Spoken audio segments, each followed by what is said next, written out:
Chapter 7. Louise Armstrong, a Chicago social worker, and her husband Harry, a commercial artist, were unemployed and nearly broke. One by one, the city's banks were failing, and they were afraid theirs would be next. As an insurance policy, they kept a short stack of travelers' checks locked away in a safe deposit box. In the spring of 1932, with no prospects for future work in sight, they cashed them in and left Chicago, joining a larger exodus. During the 1930s, decades of city draft finally reversed itself as urban America looked to the countryside for salvation. With factories closing, young workers who had escaped the family farm during the boom years returned to the countryside and the old patterns of subsistence agriculture. Rather than join the breadline, unemployed executives gave up their city addresses and decamped with their families to weekend homes to wait out the crisis. The Armstrongs' rural retreat was a summer home in the town of Manistee, Michigan, on the eastern shore of Lake Michigan. That March, they took a ferry across the lake, reopened their house, and lugged their old fiver out of the barn. They could live for cheap in Manistee, supplementing their larder with food from the garden and small orchard. More than 100 miles from Grand Rapids, the nearest real city, Manistee had little in common with the rural ideal depicted by the Michigan writer Della Lutz. Summers were short, while winters were long and bitterly cold. Near the lake, the soil was too sandy for large-scale farming. Farther inland, the terrain was marshy and rocky, unsuited to most crops, with the exception of cherries and apples. For a good 30 years, the region's main crop had been timber. In the late 19th century, lumberjacks had swarmed Manistee's white pine and hardwood forests, sawing down trees that had been standing for more than 400 years. The logs were hauled to local mills by horse and wagon, and lumber shipped to Chicago and other burgeoning cities. Manistee glittered with lumber wealth and the foundation of a local economy that supported sawmills, shipping concerns, and for nighttime entertainment saloons. Manistee was known as a wide-open town, a lucrative stopover for glassware salesmen, because lumbermen, when properly drunk, liked to smash their drinking vessels. Celebrations of a more subdued nature took place on the hill that overlooked the town. Here, in mansions built on lumber fortunes, Manistee's leading citizens hired orchestras from Detroit and Chicago to play at their soirees. In 1900, the city population peaked at 18,000, but the timber industry was already in decline. With the forest reduced to stumps, Armstrong thought the stumps looked like tombstones. The lumbermen began to move farther north and west. In 1920, a fire burned down the last of the big sawmills, spurring the exodus of hundreds of families and bringing the lumber era to a close. Manistee sputtered along, thanks mainly to the discovery of large subterranean salt deposits. The Board of Commerce waged a campaign to attract new industries, but Manistee was too remote and transportation too expensive to make them profitable.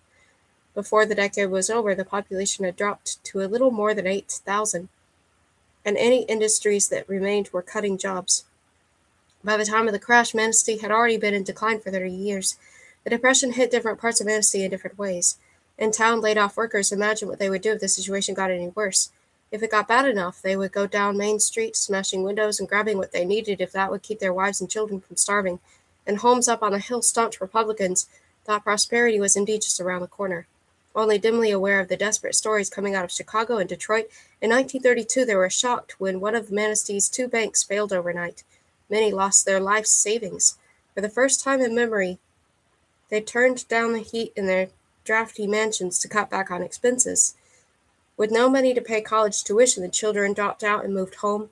Young people who expected to work in the family business were thrown into limbo, waiting to see if jobs would return. Those with marriage plans put them on hold. When conditions finally began to change, it was not in the way they expected. Much to their surprise, in November 1932, Franklin Delano Roosevelt carried not only the state but their own county in the presidential elections.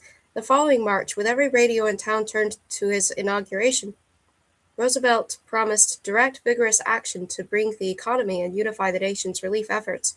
By the next afternoon, he had already begun to make good on his pledge to the American people, starting with a bank holiday to restore confidence in the nation's financial system. But amid the swirl of political activity that made up the first 100 days of the new administration, it took several months to open the tap for federal relief. In April, Harry Hopkins presented Roosevelt with a plan for federal relief that drew on his experience during the Temporary Emergency Relief Administration back in New York. Like Tara, this program would also be temporary, lasting only until they could set up a works program. In the meantime, the federal government, in a historic first, would spend billions of dollars on direct relief for the American people. Roosevelt gave the plan his blessing, and in early May, Congress passed an act that created the Federal Emergency Relief Administration. Roosevelt immediately appointed Harry Hopkins as director. The day after FARA opened its doors, Hopkins authorized the first federal grants to 7 hard-hit states, including Michigan, but significant strings were attached. To receive federal money, state and local governments were required to contribute as well and to set up their own network of relief offices. To ensure compliance, every relief organization would be regularly investigated and audited down to the amount of money given for food in a town like Manistee, Michigan. In late September 1933, Louis Armstrong received a visit from the son of Manistee's new Democratic congressman asking if what he heard was true. Did she have a college degree, and had she once been employed as a social worker in Chicago? The answer was yes on both accounts, making Armstrong the only person with professional social work experience in the county. That was enough to qualify her for the job of running Manistee's new emergency relief office. During a decade of summer visits, Louise Armstrong's interactions with native Manisteans had been mainly confined to tradesmen in town. As the new emergency relief director, she encountered hundreds of residents from every nook and cranny of the county. Those encounters became raw material for Armstrong's "We Too Are the People," her account of 3 years in relief business. One of the job's surprises was the questions it elicited from friends and acquaintances who managed to stay off relief rolls. As Armstrong discovered, these people had no clue how relief worked and whom exactly it benefited. Part character study, part sociological report, and part administrative history, "We Too Are the People" illuminated the unique subculture that grew up around the relief office. The book's title was Armstrong's reminder that relief cases were full-blown individuals with families and personal histories just like everyone else. At the same time, part of her job as a social worker was sorting her clients according to type. It was standard professional practice for a 1930 social worker to classify people as either high or low types, a supposedly clinical designation based on their position in the social order. So according to Armstrong, the businessmen who lived on the hill were made of high-grade material. Ethnically, they were either Americans, descendants of French and English settlers, or Scandinavians. A lower grade of townspeople, mostly Poles, lived near the mills along the riverfront. Out in the countryside, American, Scandinavian, and German farmers, high-grade, tended orchards full of sour cherry and apple trees. A community of Finns near the town of Kaleva specialized in growing cucumbers, a harvest sent to nearby pickling factories. They were high-grade too. At the north end of the county, families whom Armstrong describes as hillbillies of the north, very low grade, lived in shacks and farmhouses abandoned by their previous tenants. Native American Ottawa lived along the banks of the Manistee River and could be either high or low types, just like any other people. Manistee's culinary culture reflected both the county's geography and its ethnic complexity. Fish was a mainstay of the local diet, primarily Lake Michigan whitefish and trout, bass, and perch from the region's many lakes and streams. Fish was cooked simply, boiled in salt water, fried, or made into a fish chowder, to which cooks added a selection of root vegetables such as potatoes, turnips, parsnips, and carrots. In winter, men cut holes into the ice and fished with spears and homemade lures filled with lead, which they dangled in the frigid water. They went after suckers, trout, and northern pike, a bony fish that was cut into steaks, dredged in flour, and fried. Suckers, like catfish, were bottom feeders. Women soaked them in brine until the bones had softened, at which point the entire fish, bones and all, was ground into a pungent paste and used as a sandwich spread. That sounds horrible.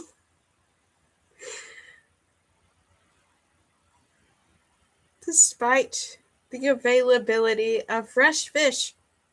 Canned salmon was used liberally, the main ingredient in croquettes, casseroles, and the ever-popular salmon loaf, made with breadcrumbs, eggs, milk, and onion.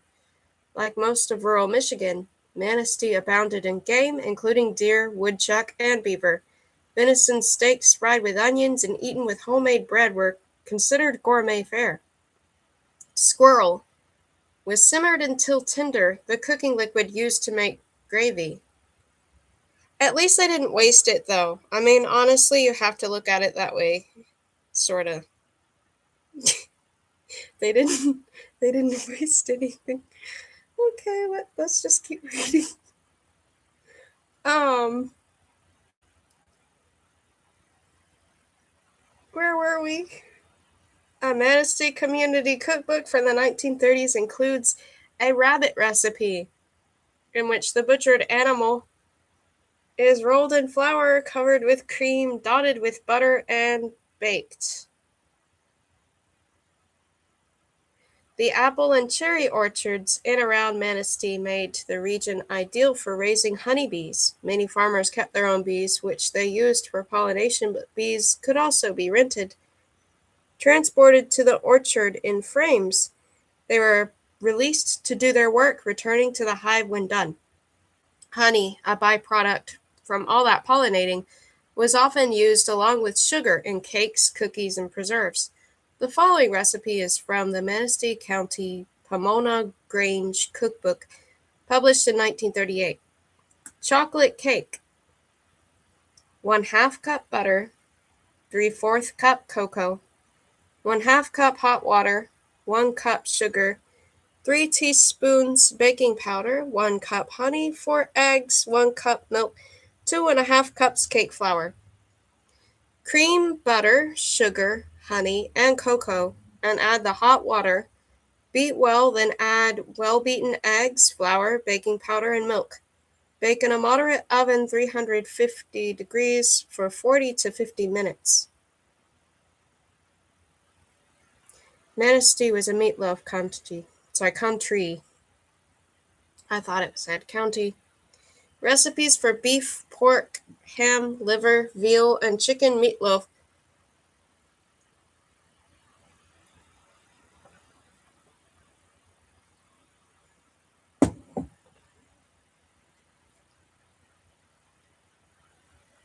Where was I? Show up frequently in community cookbooks from Manistee and the surrounding counties. A close relative, pressed meat, was made from beef or chicken that had been boiled until falling off the bone, chopped fine, packed into a tin loaf pan, and weighed until it was dense enough to slice. Casseroles made from corn, noodles, beans, and potatoes made frequent appearances. A dish called Spanish rice. Many dishes were identified as Spanish simply because they contained tomatoes. That's interesting. Was a popular casserole made with fried ham, bacon, or salt pork, chopped onion, tomato, diced bell pepper, and boiled rice, all combined and baked or warmed on the stovetop. Spanish rice was popular enough in Manistee to be a featured dish at community meals held by the local grange. Tart, spicy, and sweet homemade pickles and relishes added an acidic spark to meals based around protein and starch. Community cookbooks show the influence of German, Scandinavian, and Polish cooking on the local cuisine. German coffee breads, herring salad, and liver sausage are a few of the German recipes in the Manistee County Pomona Grange Cookbook. Layered, custard-filled Swedish torte also makes an appearance. Women of Scandinavian descent shared their recipes for Northern European rye breads made with buttermilk and caraway. Polish women contributed recipes for yeast-risen butter cookies called, I do not know how to pronounce that. I can spell it Kolaczki.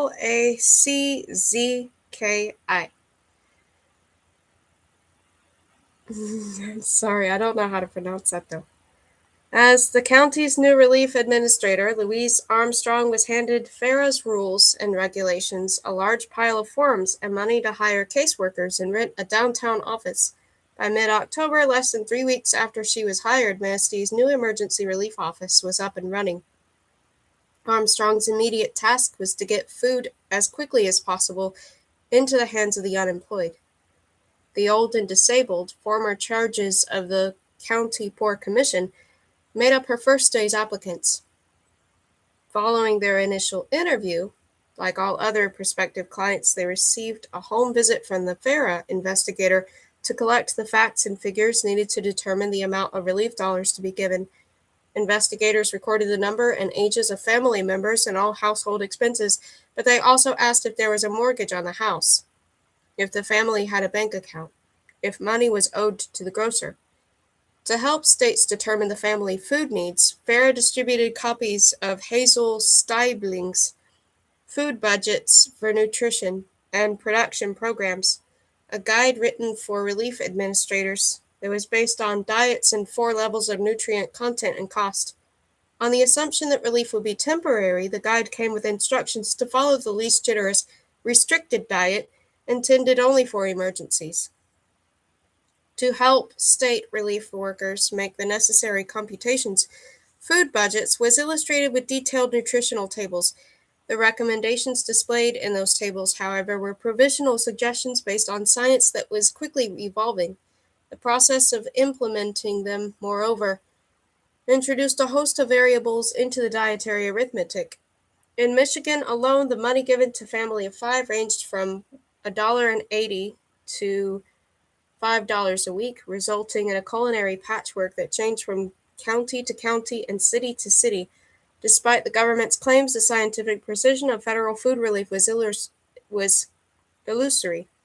Instead, the diet fed to millions of Americans was experimental, based on a new science and shaped by such unknowns as the inclinations of the administrator, the politics of local officials, and the state of the local economy. In Manistee, a county that had been in a depression since the turn of the century, food allowances were only slightly higher than they had been during the days of the Poor Commission. Louise Armstrong poses with some of the children of the Manastee's relief clients. Louise Armstrong Collection, Bentley Historical Library, University of Michigan. If you can see that.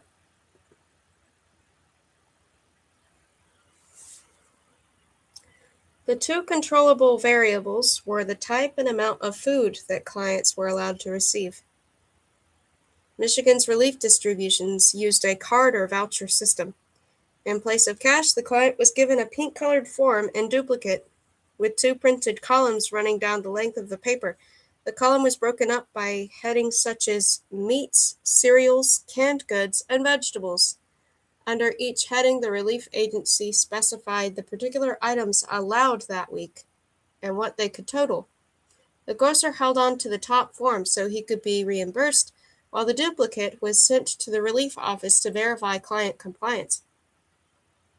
There was something about the intrusiveness of those pink food vouchers so easy to spot by fellow shoppers. As one relief client explained, the food ticket is an instrument that puts your soul in limbo while leaving your body among the free. I can still hardly believe we ever accepted the degrading thing, but I know we did. Once you've accepted the hospitality of the nation, the steps downward seem to be greased. I wonder at what point this descent it appears natural to a man to pick up a cigar stump from the gutter. For many people on relief, the image of that stooped figure at the curb, so much at odds with the myth of American self-sufficiency, was an accurate representation of what charity could do to a person. The shame of accepting it was not so much imposed as internalized, bubbling up freely from within. While Hopkins insisted on the nutritional soundness of the FARA diet, those actually on relief rolls felt differently. In fact, the meagerness of the government rations unleashed a wave of protests against state relief administrations. In New York, Los Angeles, Dallas, Oklahoma City, Wichita, and many other cities, demonstrators besieged emergency relief offices. The authorities dismissed them as left-wing troublemakers, but it was harder to ignore the criticisms of more disinterested observers. In early 1934, Helen Hart, a supervisor with Connecticut's Emergency Relief Commission, suggested that local church families, as a spiritual exercise, try living on a relief diet for a week during Lent to share the experiences of thousands of their fellow citizens. 25 families signed up for the week-long experiment. 17 families were given grocery orders based on the standards for an adequate diet at minimum cost.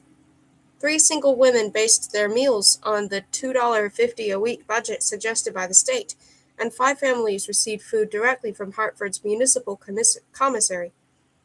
After just a week of the experimental diet, test subjects had already begun to feel its effects. One minister lost 2 pounds on the adequate regimen.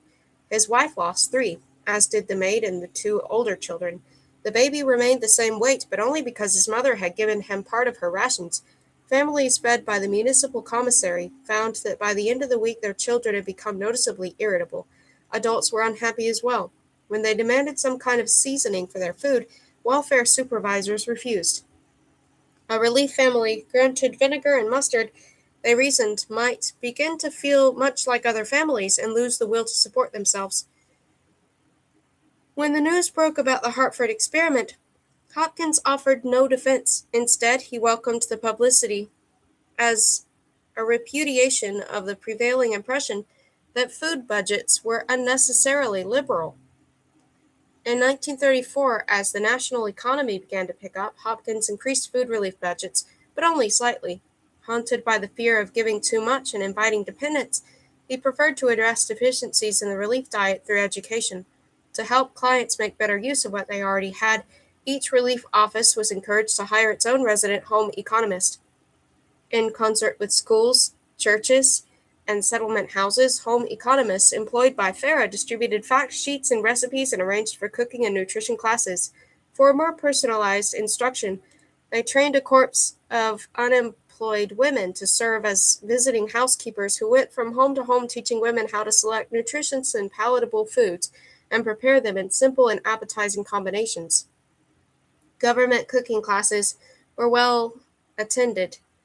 In one of the poorest sections of Chicago, 600 mothers sat through a nutrition demonstration in their children's school, learning how to cook 3 meals a day at 18 cents per person. In New York City public schools, women who in normal times could not be induced to enroll in such classes signed up by the thousands for government cooking lessons. As a result of the Depression, even experienced home cooks felt unprepared. Keeping the family nourished on half of what we had to spend 4 years ago takes more than womanly instinct and maternal advice. It takes knowing whether you get more protein for your money in eggs or meat, whether there's enough calcium for Johnny's bones and teeth in spinach, or do you have to buy the more expensive vegetables? It takes knowledge of the chemistry of cooking, the effects of heat on vitamins, and how to cook cheap cuts of meat so that they are nourishing and palatable. Women wanted food knowledge, and the government was on hand to provide it. At the same time that millions were going hungry, American farmers were letting crops go unharvested. During the 1920s, the post-war collapse of the agricultural prices had driven farmers to produce record crops just to stay afloat. By the 1930s, prices had fallen so prohibitively low that the cost of harvesting crops and transporting them to market was more than many farmers could afford. Instead, like the California farmers in Steinbeck's Grapes of Wrath, they left food to rot in the fields. And the first cherries ripened, cent and a half pound. HELL, we can't pick 'em for that. Black and red cherries, full and sweet. The birds eat half of each cherry, and yellow jackets buzz off into the holes birds made. The purple prunes soften and sweeten. My God, we can't pick them and dry them and sulfur them. We can't pay wages, no matter what the wages. But the saddest, bitterest thing of all was the purposeful destruction of wholesome food. In California, citrus growers sprayed carloads of oranges with kerosene to deter foragers, while in Wisconsin, dairymen protesting federal farm policy dumped 40,000 pounds of milk onto the highway. For people driving through the Depression, stories about food that had been dumped from trucks or thrown into ditches were impossible to reconcile with images of bread lines and news about the rising incidence of childhood malnutrition. In 1932, the paradox of want amid plenty, a phrase coined by the journalist Walter Lippmann, had become a theme of the Great Depression. Under Roosevelt, attempts to resolve it led to a series of government interventions that would bring food to millions of relief families. Pressed by farm state politicians to end surpluses and stabilize failing prices, in May 1933, President Roosevelt created the Agricultural Adjustment Administration. The AAA's first move was to plow under nearly a quarter of the nation's cotton fields. To stem a glut in the hog market, it next arranged to slaughter millions of young pigs and pregnant sows, their carcasses left to decompose in Chicago rail yards or dumped into the Mississippi. As news of the waste spread, Americans grew outraged. With typical alacrity, Roosevelt shifted course and created the Federal Surplus Relief Corporation to buy up surplus food and distribute it to the unemployed. Led by Harry Hopkins, the corporation undertook its first job, the distribution of 23 million pounds of pork. In October 1933, Louis Armstrong received orders to send a truck to the next county to pick up Manastee's share of the federal salt pork. The meat was then divided into 6-pound parcels and delivered to relief clients by a volunteer driver in a borrowed truck. The driver, who had lived in Manistee all his life, was shocked by the living conditions he encountered. Folks with a bunch of kids and old folks living in shanties that ain't fit for pigs, sometimes without even no floor, even dirt. Only dirt. I had a hard time making some of 'em understand about the pork. Some thought I was trying to sell it to 'em. When I said not, they wanted to know if it was really for them, and I finally sees it was a present from the government. A lot of 'em, especially the old folks, broke down and cried. I guess all some of 'em had to eat was potatoes and beans and bread, and not too much of any of that. Some said they hadn't tasted meat for months. Salt pork was just the first of many foods to flow through the surplus commodities pipeline. Between 1933 and 1935, FARA sent millions of tons of government food to distribution in every state of the Union. Over 2 years, Michigan alone received 15 million pounds of pork, 7 million pounds of canned beef, and train cars filled with flour, butter, potatoes, egg, lard, wheat, breakfast cereal, beans, cheese, and fresh beef and veal.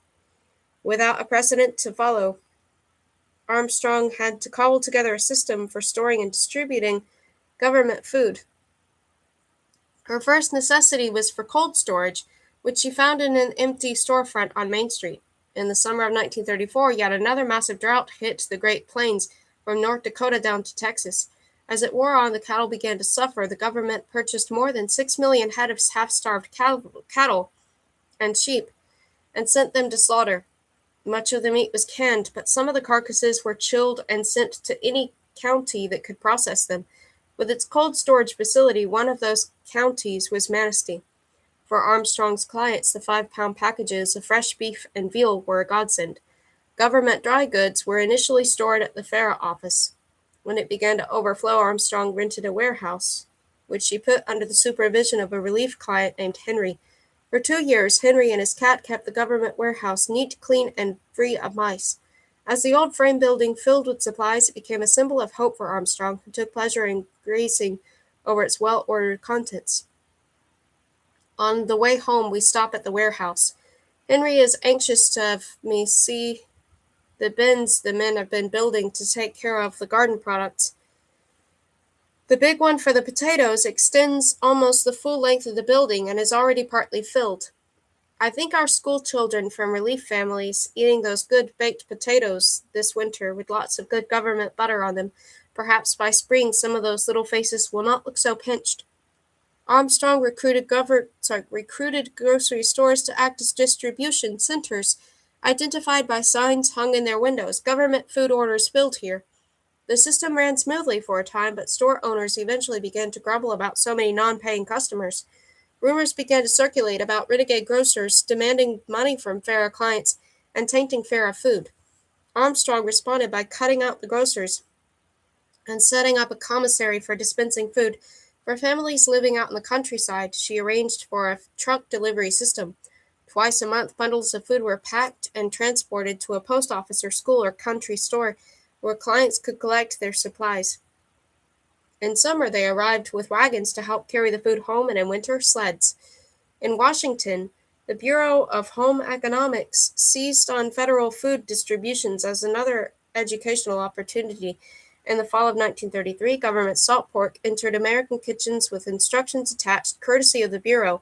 Salt pork is an all-around meat. You can serve it fried with milk and gravy or with cereals and vegetables in one-dish meals, or in sandwiches and many other savory ways. Among the recipes that followed were fried salt pork with biscuits and gravy, a good supper menu for a cold winter evening, salt pork and scalloped vegetables, baked salt pork stew, salt pork scrapple, and salt pork sandwiches in which the cooked meat was mixed with any combination of chopped eggs, raw cabbage, cottage cheese, and pickles. As Farah prepared to distribute 5 million pounds of beans, Aunt Semi took to the airwaves, briefing homemakers on legume nutrition. A government distribution of canned meat in the winter of 1934 was her cue for a lesson of canned meat cookery. The key to success, she explained, was to reverse the normal cooking order and add meat last. As in this recipe for meat and turnip pie devised by the Bureau of Home Economics and distributed by Farah in the winter of 1934. Cook 1 quart diced turnips tender in 1 quart boiled salt water. Thicken with flour mixed with cold water. Add 1 pint cut up canned meat. Pour into shallow pan or baking dish. Cover with dough and bake in hot oven. For this dough, sift 1 quart flour with 1/2 teaspoons salt and 2 tablespoons baking powder. Work in 4 tablespoons of fat. Add enough liquid, water or fresh milk, or dried or evaporated milk made up with water, about 1/2 cups to make a soft dough. Roll out and pat the dough about 3/4 inch thick. Cover the pie with a sheet of dough or cut it into biscuits and place them close together over the top of the meat and turnip mixture. To facilitate milk distribution, Farah made it available in a number of forms: fresh, evaporated, condensed, and powdered. In 1934, it added yet another product to the dairy lineup, this one engineered by Flora Rose. Back in the 1920s, Columbia nutritionist Henry Sherman had discovered that rats fed a diet of 2/3 ground wheat and 1/3 dry skim milk saw a 10% increase in their lifespan. Making the leap from rodents to hominids, he extrapolated that humans fed the same food would show comparable health benefits. In 1932, with increasing numbers of Americans threatened by malnutrition, Flora Rose decided it was time to produce Sherman's wonder food and developed a line of breakfast cereals inspired by his formula. Milcorno, Milkweedo, and Milk-Oto were 3 of America's first fortified foods.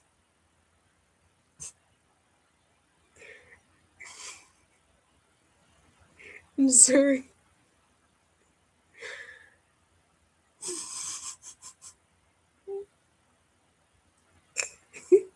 You have to see the way it's spelled.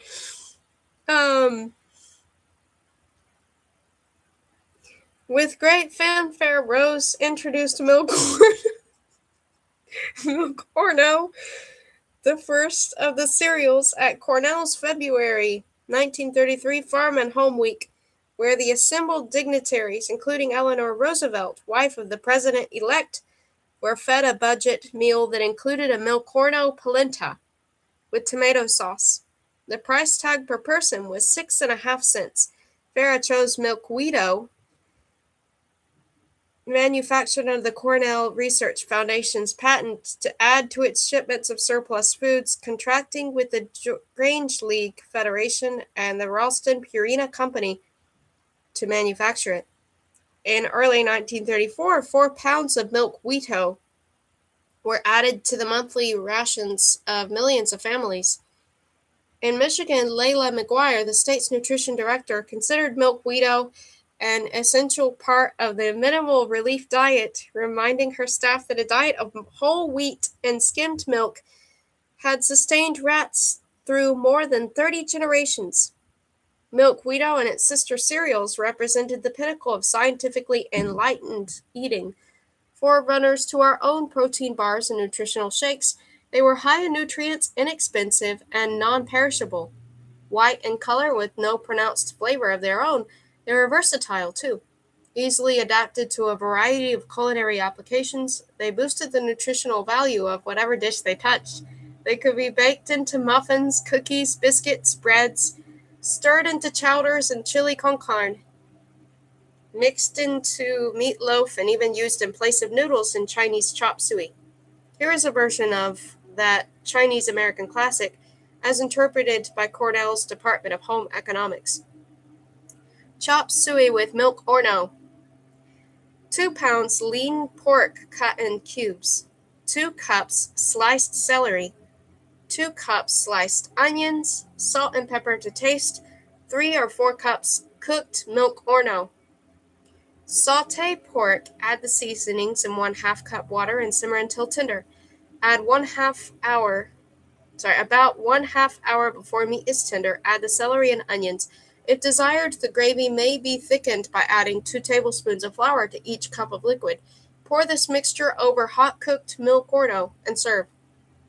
During the Great War, America had discovered the strategic value of morale, that go-get-'em spirit would carry the Allies to victory, both on and off the battlefield. Boosting morale became the work of popular songs, movies, and government posters, newsreels, comic strips, and bond rallies. Newspapers ran editorials on the importance of morale and monitored its fluctuations. During the Depression, concerns about morale resurfaced, only this time, in place of the troops, their object was the standing army of the unemployed. Applied to a new kind of conflict, morale during the Great Depression was mainly defined by its absence. Most crucially, as a man lost morale, he also lost the desire to work. As America's Minister of Relief, Harry Hopkins was afraid that the government charity could wind up destroying the work ethic of an entire generation. However, he was fully behind any kind of government-supported help program that allowed people to produce their own food. The subsistence gardens bankrolled by Farah had their origins in the Hoover administration. As a son of rural Iowa, Hoover saw the family farm as the ideal expression of American self-sufficiency. Roosevelt, a gentleman farmer raised on his family's Hyde Park estate, also had a lifelong bias toward the superior economic and moral worth of farm life, and as governor who had urged the unemployed to leave the tenements for clean air and clean living in the countryside.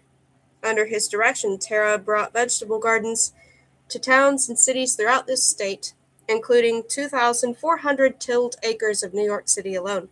Like his boss, Hopkins believed that giving a jobless man a rake and a hoe would lift him out of the mental state into which idleness inevitably plunges him, and as director of federal relief, he expanded community and subsistence gardening across the nation.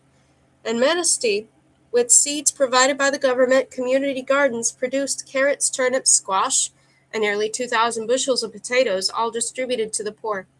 Out in the countryside, clients were given free seeds to till their own plots, called thrift gardens. In many states, relief administrators denied food orders to any able-bodied client who refused to plant a garden. To make the most of the harvest in thousands of counties around the nation, Farah set up the community canning stations, allowing thrift gardeners the use of equipment they could not otherwise afford. In bigger towns, canning stations were set up in municipal buildings and furnished with steam-heated pressure cookers and sealing machines. In poor sections of the rural South, farmers built tin-roofed canning centers with screen windows, though most of the canning process took place outdoors on stoves made out of gasoline drums. All canning stations were staffed with an instructor familiar with the latest and safest canning methods, as prescribed by the Bureau of Home Economics. In one remote Oregon county, an instructor traveled from farm to farm on a mobile cannery made from an old truck and some discarded family equipment. Demand for instruction was so strong that the truck was kept busy day and night. In 1934, Michigan unemployed tilled 85,000 thrift gardens, while the state's canning centers preserved roughly 2 million quarts of vegetables. In home kitchens, women with more food than the family could use preserved it and gave it away in charity canning drives, like the one organized by the American Legion in Benton Harbor, Michigan. If you are going to make jellies and jams this summer, ran a story in the local paper, why not follow the example of the many unselfish women who are putting up a few gift glasses every time they make a batch of jelly for their own families? The following is a recipe for paradise jelly, a garnet-colored preserve made from quince, crabapple, and cranberry, 3 fruits harvested late in the season. Paradise jelly: 20 crabapples, 10 quinces, 1 quart cranberries. Wash and pick over cranberries, wash crabapples and quinces, and cut into small pieces, cutting out blossom end and all defective parts. Put into kettle with enough cold water to cover and add cranberries. Cook and cook until soft. Strain through jelly bag, measure juice, bring to the boiling point, and for every cup of juice add 1 cup sugar. Boil, skimming as necessary, and when syrup sheets from spoon, turn into sterilized jelly glasses and cover with paraffin. Cover with a second layer of paraffin when cold. It will take about 8 minutes to cook the juice and sugar. Late in 1934, a field investigator named Edward Webster handed in a report to his boss, Harry Hopkins, that seemed to bear out the FARA director's darkest predictions. In Missouri, Oklahoma, Arkansas, and Texas, Webster found that the unemployed had stopped bothering to look for work and were now heading directly to the relief office. As a result, relief loads were inexorably rising. Once a relief client was on board, the report continued, his values and attributes underwent radical modification. People who had once shuddered at the idea of charity lapsed into a comfortable state of dependency, and before too long were demanding relief as one of the rights of American citizens. Federal relief was never meant for the long haul. Webster's report, one in a series of similar sentiment, was only hastened to the inevitable. In a historic first, President Roosevelt's 1935 State of the Union address was both broadcast on radio and recorded on film. With the House of Representatives ablaze with Klieg lights and raucous audience overflowing the galleries into the aisles and down the corridors, the occasion might have been mistaken for a Hollywood premiere. The mood changed, however, when an unsmiling Roosevelt began to speak. To anyone who had taken heart at his inauguration promises, his announcement that day seemed to emanate from a different man. Both history and recent experience, the president said, show conclusively that continued dependence upon relief induces a spiritual and moral disintegration fundamentally destructive to the national fiber. To dole out relief in this way is to administer a narcotic, a subtle destroyer of the human spirit. It is inimical to the dictates of sound policy. It is in violation of the traditions of America. While the job of giving relief would go back to counties and local politicians, the federal government would embark on a vast new program that came to be known as the Works Progress Administration. Armstrong says repeatedly that her book is just an account of her experiences, not a defense or critique of one relief policy over another, but she can't hold back and gives her opinion anyway. In her telling, when control was returned to the counties, the whole relief system was recontaminated by the crooks and power brokers who had run it for years. When Armstrong saw the hopelessness of the situation, she resigned. For 2 years, federal relief had been a fearless, honest effort to relieve human suffering, but that period was over and another was starting.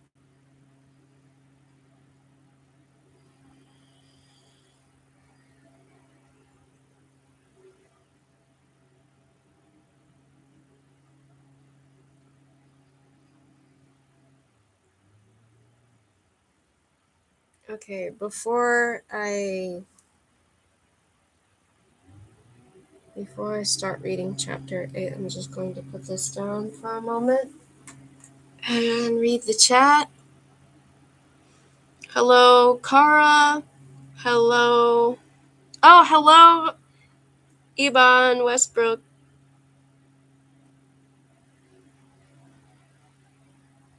Yeah, in a way, that's kind of true.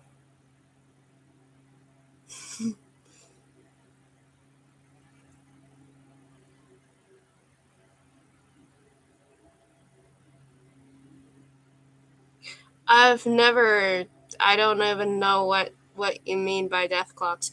I remember when I was younger, I don't know actually what year it might have been. I think it was like somewhere like close to the year 2000. Um, when I was still in school, there was a teacher who was obsessed with some like statistics page, and he was encouraging all students to go home and look up this page that was like It was showing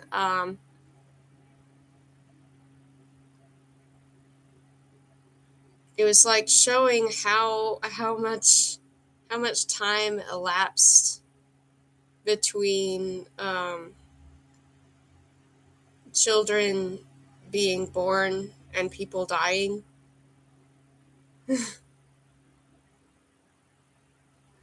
It was interesting.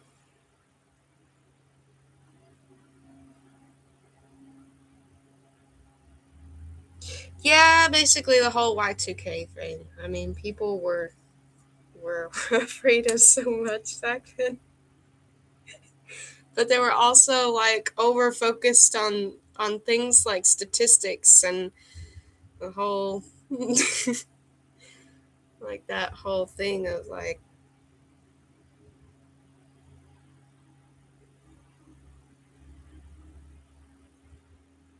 number stuff. I think I'm going to get something to drink. Maybe some salted water.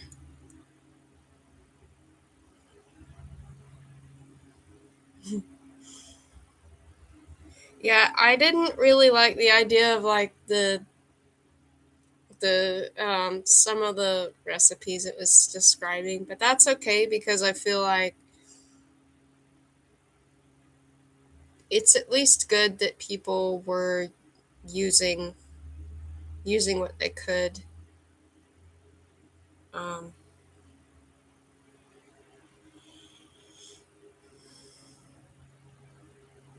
that one recipe about jelly was very interesting too because I would think that it would be kind of sour, wouldn't it? Or at least tart. So that's an interesting thing to imagine, like sour apple and cranberry and quince. It's just very interesting. Um, but I'll be right back. I'll get something more hydrating. Maybe I'll have hibiscus tea. Yeah, I'll be right back.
My hand up here on the handle.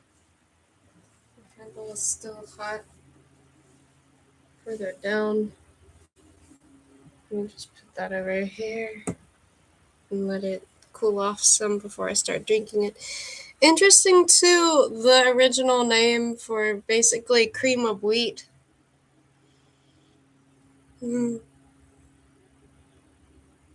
I feel like that's basically cream of wheat, what it was describing. Milk wheat, so.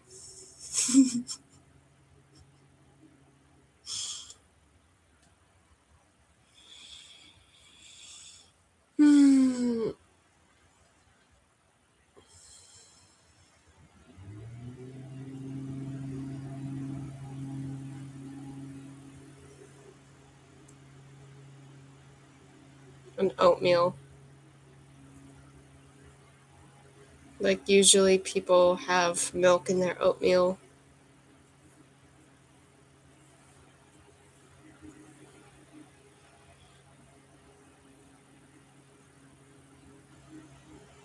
There's somebody doing something. They're probably like using a leaf blower. That's usually what you see this time of year when it's not, it doesn't make sense to mow anything. So people are probably just using um, leaf blowers. Although I would say sometime last week there was somebody using a saw for hours off and on. I think they must have been either cutting branches or maybe they were like cutting a tree down. I don't know. But it went on.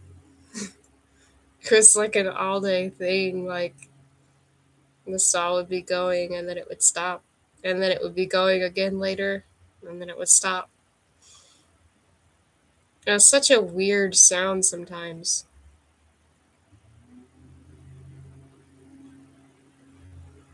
It's so weird though how it's like it's it's nice enough to wear short sleeves again for now. Um but it's not really spring yet. It doesn't really feel spring temperature yet. It's just for now it's at least pleasant enough for short sleeves. No, it's just funny though. Like when you're taking a nap or something and you hear that, it's like, what on earth? What is that? And like you don't immediately think it's a saw because it's such a weird, like unnatural sound.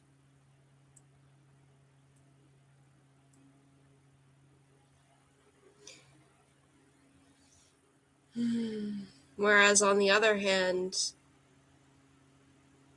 it's cool to me how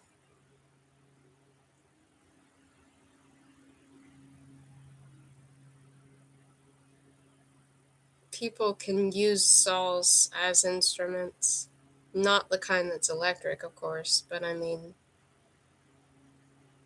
I've heard it before used in a song like it was almost like a string instrument type sound. It's very interesting.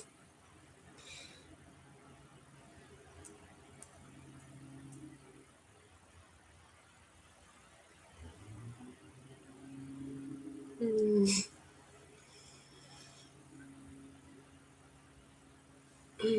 Mm.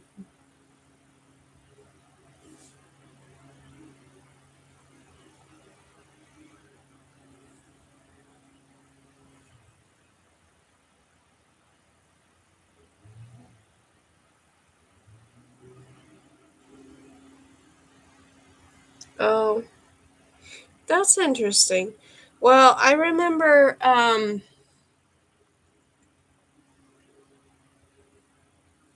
I remember something where it was like I don't think there were too many cases of it, but there was like at least one case where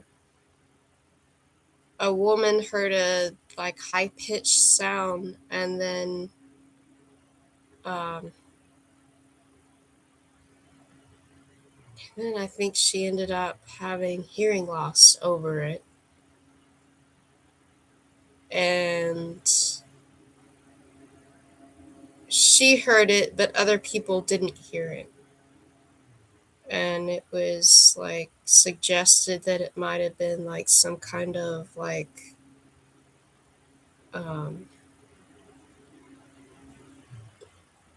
like sound experiment thing, like them sending out like a frequency thing to. A banshee. What's scary is like there's that song that actually was about that by Kate Bush, about an experiment that was run on sound. Hello, Iqbal Hussein. I don't know if that's how I should pronounce your name.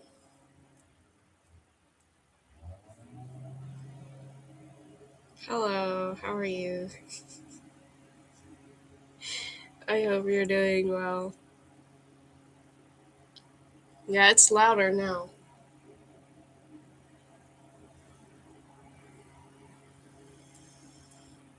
Hmm. Hmm. Anyway, I should probably continue. Hmm. Chapter 8.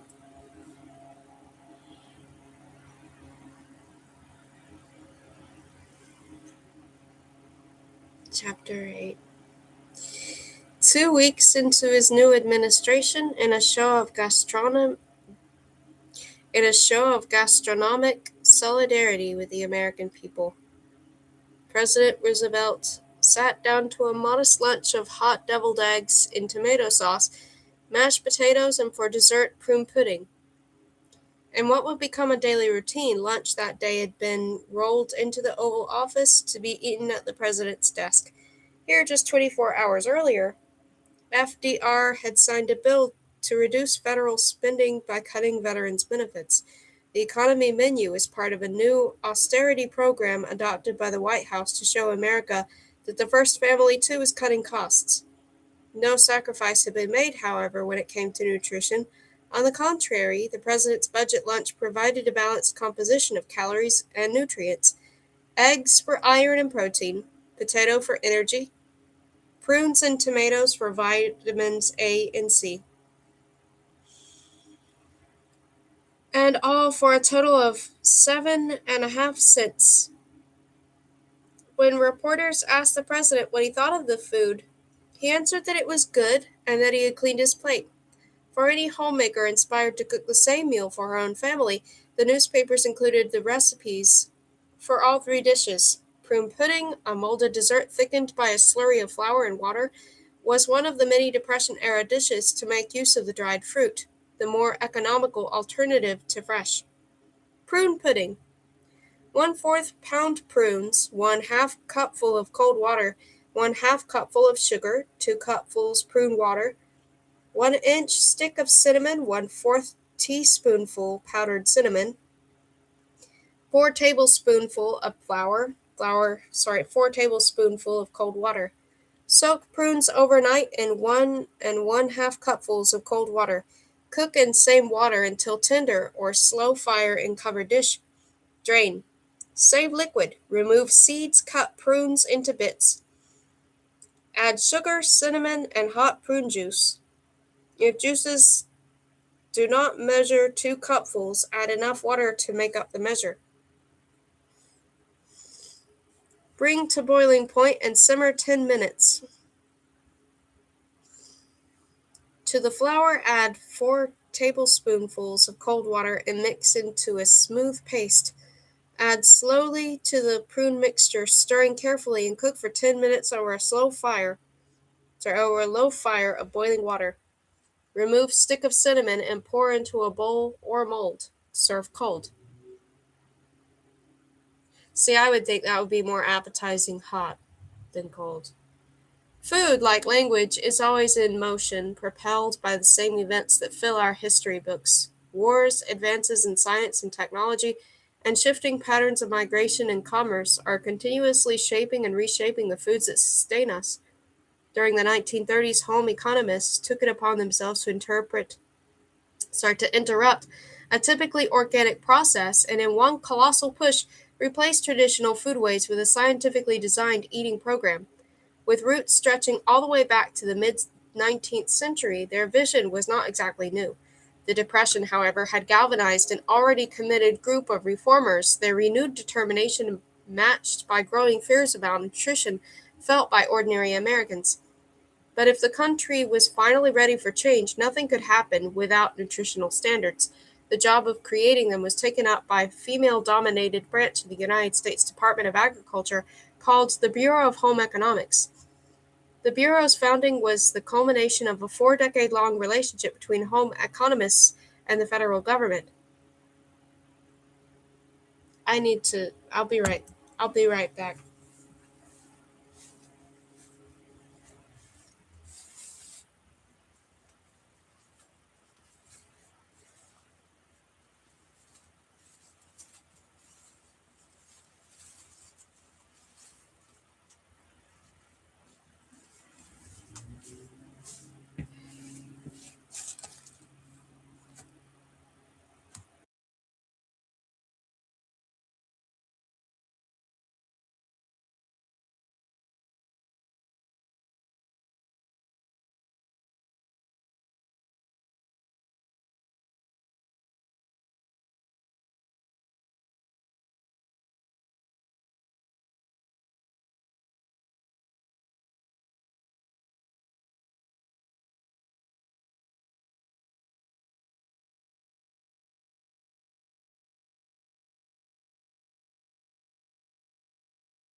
Okay, I'm back.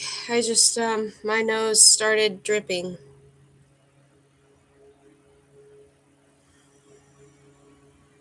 As far back as Wilbur O. Atwater and his calorimeter, home economists had been on the scene working as laboratory assistants for the eminent scientist. What they learned from Atwater they applied to practical kitchen tasks, the results of their studies published by the USDA. One of the earliest, Bread and the Principles of Bread Making, was by Atwater's daughter Helen, who would go on to become the editor of the Journal of Home Economics.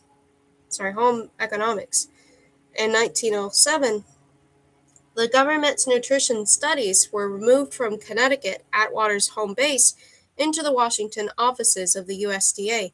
Here, a small room was set up as a kitchen laboratory that eventually became the hub of the Office of Home Economics, which was established in 1915. During World War I, the government kitchen became a hotbed of culinary research. With food conservation a matter of national security, home economists dropped whatever food projects they were working on to figure out what Americans should eat now that beef, pork, wheat, and sugar were being shipped overseas to feed the troops and were temporarily off the home front menu. Using Atwater substitution theory, they developed an emergency diet that used cornmeal and barley flour in place of wheat, honey and sorghum instead of sugar, and beans and nuts rather than animal protein. Conservation recipes were formulated, printed up as cards, and distributed to homemakers around the country. Recipes, though, took home cooks only as far as the next meal. To plan menus, women also needed to understand the science behind the recipes. Food guides published during the war, like Lucy Gillette's Food Primer for the Home, filled that role, introducing women to vitamins, calories, and the concept of food groups, knowledge they could use to plan balanced menus long after the war was over. Having proved its usefulness in a national emergency, the Office of Home Economics was promoted to the status of bureau in 1923. There was no corresponding raise, however, in government funds. The new bureau was housed in the temporary dormitories built for women defense workers during the war and had just 7 employees. Louise Stanley, the bureau chief, was a 40-year-old professor of home economics from rural Tennessee who had earned a doctorate in chemistry at Yale. Over the next 20 years, Stanley would stake out a place for economics in the federal government, gathering under one roof with the largest staff of female scientists anywhere in the country. The Bureau was organized into 3 fact-finding divisions: clothing and textiles, economics, and food and nutrition.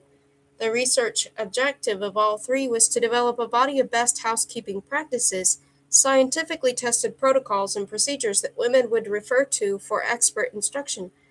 What that meant in terms of food was setting dietary standards, quantitative guidelines for feeding the family, similar to Atwater's, only updated to include the newer vitamin research. But arriving at those numbers, the holy grail of American nutritionists, would take years of investigation. In the meantime, women had everyday food problems to be solved, which the Bureau treated with the utmost in scientific rigor. Bureau scientists tackled questions like which cooking fat delivered the flakiest pie crust, which was the ideal storage temperature for sweet potatoes, and how to prepare a tender Sunday roast, a study that ran a full 6 years. When sufficient information was gathered, it was written up as a government bulletin and sent out to any woman who requested a copy. Louise Stanley, chief of the Bureau of Home Economics from 1923 to 1943, National Photo Company Collection, Library of Congress, LCDIG, NPCC 24560.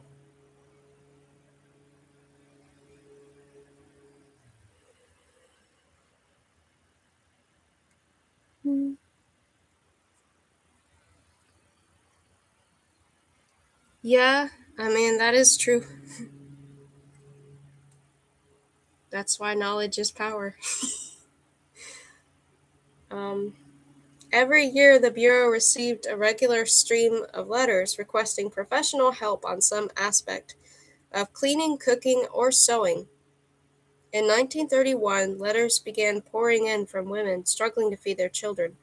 Many of the women who worked at the Bureau, Stanley included, had been active in food education drive launched during the war.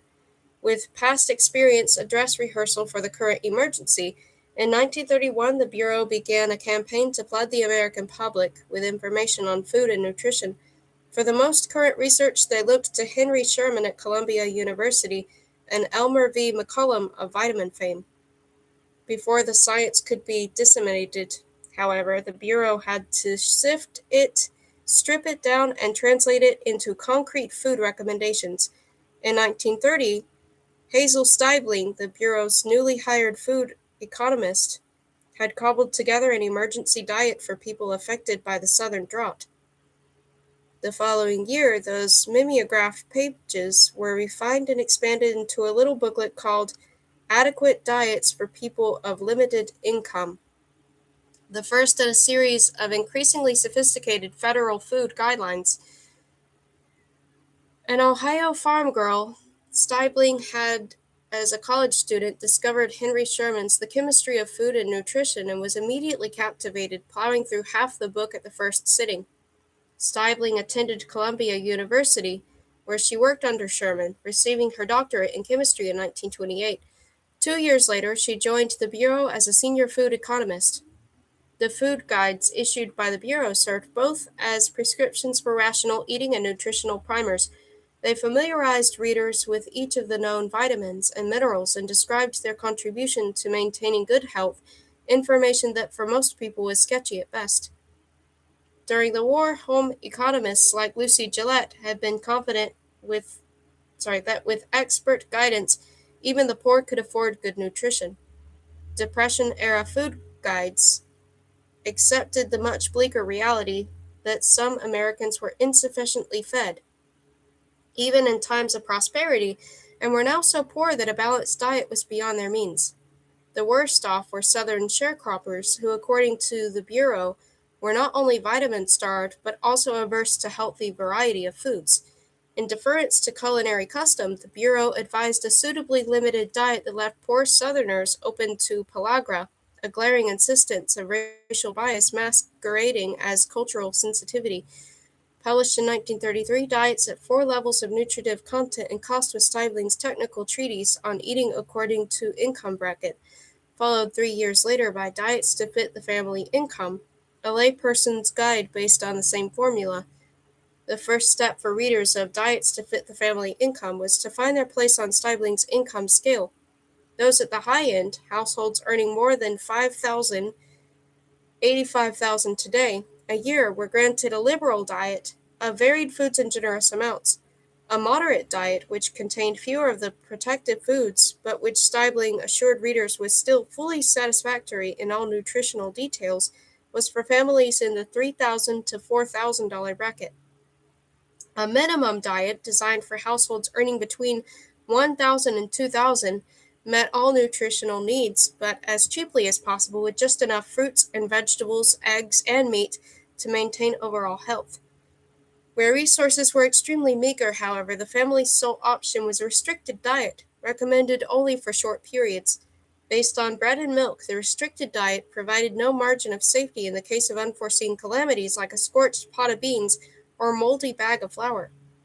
A selection of menus showing how each of the four diets might translate into actual meals gave solidity to the culinary differences between rich and poor, a particularly bitter illustration for those in the bottom tiers, the women most likely to need such a publication. Nutrition in the 1930s was an emotionally fraught topic. Vitamins, both invisible and fragile, were especially concerning. More than anything else, women were afraid of the hidden hunger caused by undetectable vitamin deficiencies that could well be injuring their children. In a letter to Louise Stanley, Lucy Gillette observed that the Depression seemed to have crystallized a nutrition consciousness throughout the country, with more people inquiring how they might protect the health of their children than ever before. Home economists leveraged those fears. To ensure compliance, Bureau food guides came with stark admonitions warning mothers that poor nutrition in childhood could handicap a person for life. Women were left with the impression that one false move on their part meant their children would grow up with night blindness and bowed knees. Aunt Sammy, on the other hand, on the radio show Housekeeper's Chat, made it all sound manageable. As the Depression progressed, Aunt Sammy became the Bureau's voice of reassurance, assuaging the country's nutritional fears in her small-town cadence. On the subject of vitamins, she had this to say: "Most of us who have a simple but varied diet and are without food prejudices get our supply of vitamins, whether we think about it or not." Her taste in food was equally no-nonsense. Aunt Sammy appreciated the frugal standbys that were a regular part of the America's ancestral diet, but that had more recently fallen out of favor. Cracked whole wheat, an ingredient traditionally used to make breakfast porridge, was one of the old-time economy foods promoted by Bureau nutritionists. Aunt Sammy became its champion. Here she is in a 1932 broadcast elaborating on the virtues of this generally unfamiliar food, an item that many of her listeners would have associated with animal feed. Maybe it's my Scotch blood, maybe it's the early training from a thrifty grandmother, maybe it's the hungry people I've seen and the undernourished children. Anyway, I always hate to see good food going to waste, especially when pocketbooks are thin. That's why I want to remind you today about one of our best foods, which has been neglected by housewives in recent years. Whole wheat, wheat in the kernel, is plentiful and cheap these days, especially in the wheat belt. You can get wheat at the feed store or mill, or maybe from a farmer in your neighborhood. Yet many people I've been hearing about have gone hungry because they don't know how to use this wheat, how to fix it in tasteful dishes that the whole family will enjoy. Whole wheat in milk chowder with carrots, onions, parsley, and pork. Whole wheat with diced beef and chili pepper. Whole wheat scalloped with liver and bacon. And whole wheat stewed with tomatoes and served on toast were a few of Aunt Sammy's cooking suggestions. Another concoction, Whole wheat, fish, and tomatoes exemplifies the Bureau's continuing effort to find new applications for low-cost ingredients. Whole wheat, fish, and tomatoes.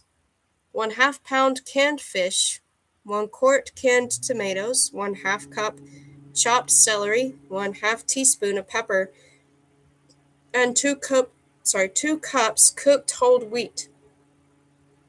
Drain the fish, reserve the liquid, and flake the fish into small pieces. Cook tomatoes, celery, and fish liquid until the mixture is fairly thick. Add the seasoning, wheat, and fish, cook a few minutes longer, and stir to blend well. Well aware that its Depression diet was based on foods that many people would have preferred not to eat, the Bureau was always looking for ways to counteract food biases. One strategy was to dress up low-status foods like beans, a critical source of cheap protein. To impart a touch of elegance to a bowl of split pea soup, why not float a thin slice of lemon on top and sprinkle it with some bright red paprika and finely chopped parsley? Or beans could be mashed, formed into dainty patties, and fried like croquettes. Here, for a novel bean presentation, Aunt Sammy suggests using them as a stuffing. Stuffed onions. Cut large onions in half. Simmer in lightly salted water until almost tender. Lift the onions out and remove the center rings. Chop and mix with cooked or canned beans. Season to taste with salt and pepper and fill the onion shells with the mixture. Sprinkle breadcrumbs on top and bake in the oven until the onions are tender and brown on top.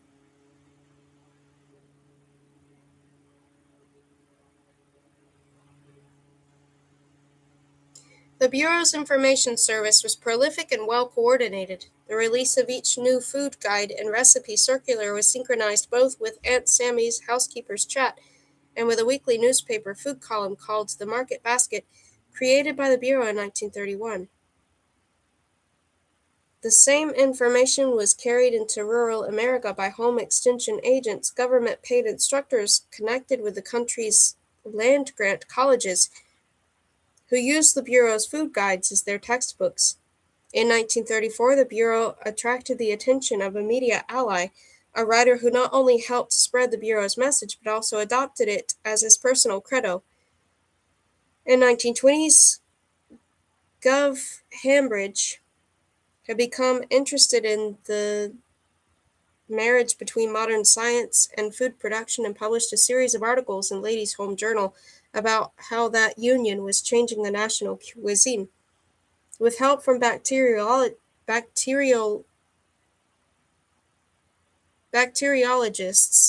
chemists, and engineers, he reported food manufacturers were supplying the public with products of unparalleled purity and consistency. In home kitchens, women were reaping the benefits of science in the forms of labor-saving devices and canned or frosted foods that defied the old laws of seasonal availability. The new era in food, however, was interrupted by the Depression. Moved by the economic crisis, Hambidge turned his focus from food technology to nutrition, another facet of the scientific revolution that was reshaping American foodways. The Bureau of Home Economics could not have asked for a more dedicated spokesperson. Published in Ladies' Home Journal, his article, Make the Diet Fit the Pocketbook, an explanation of Stible's 4 diets for 4 income levels, reached more than 2.5 million readers. Over the next year, he expanded the article into Your Meals and Your Money, a book-length explication of Stible's principles written for a mass audience. The following year, Hambidge quit the magazine business and got a job with the United States Department of Agriculture, where he continued to advocate for nutrition education. Information from the Bureau flowed through many channels. Its patron, however, was Eleanor Roosevelt. Before the Roosevelts had even moved into the White House, Eleanor wrote to Louise Stanley, suggesting the two women meet, part of her plan to convene Washington's women executives and harness their combined talents. Over the next decade, the two women carried on regular correspondence, with Stanley a frequent guest at the First Lady's all-women press conferences, and her personal appearances in print On the radio, Eleanor kept the public informed about the Bureau's work. Early that first spring, as a guest on a USDA radio show called the National Farm and Home Hour, she endorsed the Bureau's diet for children, stressing the importance of feeding one's child right proportions, as outlined by government scientists. In these hard times, food is vital to our children's health, she told the nation, and not merely any food you happen to have, but the right kind of food. From time to time, the Bureau is attacked as an example of government bureaucracy run amok. When conservative critics asked why government money should pay for research on how to clean rugs and put up preserves, Eleanor dashed off a letter to the newspapers. The countless people helped by the Bureau, she insisted, had more than compensated for its small cost to American taxpayers. As the Bureau well knew, Eleanor's stamp of approval was a public relations windfall. A few words from the First Lady on any subject, and it takes on an importance it could acquire in no other way, was how the Bureau's information chief described Eleanor's influence, second only to that of the president himself. In a more personal act of patronage, Eleanor brought home economics into the White House. On a visit to Cornell early in 1933, Eleanor sampled one of the economy meals devised by her friend Flora Rose. On the menu that day was polenta made with milk orno, the nutritional compound developed by Rose to feed the unemployed. Eleanor was favorably impressed, in fact, so much that she decided to continue the diet at home. Events like this, staged tastings in which people of note, politicians mostly, publicly endorsed depression menus, had become a kind of civic ritual. No politician, however, was expected to extend the sacrifice and make these economy meals a regular habit. That was partly because most of the tasters were men. Eleanor, however, on the verge of becoming First Lady and running the country's most scrutinized household, saw a teaching opportunity. She already believed that home economics could deliver women from the drudgery of traditional housekeeping. The budget lunch demonstrated those same women could contribute to society in a time of crisis. The women who practiced balanced nutrition guarded by her family's health, and by extension that of the country, when it was most at risk. Born to a household full of servants, Eleanor had little first-hand kitchen experience. By her own account, the one dish she cooked for the family was scrambled eggs, prepared à table in a large silver chafing dish. An unlikely gastronomic role model, as First Lady Eleanor nonetheless was in unique position to showcase the food recommended by home economists and inspire America's home cooks. And what better way to make her point than by serving the same food to her own family? The president's budget luncheon signaled a culinary regime change at the White House. Going forward, the first family would eat turkey tetrazzini and corned beef hash just like normal Americans. At Eleanor's decree, culinary economizing was extended to guests as well, a directive she put into action on her first day in the White House. The inaugural lunch menu consisted of cold jellied bouillon, chicken and salmon salads, and bread and butter sandwiches, a long way from the elaborate spreads that had been par for the course at such gala occasions. For dinner that night, she requested oyster stew with crackers, scrambled eggs, creamed chicken, peas, rolls, and biscuits, a New England countryman's supper, as the White House butler described it. Staff members familiar with how things were done in the White House were scandalized by the departure from culinary precedent. However, Eleanor also had her allies. The new housekeeper, 59-year-old Henrietta Nesbit, whom the First Lady had brought down from Hyde Park, shared her employer's appreciation for plain food, plainly cooked. A homemaker with no professional kitchen experience, Nesbit was in charge of all provisioning and menu planning, her culinary fingerprints easily recognized in dishes like ham loaf and chipped beef and noodle casserole, foods more at home in a school lunchroom than the presidential mansion. Under Nesbit's supervision, the White House put out not only some of the dreariest food in Washington, but also some of the most dismally prepared. Though Nesbit was not personally behind the stove, she stood over the cooks, making sure each dish was overcooked or undercooked, or ruined one way or another. What? Yeah, she stood over the cooks, making sure that each dish was overcooked or undercooked, or ruined one way or another. Dinner guests, appalled by the by the consistently miserable cooking they encountered at the White House table, recorded their gastronomic misadventures. Senator Hiram Johnson described a meal with FDR that included indifferent chowder, followed by some mutton served in slices already cut, which had become almost cold, with peas that were none too palatable. When Ernest Hemingway was invited to dine in the White House in 1937, he was warned to expect the worst. Still, he was taken aback by the rainwater soup and the rubber squab. Luckily for Hemingway, he was spared Miss Nesbit's inspired vegetables, which developed a reputation as one of her many foods to avoid. Experienced invitees came prepared and made sure to eat before leaving the house. Preparedness may also explain the torrent of medical excuses sent in by dinner guests, a strategy of avoidance that Nesbit picked up on. Sometimes it seemed to me that practically all the leading men in the world had ulcers, and often when a group of them were having dinner in the White House, we'd have as many as 150 forbidden items. Nesbit was unsympathetic to the ulcerites, grown men fussing over their food like children.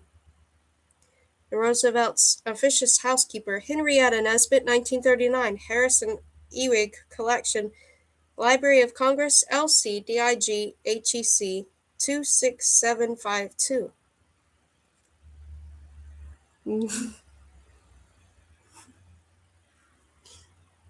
Her food under attack, she became an expert at deflecting criticism, even when it came from the president. One of FDR's favorite foods was traditionally prepared Maryland terrapin soup. Miss Nesbit's version was watery. When FDR registered his complaint, her feelings were bruised, but only for a little while. She felt much better when she learned that FDR was in a stew over problems with the gold standard, assuring herself that she was the convenient punching bag for his frustrations. This became the pattern. When he complained, she chalked up his grumbling to the pressures of his job and dismissed his comments as more of the same food peevishness found in so many other men.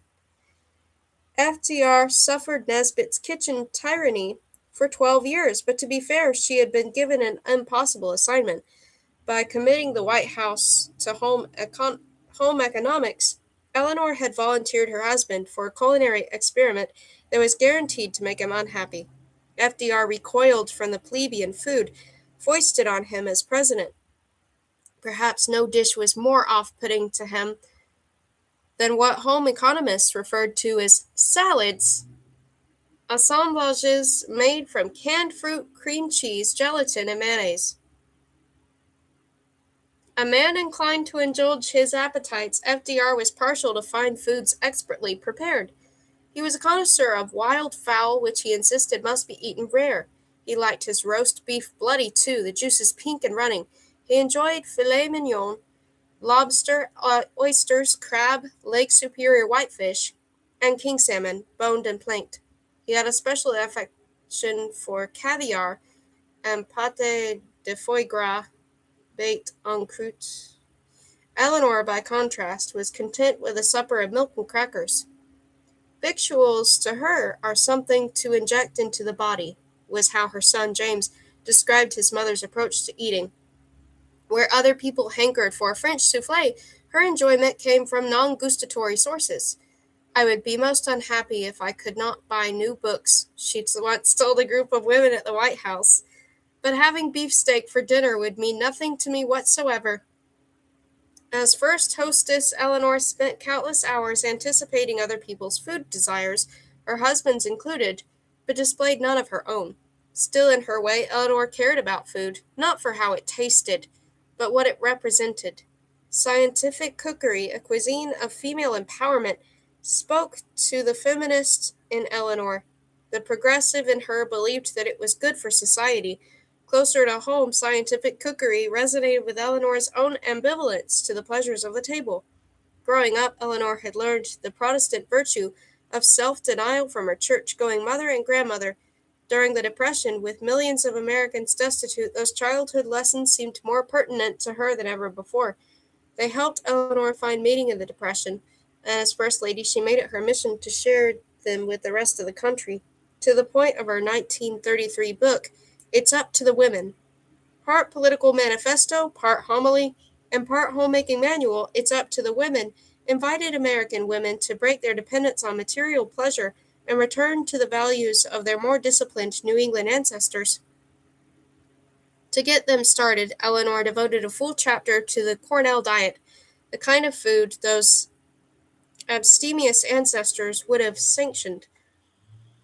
In home economics, Eleanor found a way of thinking about food that was consistent with her values. Built on self denial, scientific cookery not only dismissed pleasure as non essential, but also treated it as an impediment to healthy eating. Placing too much stock in the way the food tasted would steer us to the wrong kinds of foods rich, highly seasoned, and extravagant. But where our taste buds failed us, science would jump in. Home economists hitched their cause to the most beloved First Lady in American history, and with her support, they helped reshape the nation's culinary consciousness.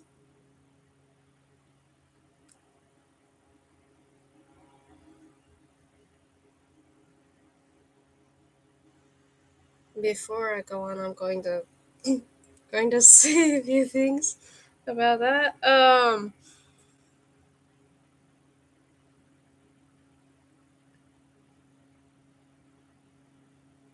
Yes, actually, I have that. Where is it? I have that right here. This is how far I'm in with the jungle. I've not finished reading that yet. I don't know what chapter I'm on. I can look. Oh. I'm actually no. I'm in the middle. Not not actually. Um, I don't know which chapter this is then in the jungle that I'm at right now. Oh, chapter 13. It's been actually a while since I picked it up, but I have to take breaks reading The Jungle because it's just so very emotionally intense and heavy, and it's fantastic, but it's such a painful read. Some things I wanted to say though, um, just kind of like thinking about the whole oatmeal thing and like the way that wheat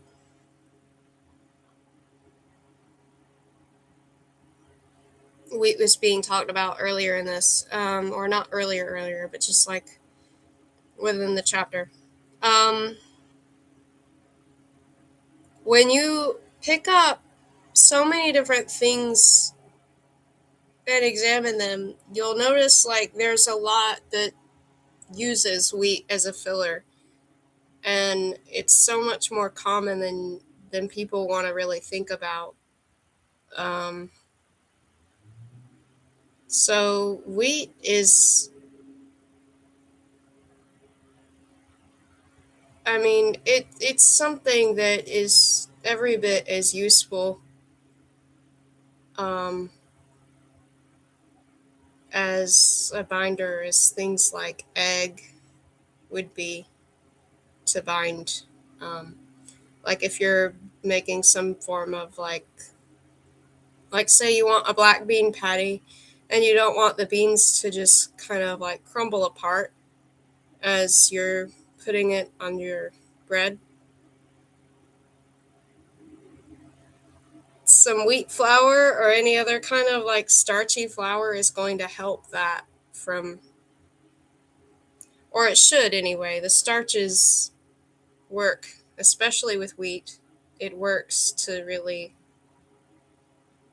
make a good veggie patty or like bean patty, like it really does help. And then there are all kinds of anyway, what I'm saying is, and even with soup, there are all kinds of different soup bases that benefit from having a little bit of starch.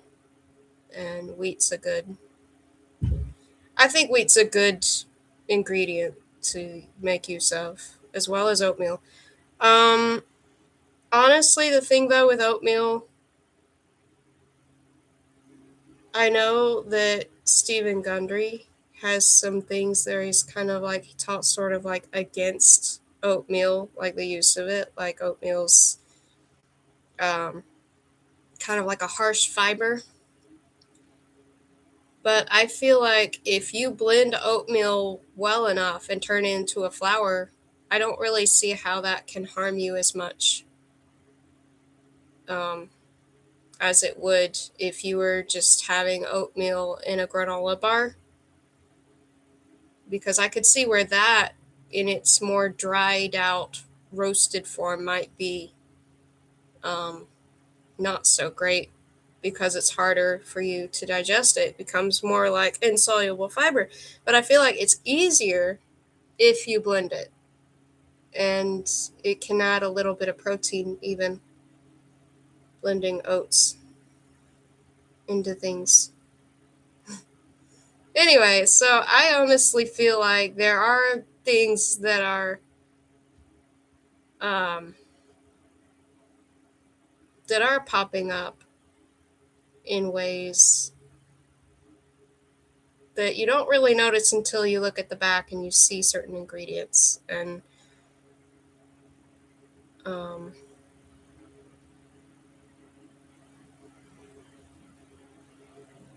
and there are so many benefits that come from some things like that.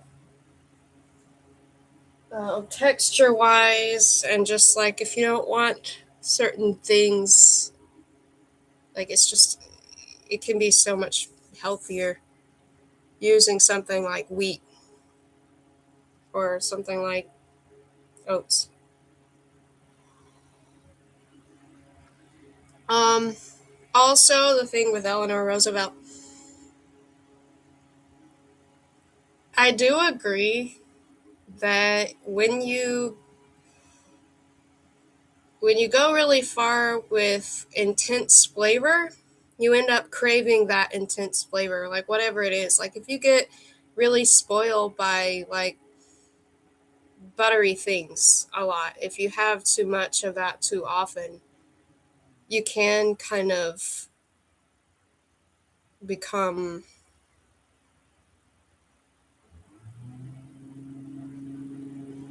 it's weird to say desensitized, but it's like you can become desensitized to anything, and you can become desensitized to these flavor intensifier things like butter.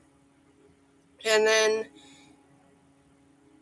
when you have a vegetable in its more natural way, like if you prepare even green beans in a more natural way where it's steamed and salted, then it becomes something that feels lacking. Whereas you'd appreciate it more and really be able to take time and enjoy the flavors that exist within just the green bean itself with the salt, if, or even without the salt, if you allow yourself to have things without all the sauces and all the like butters and all these things that intensify flavors.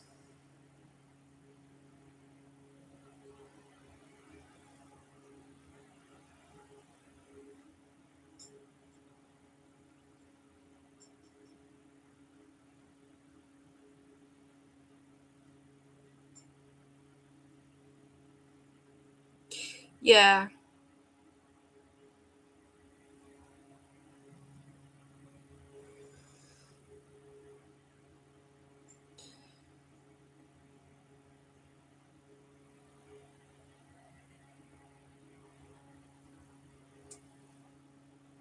Oh, that's interesting. I didn't realize that.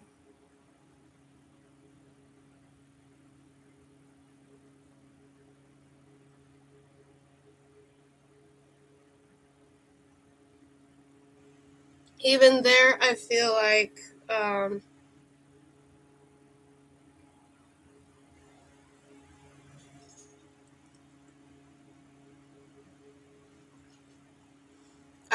there are too many ingredients that really get seen as negative that are not necessarily. I feel that way with soybeans. So like soy also pops up in all kinds of things, but I feel like as long as you are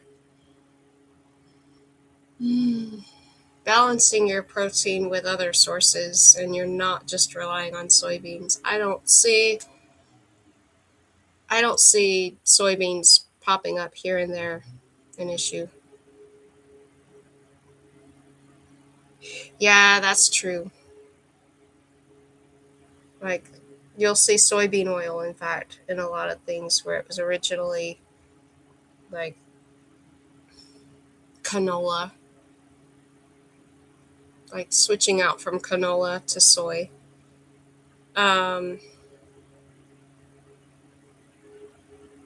and different oils have different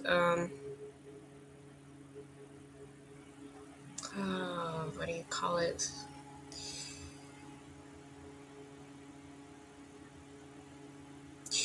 Some of them are better for higher heat, and some of them are worse for higher heat and are better for low heat. Like coconut oil or MCT oil is fantastic um, for frying or anything else because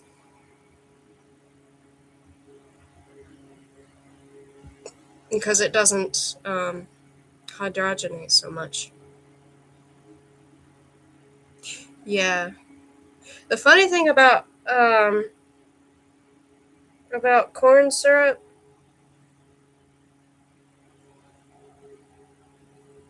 I read this interesting thing where it was like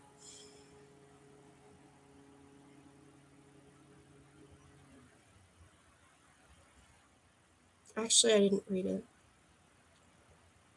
There's an interesting video where Robert Lustig, I don't know if that's how you pronounce his name, he's talking about corn syrup, and it's just very interesting because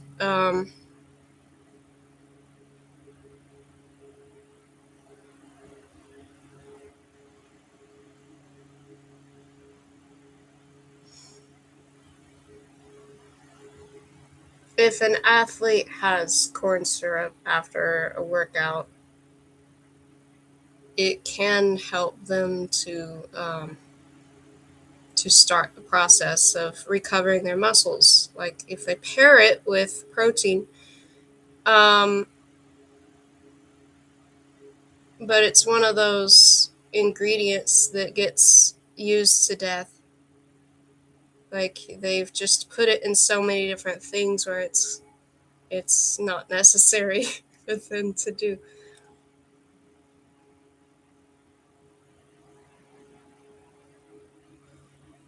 Yeah, and so they've put it in things really so that people will overindulge because and then there's that issue with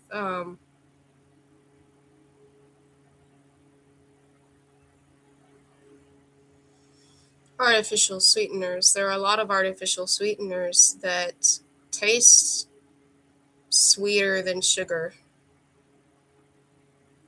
but are actually much more harmful than sugar in various ways.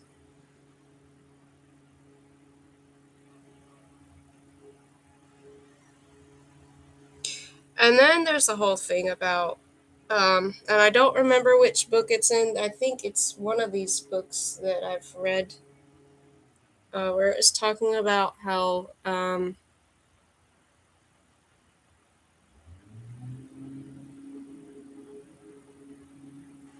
corn used to be more fiber than it is.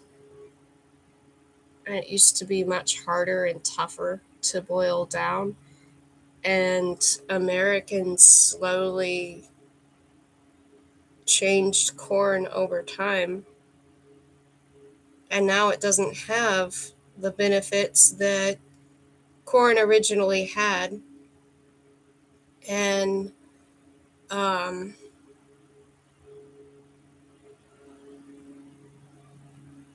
and there's an issue with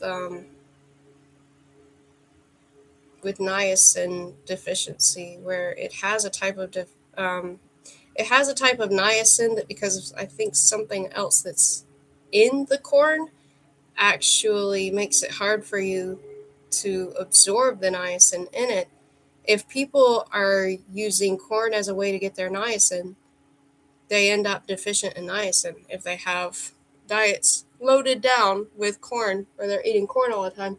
And it's hard to avoid corn, because corn now, it really does pop up in all kinds of things.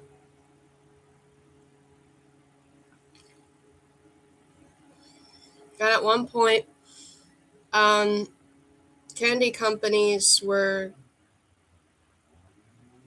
looking at the dextrose within corn as a positive thing, as a positive alternative to sugar, because dextrose from the corn um, is so readily absorbed.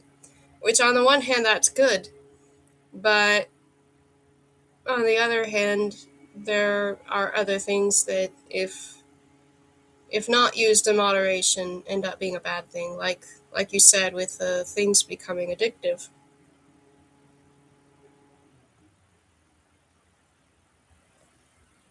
especially with it being sweeter than sugar.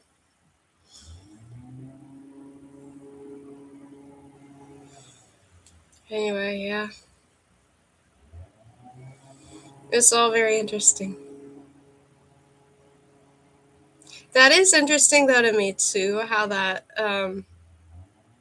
basically the chef was like refused to believe that the negative comments about her cooking were really, like, she didn't take any of it to heart. Like, I just find that so funny.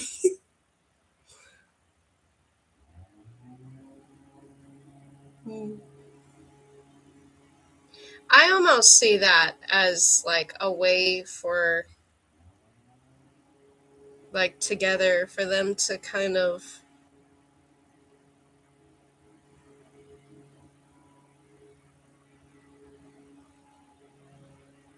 heighten the awareness that the American people, like, this is what they were eating too.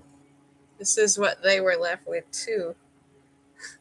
So if that were needing to change, they have to have the same thing that the American public was eating, or being told to eat. Like, I think that's actually pretty ingenious.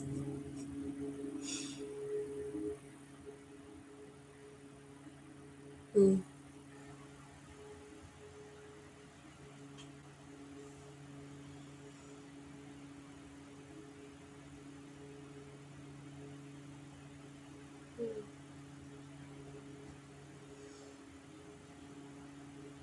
But yeah, the jungle.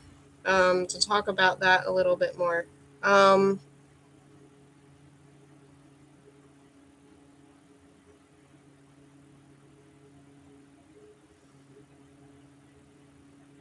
just to realize that that was written, um, like, very lightly masked as fiction, but it came from so much research, where the author himself even did um, investigative journalism into those places. He went there and experienced um, some of the things that he wrote about in it. Um, he he also was told firsthand accounts of things that people were experiencing. So even though The Jungle is a work of nonfiction, it's basically very veiled nonfiction. Yeah, it became a banned book. Um,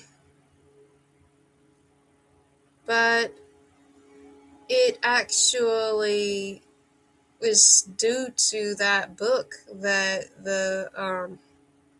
I think it was the Human Safety Act.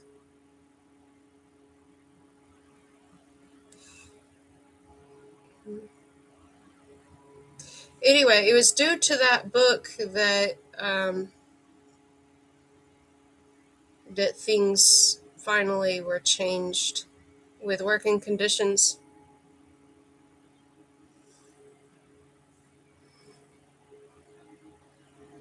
It took that for things to change. Um, and I've not seen the movie. I was thinking after I watch, not watch, after I read the book, that maybe I'll see the movie. Um, I've heard that there's a movie of The Jungle, but I've not seen it.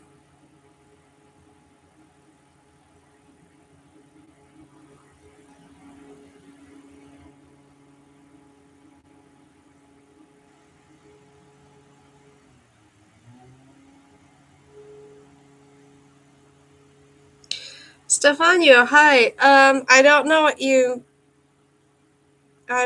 mean. Like the other day when you mentioned your novel idea, I didn't think that was a bad idea for you to have mentioned your novel. Um, I mean, one can write a novel about any number of things.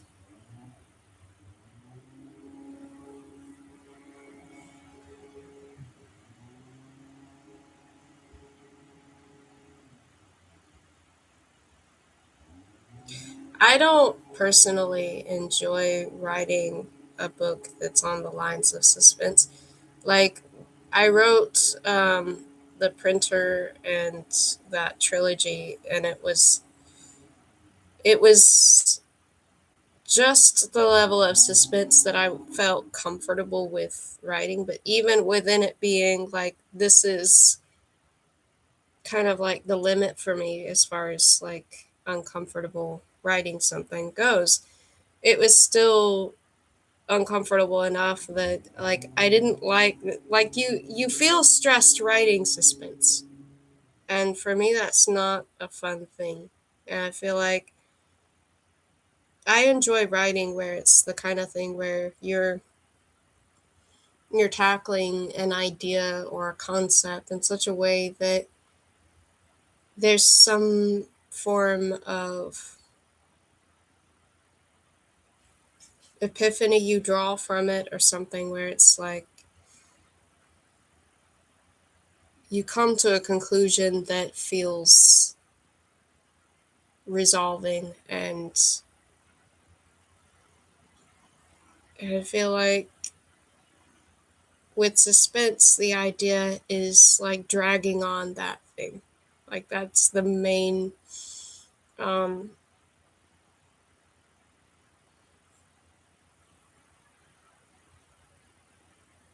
like that's what makes suspense is that you're basically holding off on the conclusion. I actually have no idea. I don't keep up with that. It gets confusing for me. So I don't know when I try to think about them all. Um, because I could think about them in the order in which I wrote them. Like I do have them, like I did go through and buy nearly all of them. It's just that some of them I published in in other ways where it's like I have certain volumes of books I've published that contain more than one book, for instance.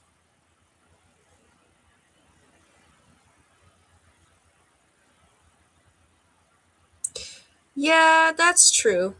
I mean, it's good to challenge yourself. And I feel like it did grow me as a writer to take that sort of challenge. When I had those ideas, I was like, okay, this isn't what I usually write, but I'll try it.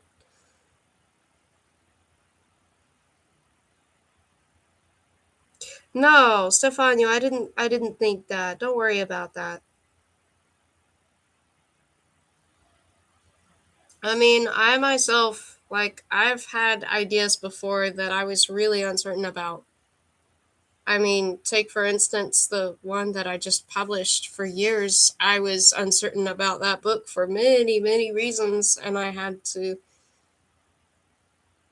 determine what parts I needed to fix before I could actually start writing it.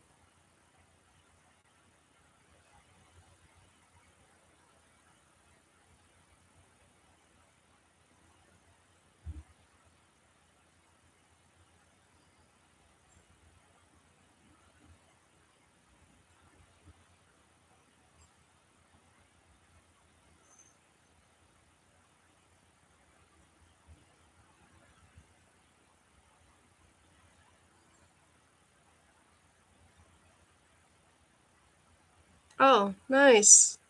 I've actually never read anything by H.P. Lovecraft.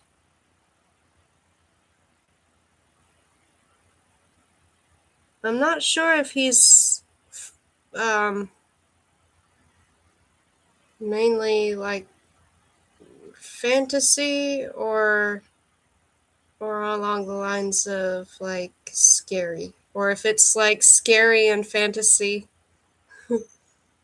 adventure, maybe.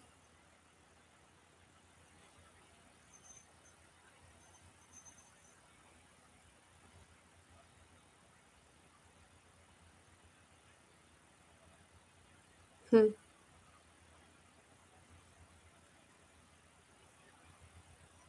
Oh, oh, interesting.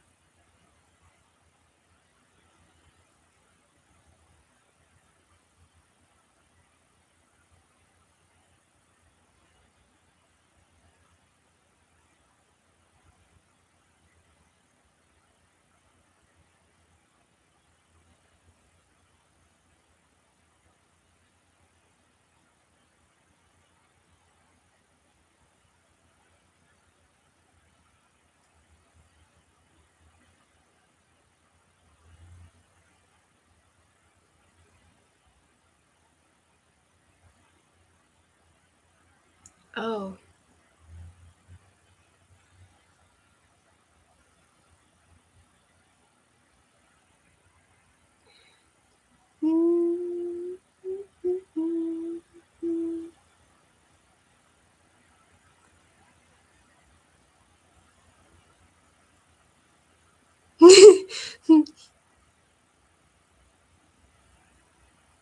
Yeah, I've read The Metamorphosis too. I've been curious though about his other stuff.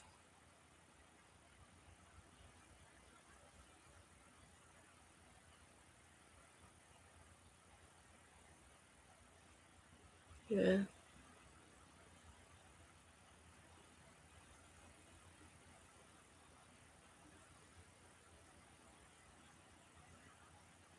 yeah.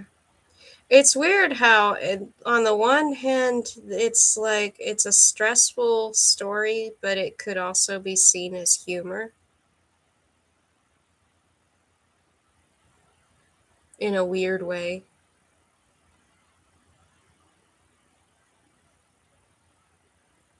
There are some books that seem almost to like balance on absurd and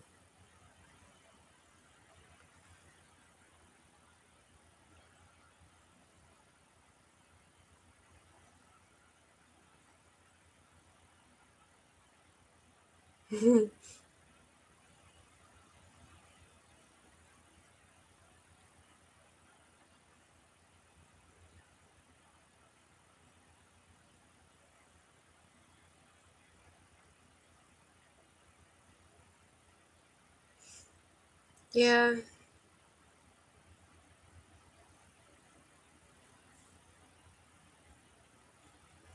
I know Nabokov did a lecture on that story where he even um, had illustration for it.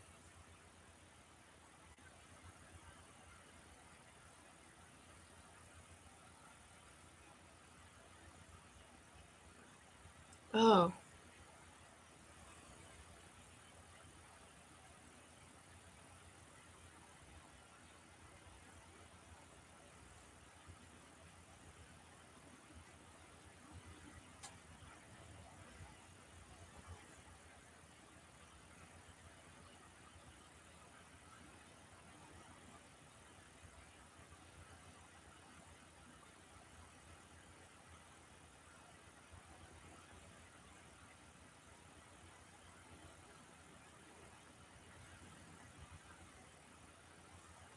oh,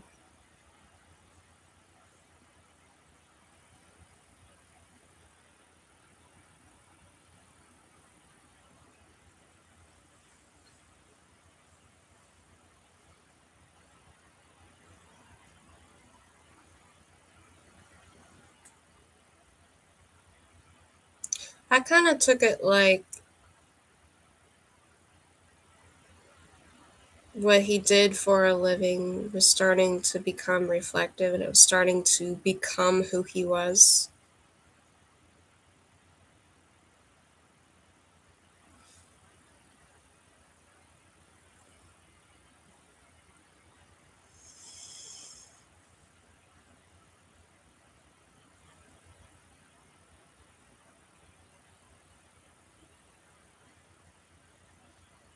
until it was something that he wouldn't be able to hide from his family.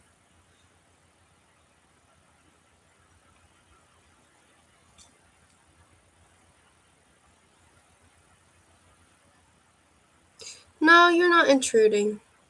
None of you are intruding.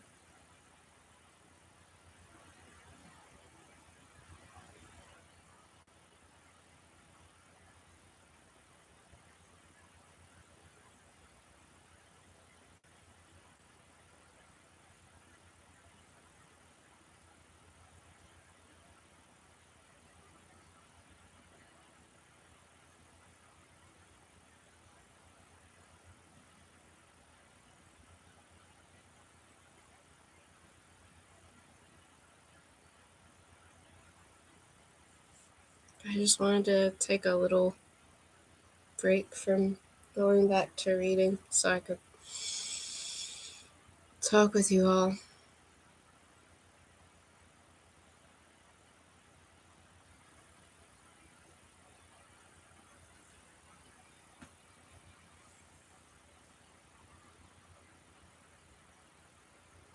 Oh, I think that's water in a glass.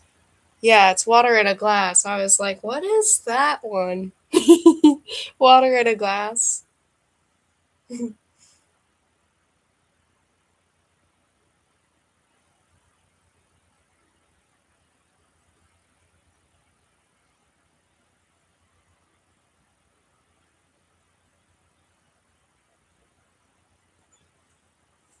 I just had hibiscus tea.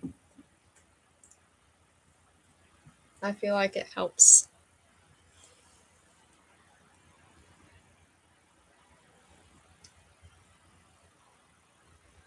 I'll go back to reading.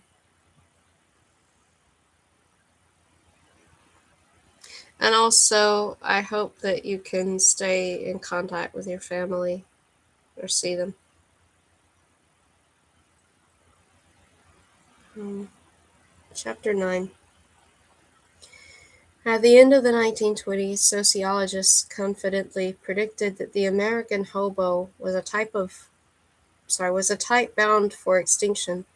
Originally migrant workers who hitched rides on the rail lines heading west, hobos found seasonal jobs laying tracks, following the harvests, and working in the growing country's mines and lumber camps. Observers often confused hobos with bums, tramps, and other footloose types, but within the subculture differences were clear. Bums, loafs, bums, loafs, and sits. Tramps, loafs, and walks. But a hobo moves and works, and he's clean. Generally white, male, native-born, and aged between 20 and 50, hobos were found across rural America, but they particularly favored the stretch between the upper Midwest and the Pacific. The glory days of the American hobo lasted from 1870 to 1920. After World War I, most of the rail lines were built. The open frontier was now dotted with towns that could provide their own harvest workers. Tractors and combines replaced horse muscle and human sweat, and asphalt roads linked most of the country. The new migrants were families who shuttled from farm to farm in their Ford Model Ts.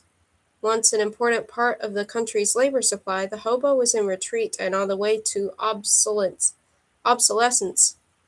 a merely picturesque figure in the American landscape. Before hobos vanished entirely, however, folklorists and writers infiltrated the migrant world to record their lore, songs, argot, and eating habits. From May to November, hobos generally could be found at work or on the move. In Dakota wheat fields, Oregon lumber camps, and Pacific salmon canneries, employers supplied their workers with simple, filling fare prepared by the camp or mess hall cook. However, hobos were notoriously restless, often working only a week or two before the itch to travel returned and they hit the trail again. On the road or rails, hobos' meals were occasionally bought, but more often foraged, begged, or stolen. Their emblematic dish was mulligan stew, a descendant of foods served to work gangs on the Union Pacific and other Western railways. A properly made mulligan was concocted from meat and vegetables begged or stolen from local butchers and grocery stores, the ingredients then stewed in a gallon can over a campfire. When there weren't enough ingredients to make a proper mulligan, the dish became a slumgullion, or slum, the same watery stew that fed the bonus army. Farm wives were frequent targets of begging hobos hoping for a poke-out, a farmhouse meal wrapped in a butcher's paper.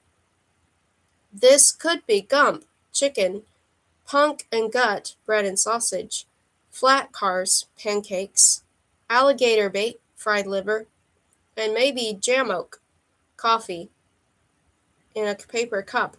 Sometimes, however, a hobo's luck and ingenuity ran out, leaving him stranded in the middle of nowhere with an empty stomach. Oh, my belly is just aching for a couple of strips of bacon, a hunk of punk, and a little bot of brew. I'm tired of the scenery, just lead me to a beanery, where there's something more than air to chew.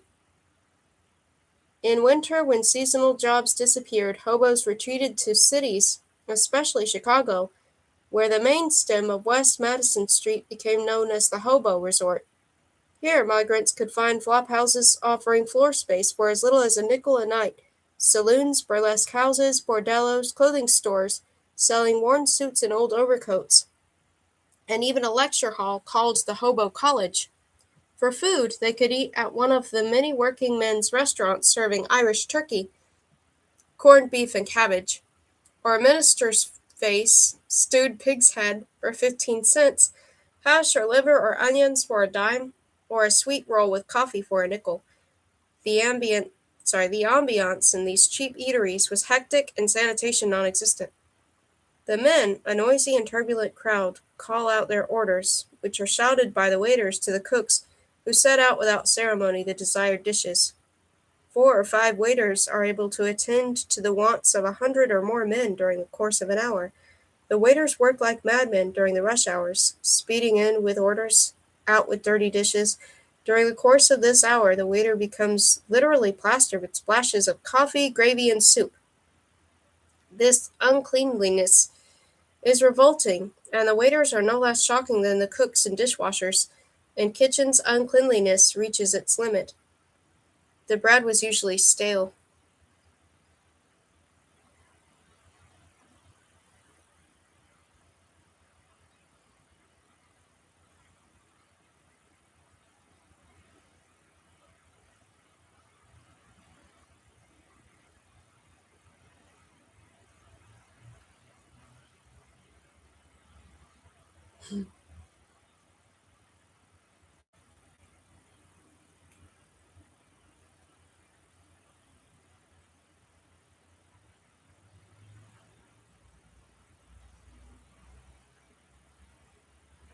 The bread was usually stale, the hamburger stretched with potatoes and breadcrumbs, and the milk sour. Hobos, however, were in no position to complain and gulped their meals as quickly as possible without looking or smelling. When money ran out, they moved their flock to a nearby park for free lodgings and queued up at the mission door for the nightly breadline. This lasted until the leaves returned to the trees and the hobos again felt the stirrings of wanderlust. Then they would visit one of the West Madison Street's slave markets or employment offices and sign up to be shipped out on the next train for the great outdoors. During the 1920s, sociologists watched the yearly influx of migrant workers to Chicago gradually abate as the need for hobo labor shrank. In the autumn of 1930, however, that trend reversed itself as newly jobless men from all walks of life crowded the blocks of West Madison Street. As the first great wave of Depression era layoffs crested over the city, thousands of men had to figure out new ways to survive. With little government or private charity relief available, following the way of the hobo seemed as good as an answer as any. Chicago had relatively few beds in city shelters, so homeless men found accommodation in the area's many hobo camps or jungles. Most of these shanty towns were located in vacant lots next to the railroad freight yards. The most famous one was situated right in Grant Park on the downtown waterfront, where homeless men built shacks, some complete with glass windows, stoves, and chimneys, from scavenged wood, tin signs, and other materials. For food they ate communal, for food they ate communally, going downtown to round up any ingredients. Back at camp, the stew builder or cook, usually a veteran hobo, would tutor new arrivals on the fine points of preparing mulligan. In late 1930, the squatters in Grant Park voted to name their community Hooverville, with thoroughfares dubbed Prosperity Road, Easy Street, and Hard Times Avenue. As the economic crisis became national, Hoovervilles popped up in cities from St. Louis to Seattle to Washington, D.C. Building may be at a standstill everywhere, said the mayor of Chicago's Hooverville, but down here everything is booming. From the Hoovervilles and hobo jungles, it was an easy step to hop on one of the freight trains rumbling by and ship out. In the early years of the Great Depression, thousands of Americans hit the roads and rails with little more than a few cents in their pockets. This new vagabond army, driven by a sense of adventure, a need to escape hard times, or most often rumors of jobs or more generous relief somewhere over the horizon, was soon discovered by journalists, social workers, photographers, or even movie directors. Between 1932 and 1934, popular magazines ran a spate of articles on the new class of wanderers, with especial attention given to child hobos and lady tramps often dressed as men. The social dangers of tramp life, where sexual and racial lines were often blurred, became particularly evident during the 1931 Scottsboro case, in which two white girls falsely accused a group of young black men of raping them in a boxcar. In September 1933, Warner Brothers released director William Wellman's Wild Boys of the Road, its trailer promising the living truth about 600,000 wild boys, innocent girls driven to vagrancy, crime, fates worse than death. Moviegoers, however, found a stark depiction of the lives of three young hobos, two boys and a girl dressed as a boy, who hit the rails in order to be one less mouth to feed for their hard-pressed families.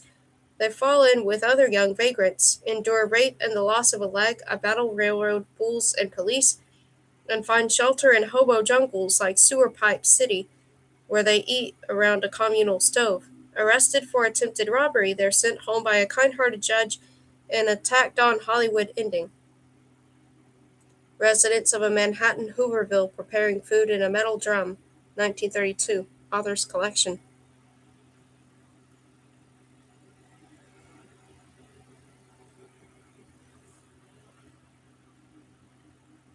Oh, I've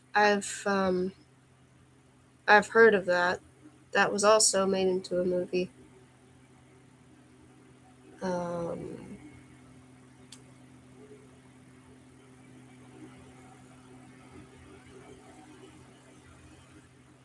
think that was in the 2000s, maybe, like early 2000s.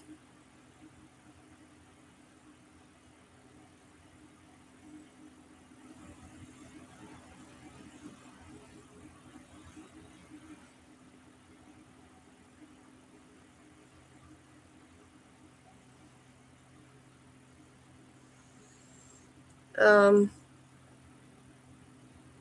yeah, these days there are people who refer to themselves as like um,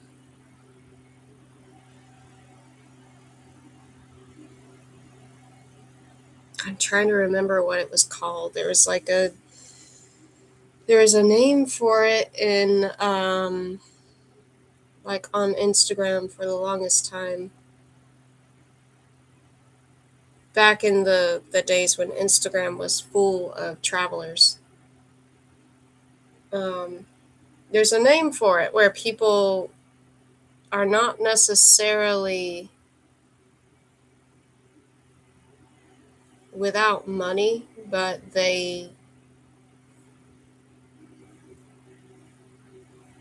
gosh, I can't remember. And it's not hobos, but it's kind of similar to like the hobo attitude of like, gosh, I can't remember what it's called now, but there was like a name for it. Um, there was like a repurposing of what was once seen as negative, but actually changed to not be negative. Like people who have money, but they choose instead of having a permanent place where they live, they choose to be travelers. They choose to always be on the road traveling. Or um, like with campers, or they choose to be always flying. I'm trying to remember what that's called though. Hmm. And then there are the ones who are off grid,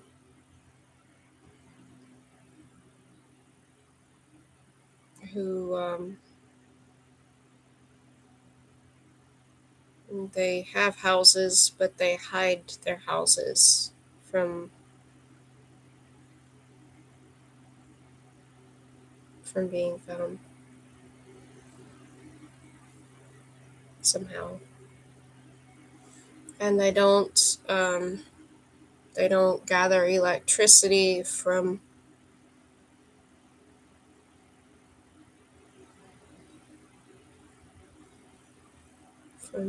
like normal ways of getting electricity. So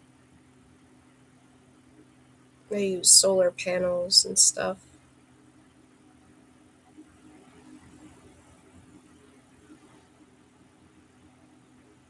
Anyway, so like modern day stuff is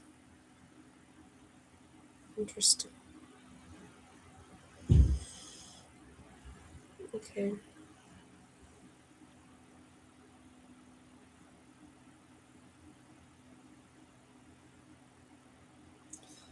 A more serious but no less graphic account of depression wanderers came from a University of Minnesota sociologist named Thomas Minahan, who in 1932 donned some old clothes, went down to the freight yards, and jumped on a freight train. He fell in with a group of oh wait, did I already read this? He fell in with a group of teenagers, both male and female, and chronicled his discoveries in a book called Boy and Girl Tramps of America.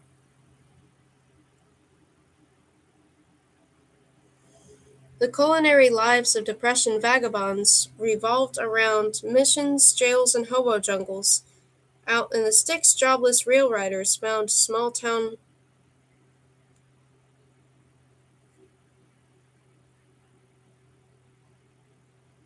America anything but welcoming. In one Midwestern town, Minahan and his tramp friends were met by a cigar-smoking sheriff and 9 deputies holding clubs made from axe handles. The tramps were promptly arrested and trucked to jail, where they received a meager support of 1 cup of cold tomatoes, mostly juice, one cold boiled potato with scabrous jacket still on, 1 slice of muggy bread. In most rural jails, local prisoners were treated far better than the bums from out town. The following morning, resident criminals breakfasted on oatmeal with milk and sugar, 2 fried eggs with bacon, toast, prunes, a cookie, and coffee, while vagrants were served watery cornmeal mush and a dry slice of bread. Shortly afterward, the sheriff herded them back in the truck, drove them to a freight siding, and packed them in boxcar heading to Chicago. This was known as passing on, the traditional way that local governments across the country dealt with homeless migrants who arrived in their midst. Shipped them out of town and let them be the next community's problem. Out in the countryside, however, tramps still found spots where farm families retained some sympathy for down-and-out vagabonds. 10 miles out of town, Minahan and a group of tramps jumped off the train at a spot known for a nearby quarry for swimming and a welcoming hobo jungle. Minahan and a pal found a farmer and his wife who let them dig up a couple of bushels of potatoes and gave them coffee and a generous farmhouse lunch. Ham and egg sandwiches, buttered bread, 2 kinds of jelly, a dozen apples, fresh homemade cookies, and a half a cake. After vagrants helped with the chores, the farmer's wife also gave them 3 cabbages and all the apples they could carry. Their pals, meanwhile, managed to score fresh fish from a fisherman, 3 chickens, a chunk of salt pork, and milk. That evening, 17 migrants, including 2 teenage girls, enjoyed a feast on a warm autumn evening. Full of food and near a warm fire, we are happy and content. There are lean-tos of willows and scrap tin to which we can retreat if it rains. No need to worry about cops and sheriffs, nor Snoopy caseworkers at welfare stations, or hell-shouting ministers at missions. When it becomes colder, we will have to follow once more the depressing routine of organized charity and be kicked from town to town, as we stand hungry and cold in bread lines, but no need to worry now. As wanderers flooded the rails and roads, social workers attempted to both measure and respond to the transient crisis. In late 1932, there's actually another that reminds. So there's also a movie, I think it's called Wild, about a woman who is not homeless, but she chooses to spend, I think, an entire year um, as a not hitchhiking. She spends a whole year hiking across the U.S. and um,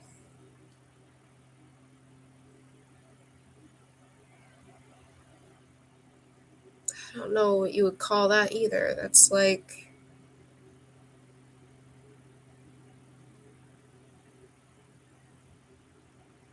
That's also a form of like traveling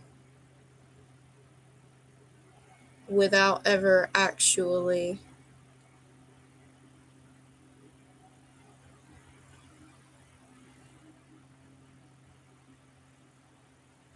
like traveling and not being in one home. I think it was called Wild. But for her, like the movie is like she's really doing that because she's got all these personal issues in her life, and it's helping her emotionally to cope with all kinds of things. Um, it's a really, really good movie, actually. I highly recommend. Hmm. Yeah, I think basically it's called Tramping. Um, it had Reese Witherspoon in it.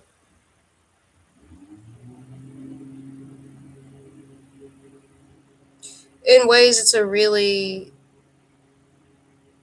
really good movie. It has a lot of sad things in it, but it's really good. Um,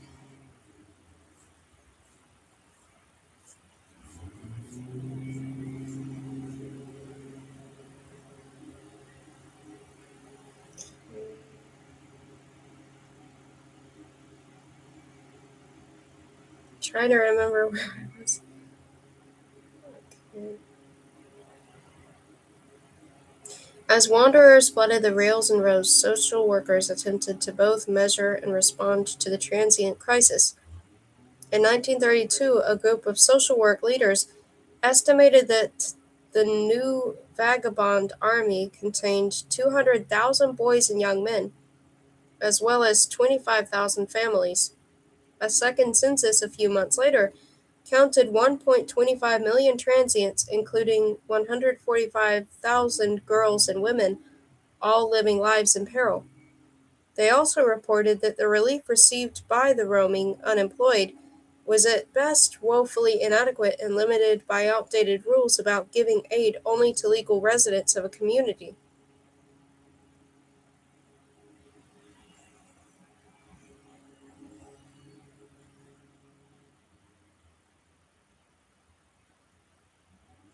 In April 1933, The Nation ran a four-part expose on the life of the Starvation Army. At its end, the author predicted that 1. Our country is in imminent peril of revolt, and 2. The revolt, if it comes, will originate with the wandering unemployed.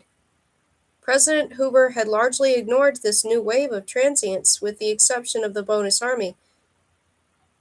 Now there is a new occupant in the Oval Office whom social workers thought was both sympathetic and ready to take action.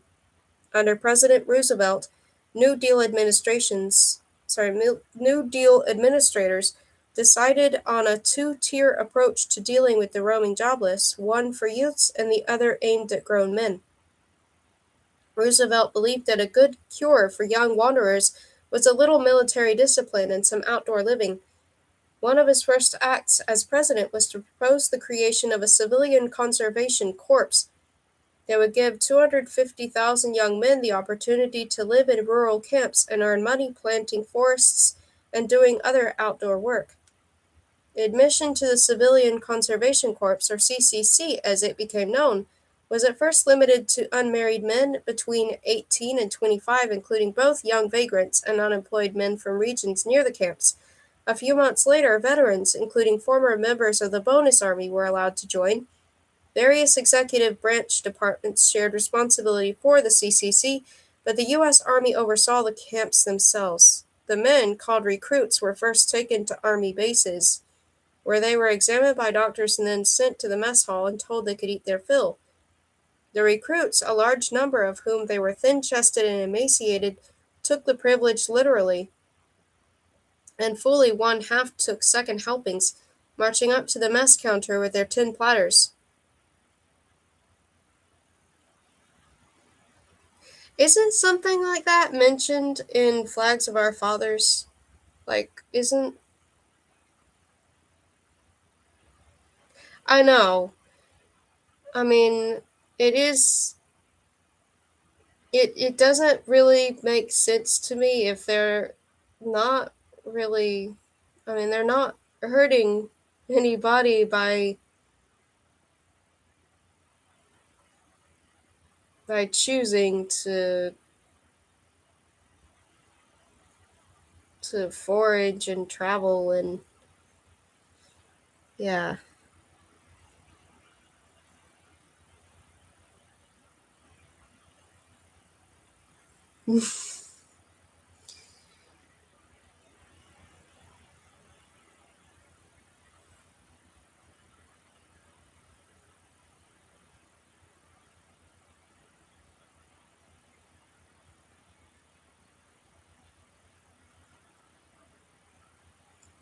The recruits, a large number of whom were thin-chested and emaciated, took the privilege literally, and fully one half took second helpings. Well, actually, I think the Boy Scouts and Girl Scouts, I feel like that's kind of a way to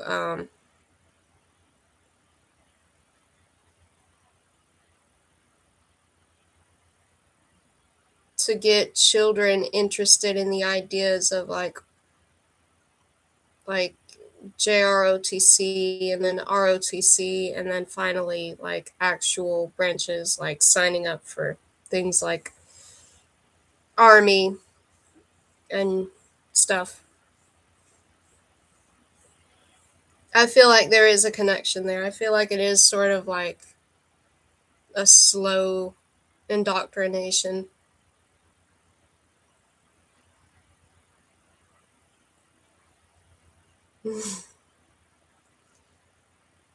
Anyway, where was I?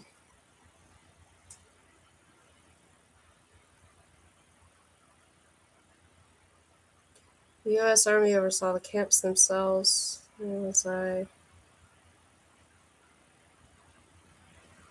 The noon menu consisted of vegetable soup, roast beef with mashed potatoes, spaghetti with cheese, radishes, and lettuce, strawberry pie, bread, butter, and coffee. Finally dressed in their new CCC uniforms, actually World War I surplus gear, the men were shipped out to a CCC camp, usually in a state park, where they were put to work at healthy but demanding tasks in the great outdoors. Life in CCC camps was run along quasi-military lines. After reveille at 5:45 a.m., the men trooped off to breakfast, which was cooked following the recipes of the U.S. Army's Quartermaster Corps. Rations were designed to be inexpensive and give enough fuel at least 4,000 calories worth for a day of hard work. A breakfast could include bananas, cornmeal mush, hash, bread, butter, and coffee, while lunch, typically the heaviest meal of the day, might be Irish stew, coleslaw, cornbread, pickles, jam, and apple pie. One camp commander claimed the forest soldiers ate twice as much as regular army men, including a pound of meat a day and huge tablespoonsful of potatoes and green vegetables, great hunks of bread, and dessert. For their work, the men were paid $30 a month, for which they had to send $25 to their families, or if they had no families, to a charity of their choice. The normal tour of duty in the CCC lasted 6 months, after which they had a chance to re-enroll, up to a maximum of 2 years. For many young men, the only problem with the CCC was gaining admission in the first place. In September 1935, the Forest Army reached a peak strength of 502,000 men in 2,500 camps. However, President Roosevelt, in one of his sudden shifts to New Deal policy, decided that balancing the budget took priority in the run-up to the 1936 election, despite the fact that the CCC was the New Deal's most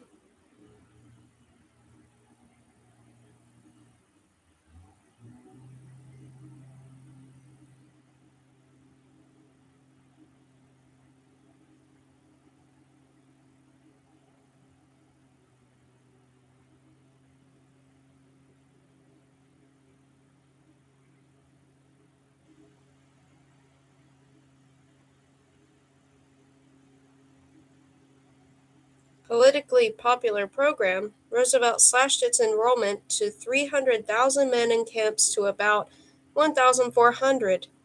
Gradually weakened by bureaucratic infighting, poor morale, rebellion, particularly by African Americans confined to segregated camps, and dwindling budgets, the CCC sputtered along until 1942 when it was finally disbanded.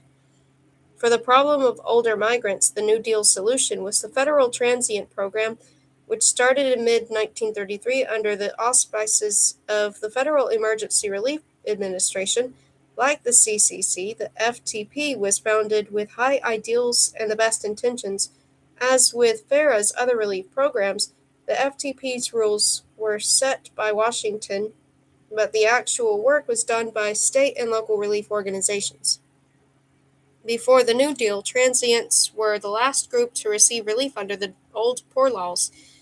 Now the FTP funded a separate system of transient centers guided by federal regulations meant to guard against local governments' ingrained cultural biases against drifters and migrant job seekers. In rural areas, transients would be gathered into federal concentration camps a term that had not yet gained its ominous connotations, designed for long-term stays. In cities, they would be directed to transient centers, where they could stay for a night or even a week or two. Over the next 2 years, the FTP opened more than 500 rural camps and urban centers serving hundreds of thousands of transients. After the initial feeding and processing, travelers had the option of either continuing their journey, heading perhaps to rumors of a job or stay with family, or remain in camp for weeks or even months. During that time, social workers worked with the transients to determine what skills, job advice, and so on they needed again to become productive members of society. Services in the camps varied widely depending on the competence of the administrator. One model camp was Camp Greenhaven in upstate New York, with bunkhouses, a dining hall, a recreation hall, a laundry, a canteen, a tailor, an infirmary, a newspaper, a baseball field, a woodworking shop, classes in radio and car repair, and an 18-acre farm. Doctors, dentists, and optometrists made weekly visits to provide medical care, new teeth, and glasses for its residents. In return for room and board, men were required to work on construction projects, gardening, kitchen tasks, and the like. According to Harry Hopkins, the FTP's official policy toward transients was that the government will feed 'em and doctor 'em and sleep 'em. They can do the rest themselves. We won't bother them. To attract wary hobos and others suspicious of authority, the main draw of these relief stations was ample servings of wholesome food.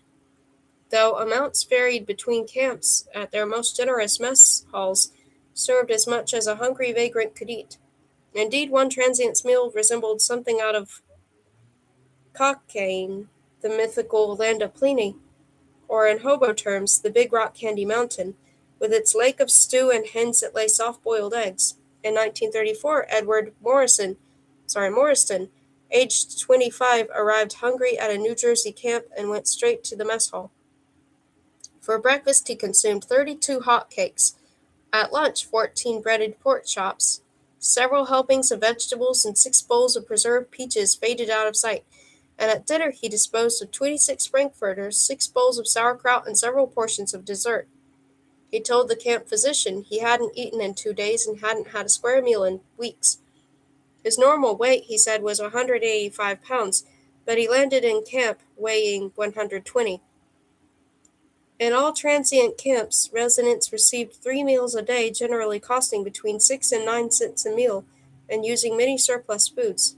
At Camp Del Rosa, near San Bernardino, California, one day's menu included breakfast: stewed fruit, oatmeal and cereal, bacon, scrambled eggs, fried potatoes, toast, butter, coffee. Dinner: lima beans, bacon, cold tomatoes, pickled onions, bread and butter, tea. Supper: hamburger loaf, Spanish sauce, mashed potatoes, buttered carrots, pumpkin pie, bread and butter, coffee. The federal transient camps were a great boon to the state and local governments that had neither the money nor the desire to take care of the Depression army of wandering unemployed.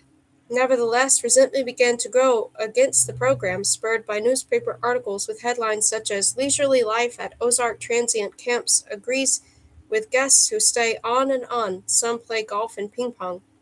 Campers were portrayed as weary willies, idling away their days and fattening up on taxpayers' dollar. Although social workers lobbied strenuously for the camps, the program also lost the backing of the White House as the president turned against federal relief. Harry Hopkins also lost his cheerful paternalism toward the transients, saying there could be little doubt that what most of them needed was not casework, but a job.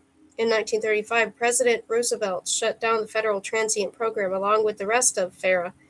Transients willing to work would be given jobs with the new Work Progress Administration, while the rest were returned to the care of state and local governments. However, wandering job hunters soon discovered that the WPA had few jobs available for them, while many communities, including New York City, refused relief to new arrivals because they were not legal residents.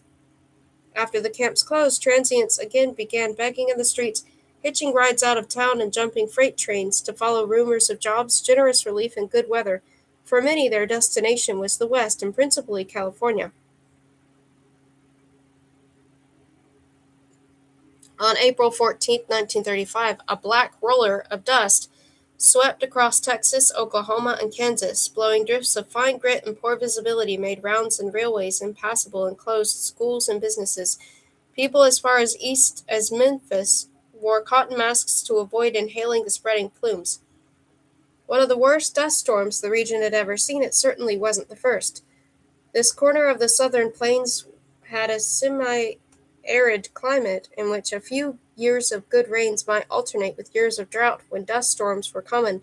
During the 1930s, however, human intervention combined with drought to create one of the century's greatest ecological disasters, the Dust Bowl that engulfed eastern Colorado, the Texas and Oklahoma panhandles, and western Kansas.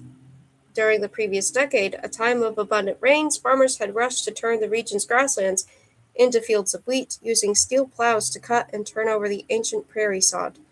They were much slower to adopt good conservation practices to preserve the thin layer of sandy topsoil from aridity and wind. A period of drought, the worst in memory, began in 1932 and lasted until the end of 1939. And every year during the blow months of February, March, and April, the winds roared in and simply blew the land away. So that's what you were talking about earlier, yeah.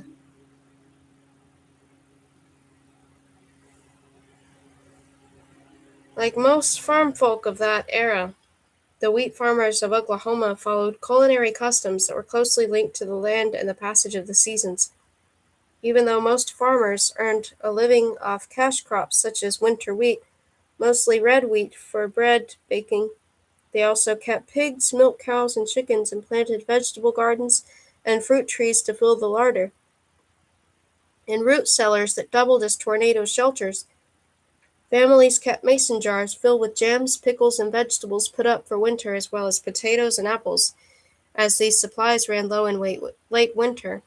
Housewives looked longingly to the garden for the first shoots of onions to cure the family's spring fever.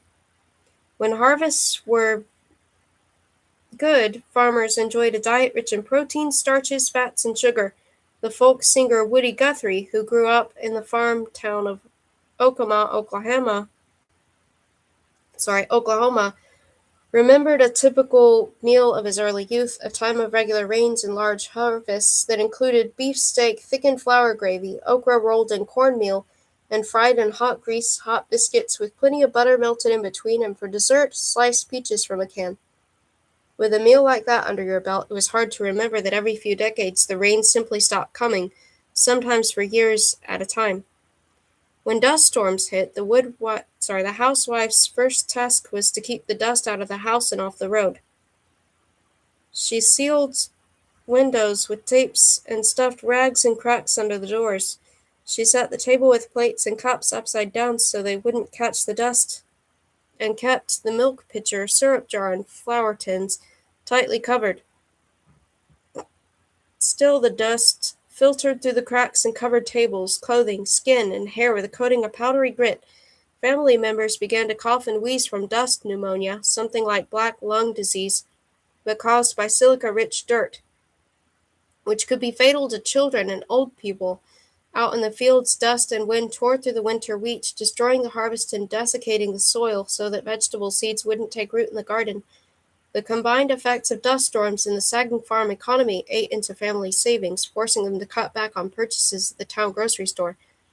They pared back their daily diet to the bare minimum of flour, lard, and potatoes, supplemented by anything that could glean from the fields. In spring, that meant shoots of Russian thistle, better known in its mature form as tumbleweed, which tasted something like spinach.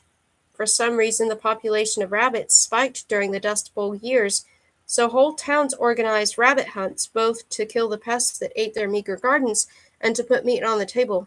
After a few years of drought, poor harvests, and eating dust, many farmers fell behind on their mortgage payments, ran up big bills at the store in town, and finally decided to pack it in.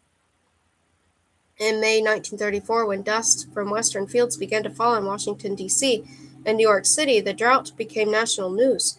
Reporters, magazine writers, and photographers descended on the southern plains to produce dramatic, at times near-apocalyptic portrayals of abandoned farmhouses surrounded by encroaching dunes and cattle skeletons. In the spring of 1935, the journalist Margaret Burke White traveled through the Dust Bowl with a photographer and described roads filled with rattling trucks and Model T stuffed with people and possessions chugging west, the beginning of a new exodus. We passed them on the road, all their household goods piled on wagons, one lucky family on a truck. Lucky because they had been able to keep their truck when the mortgage was foreclosed. All they owned in the world was packed on it. The children sat on a pile of bureaus topped with mattresses, and the sides of the truck were strapped with bed springs. The entire family looked like a meeting, their faces done up in masks to protect them from the whirling sand. I will not say what that's the whole quote because I don't want to say that out loud. One of the most persistent myths of the Great Depression is that the Dust Bowl impelled a massive migration from the central farm states to the west. Between 1933 and 1940, roughly 400,000 migrants from the southern plains and Midwest did enter California seeking jobs and land. Many thousands more ended up in Oregon and Washington state. However, only 16,000 of those people crossing into California originated in the Dust Bowl region. The decade's black blizzards did impel many in the Panhandle region to pick up stakes, but they moved an average of only 30 miles to settle in nearby towns or to double up with kin whose farms hadn't been so hard hit. Panhandle folk were stubborn and had seen hard times before. They would stick it out.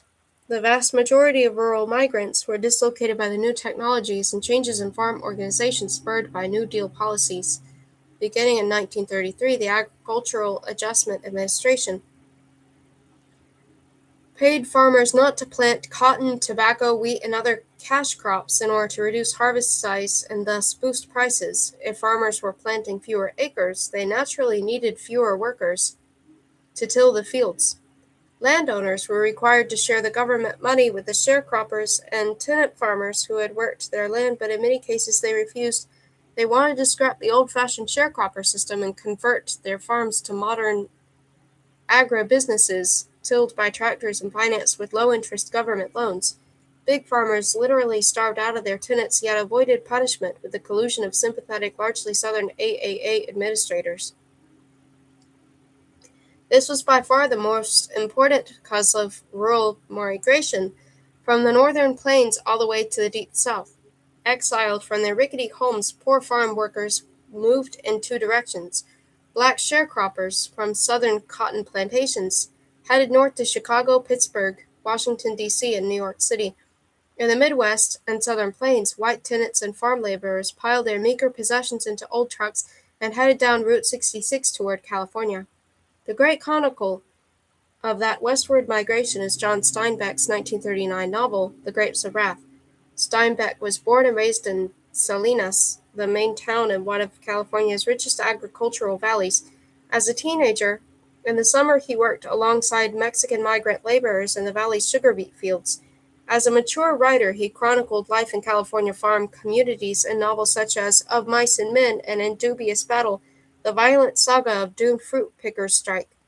In 1936, the editor of the San Francisco News asked Steinbeck to write a series of articles on the new wave of migrants then starting to arrive by the thousands in California's inland valleys. The state's farm communities had long relied on Chinese, Japanese, Mexican, and Filipino workers to do their planting, weeding, and harvesting. The new arrivals, on the other hand, were what Steinbeck called real Americans, direct descendants of the men and women who settled the frontier. The following year, he retraced the migrants' journey along Route 66, and in 1938, in an astonishing burst of creativity, in less than 5 months, he wrote his account of one family's trek from Oklahoma to California, which became the best-selling book of 1939. The Grapes of Wrath follows the journey of the Joad family, cotton and corn sharecroppers from a farm near Sallisaw in far eastern Oklahoma. Like most sharecroppers from the southern plains to the deep south, their staple foods are salt pork, biscuits, cornbread, greens, lard, and coffee. During these hard times, however, with cotton at rock-bottom prices, they can barely afford to buy food. Their dilemma is memorialized in a sharecropper's song called 11-cent cotton and 40-cent meat. How in the world can a poor man eat? Flour up high, cotton down low. How in the world can you raise the dough? Old slouch hat with a hole in the crown. Back nearly broken, fingers all worn. Cotton going down to raise no more. 11-cent cotton, $8 pence. Who in the world can have a chance? Can't buy clothes, can't buy meat. Too much cotton and not enough to eat. As the novel starts, the Jodes are being evicted. The landowner has bought a tractor and wants to maximize his acreage by plowing up every foot of his land, including the Jode homestead. The Jodes find a glimmer of hope in a handbill promising work in California. They sell their possessions, except what they will need for the trip, and buy 1926 Hudson Super 6 sedan, which they convert into an updated Conestoga wagon. Ma Jode, the family matriarch, then begins the task of organizing the family food supply. The men slaughter the family's 2 pigs, salt the meat, and store it in barrels. The chickens come along in a couple of coops. Ma Jode tells her son Tom what to make from the kitchen. All the stuff to eat with, plates and the cups, the spoons and knives and forks, put them all in that drawer, and take the drawer. The big fry pan and the big stew kettle, the coffee pot. When it gets cool, take the rat out of the oven. That's good over a fire. Take the bread pans, all of 'em. They fit down inside each other. I'll fix up the rest, the big can of pepper and salt and the nutmeg and the grater. The men spend all the night loading the truck, and at dawn the family breakfasts on coffee and roast pork bones. They all pile in, the truck roars to life and slowly lurches down the rutted road. When they reach the highway, they turn west toward the Pacific Ocean.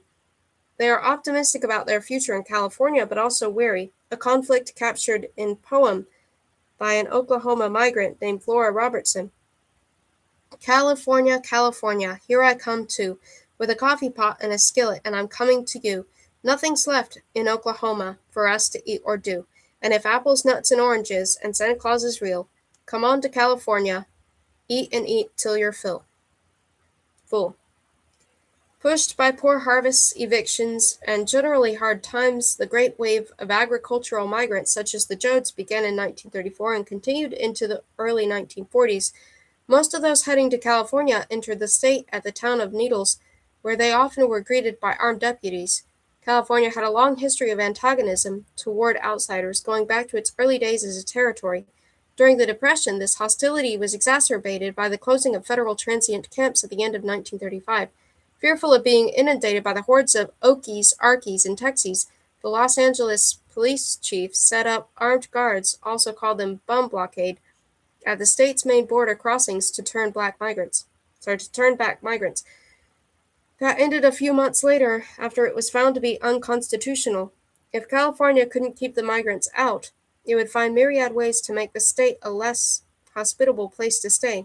The legislature tightened requirements for receiving relief from 1 to finally 3 years of legal residence. Many cities sharply cut back on aid to migrants. In Bakersfield, the southern end of the rich San Joaquin Valley, the county welfare department would give transients only 1 meal, at best watery stew and stale bread, and ship them to the county line. The local Red Cross chapter had been told the national office to give no food to transients, while the Salvation Army officer grudgingly fed a migrant who could find his house a mile out of town. And here's a photo.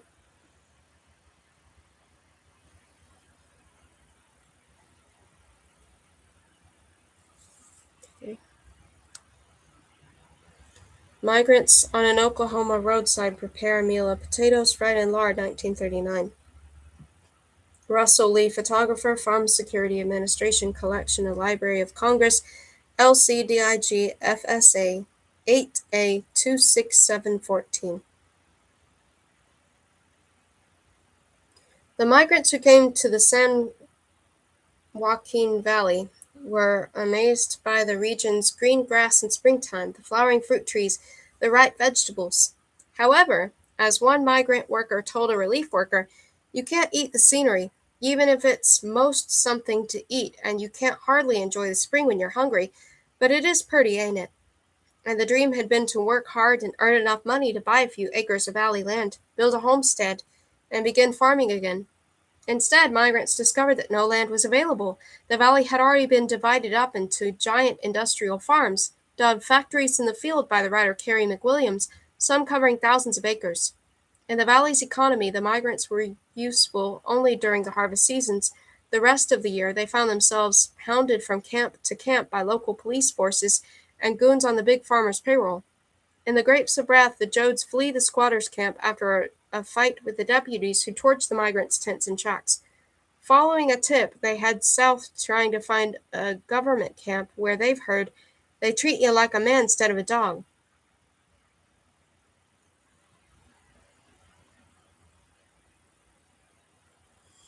The novel's Weed Patch Camp is based on the government-run Arvin Sanitary Camp, built southeast of Bakersfield. In 1934 and 1935, a group of federal relief workers, among them the economist Paul Taylor and the photographer Dorothea Lange, had traveled through rural California documenting the abysmal conditions suffered by migratory farm workers.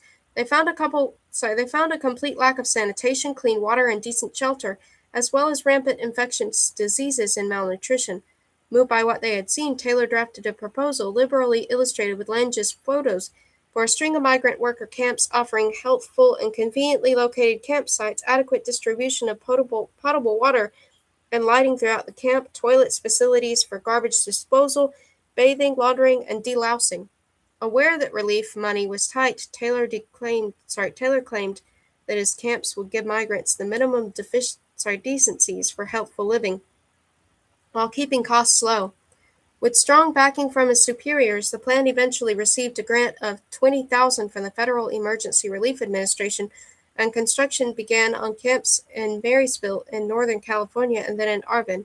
John Steinbeck visited the Arvin camp while researching the migrants and relied on Tom Collins, the camp manager, as his principal guide into their world. Although the migrant camp program was the brainchild of state relief workers, it was administered first by the Federal Resettlement Administration and then by its successor, the Farm Security Administration. Even so, administrators back in Washington were stingy with both attention and funding. The camps were only a small part of the FSA's activities, which were focused mostly on giving loans and aid to farmers to keep them on their land in the first place. As waves of agricultural migrants spread across the United States, by 1940 the FSA had opened 56 camps around the country, 18 of them in California, each accommodating up to 350 families. Administrators nevertheless continued to keep costs as low as possible, following the rehabilitation rather than relief rule handed down by President Roosevelt. Rather than give migrants food, the camps taught home economics-style classes on nutrition and food budgeting. In 1936 report from the Arvin camp, manager Tom Collins reported how the classes had helped change the migrants' eating habits. This week was noted a complete change in diet of most of the campers. The old reliable sow belly was missing excepting for breakfast. High prices had something to do with the absence of this staple from the daily menus. The discussion at the clinic and assembly of the Good Neighbors or Women's Club also were responsible. Fresh vegetables had a conspicuous place in the diets for the week. The change was beneficial, especially for the children. The use of vegetables has cut down the cost of menus. This change was only temporary. During harvest season, when everyone had a few dollars in their wallets, the entire camp smelled like frying pork chops.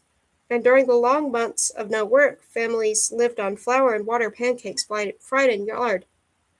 As the numbers of migrants rose, relief workers like Tom Collins did their best to help the migrants despite a lack of resources and support from Washington community gardens were planted so campers could feed themselves in the face of opposition from administrators who feared that having their own gardens would make campers less likely to move on. They opened cooperative stores in camps where migrants could buy healthful foods at reasonable prices. When strikes led to near starvation among California farm workers, managers convinced Washington to distribute surplus commodities such as flour, cornmeal, cheese, coffee, evaporated milk, vegetable shortening, and canned tomatoes. Still, the amounts given were a pittance compared to the aid offered to resident relief clients. In February 1940, 3,511 out-of-state farm workers received $22,600 worth of surplus food, compared to 1.1 million of food given to 104,000 unemployed Californians. That year, the FSA began a program of giving eligible farm families cash grants to pay for food and other necessities. However, the meager grants allowed migrants to buy only about two-thirds of the food necessary for an adequate diet. All of these efforts made a small difference and certainly saved the lives of the most vulnerable, but they were clearly not enough to deal with a massive and growing problem. Although California relief workers were able to help only a fraction of the thousands of needy migrants, they did have an outsized effect on the national debate about poverty and relief. In 1935, Dorothea Lange was hired by the Resettlement Administration, precursor to the FSA, to join its team of photographers documenting the lives of rural Americans. Early the following year, Lange encountered a group of destitute pea pickers camped in a muddy field near Nipomo, California. They had been stranded when a freeze ruined the pea harvest and were surviving on frozen vegetables from the fields. She talked to a tired young mother sitting in a ragged tent, little more than a lean-to, with their 7 children, including a nursing baby. Lange quickly shot 6 photographs. A few days later, the San Francisco News publicized the migrants' troubles using Lange's photograph of the migrant mother below the caption, "What does the New Deal mean to this mother and her children?" The strength of that image ignited a campaign to help feed the pea pickers, and within days they had received surplus food and help moving on to the next harvest. Lange's photograph went on to have a life of its own. In 1936, the New York Times ran it twice as an illustration, once above a caption describing the subject as a destitute mother, the type aided by WPA. It was widely reproduced in magazines and appeared in photography exhibitions alongside the work of other noted FSA photographers such as Walker Evans, Arthur Rothstein, and Marion Post Walcott. It was reproduced and viewed by millions of Americans. The photograph Migrant Mother rose in stature. The hardships of an entire nation were projected onto that one image, which became the embodiment of motherhood, perseverance, and the American spirit. In the process, the photo lost its connection to its origin in a muddy field near Nipomo. Decades later, a writer tracked down the subject of the photo and learned her story. It turned out she was an Oklahoma native named Florence Owens Thompson, who had arrived in California during the late 1920s, married twice, and produced eventually 10 children. To survive during the Great Depression, she and her husband followed the harvests. Other times she worked in bars or restaurants or cooked and cleaned. By the time that surplus food arrived in Nipomo, the Thompsons had already fixed their car and moved on to another harvest.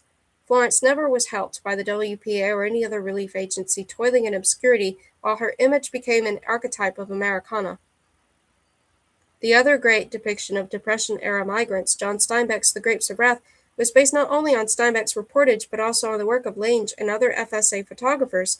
The images of Life magazine photographer Horace Bristol, Paul Taylor's studies of migrant life, and Tom Collins's information on the Okies' patterns of speech, customs, and beliefs. The novel, which was published in April 1939 to rave reviews, spawned dozens of newspaper and magazine articles on the Okies' hardships, and following year, the Oscar-winning movie directed by John Ford. Eleanor Roosevelt, who had toured California migrant camps, gave the novel her wholehearted endorsement, but The Grapes of Wrath also had its detractors. It sparked an angry reaction among California farm owners, business leaders, and politicians who painted it as a concatenation of lies, pornography, and communist propaganda.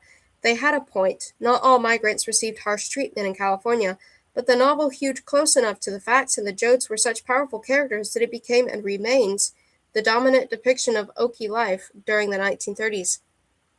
The furor over migrant workers led to a highly publicized investigation of interstate migration by Congressman John Tolan. Hearings included testimony from the migrant farm workers themselves, big growers, social workers, labor leaders, and even Eleanor Roosevelt. After testimony spanning 6 months and hundreds of witnesses, the committee issued a damning 4,245-page report documenting terrible conditions faced by migrant workers across the nation. and disorganized and woefully inadequate relief. At the very end, Congressman Tolan summarized his committee's conclusions. Rather than finding fault with migrants or with big growers, he pointed his finger back to Washington. That all comes down to the question again as to whether the federal government owes a duty to the people who are hungry or naked, or on account of circumstances over which they have no control or are in need. Do we owe that duty or not? Chapter 10.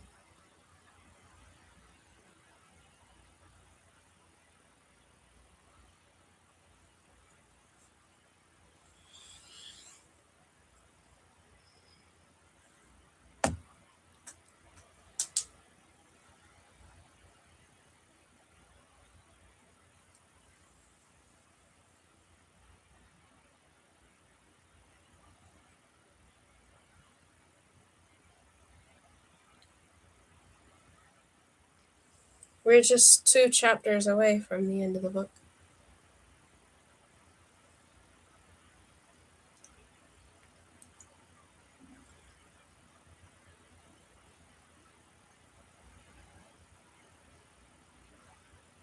I feel like I should get more to drink. Oh, hello. Hi. I don't know what tea I'm going to select this time. Oh, actually, I do have that still. So I'll have lemon balm kiwi tea. That'll be the next tea I have. It'll be this. I keep forgetting I have this in my room. Anyway, so I'll go downstairs and prepare some tea. And since the book has me thinking about oatmeal, I'll have some oatmeal. I'll have some oatmeal and tea.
It's the wind.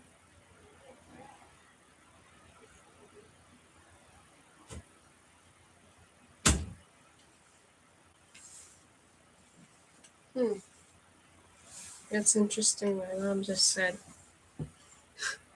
She just said that the reason why the house is. Why we're hearing booms and the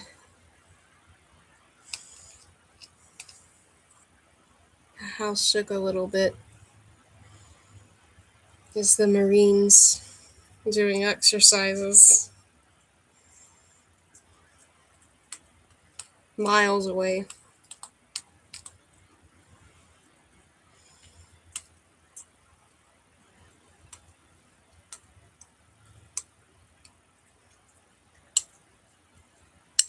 I added some peanut butter because we had peanut butter and I haven't had peanut butter in a little while. So I'm adding it to this oatmeal. The oatmeal is cinnamon spice flavor.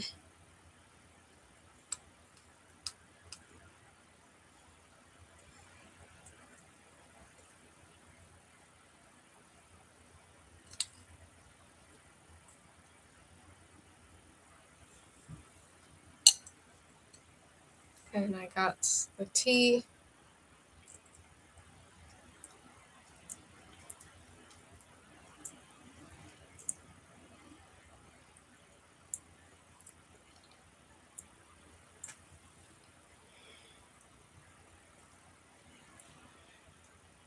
Buna.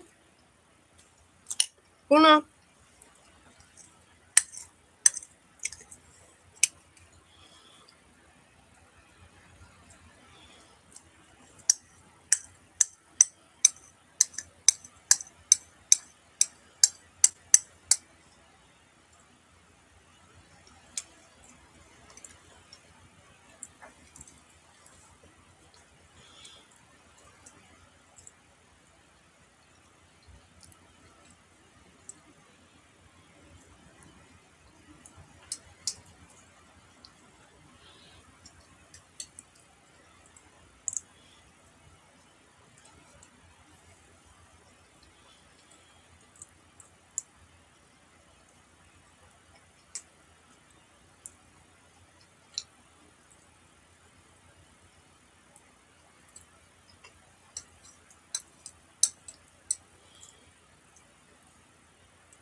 My favorite.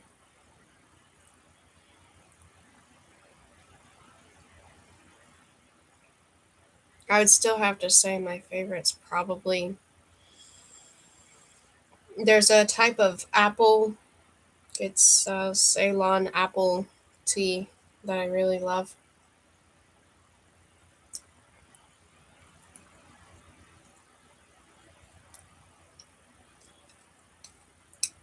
And it just has a really wonderful cinnamon flavor that's really strong.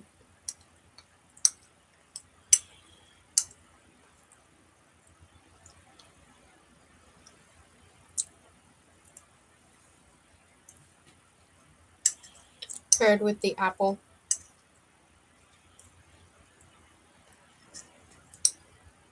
So that's probably my favorite tea.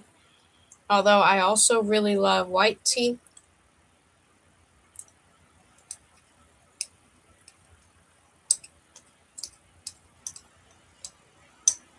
And I really love floral tea.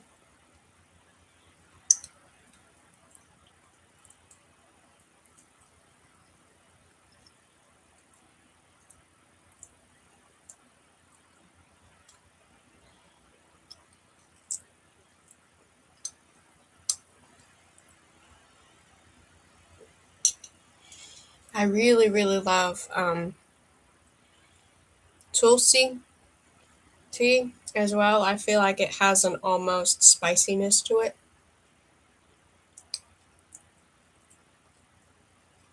I feel like tulsi is very relaxing.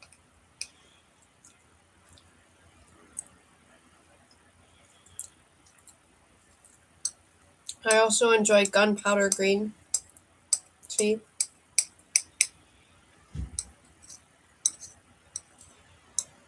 I like green tea.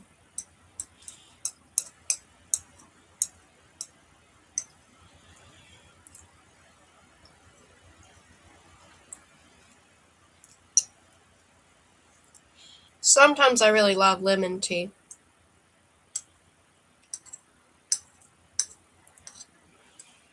And there are times when I like ginger. Not all the time, though. I don't always like ginger tea. I love kombucha as well.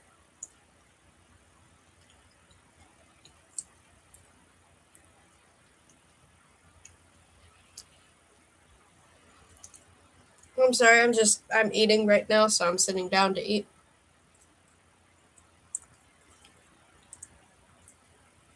But I plan to stand up and read.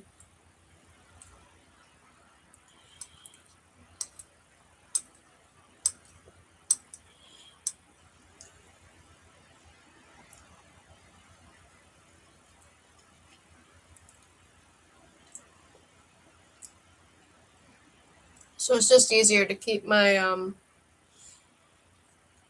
laptop at the level it is right now.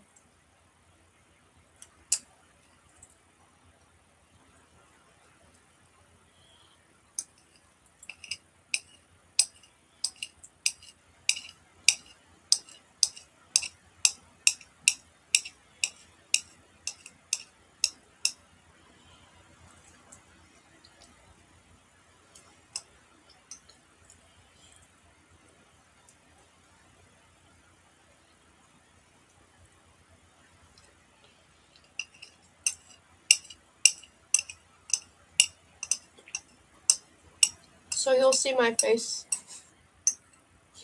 when I stand up.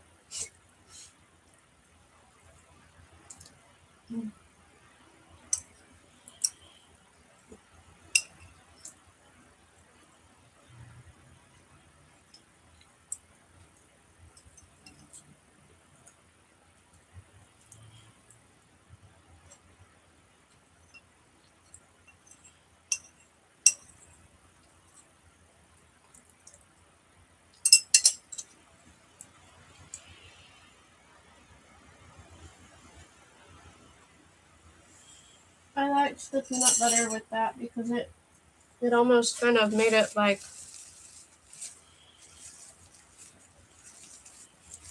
it reminded me of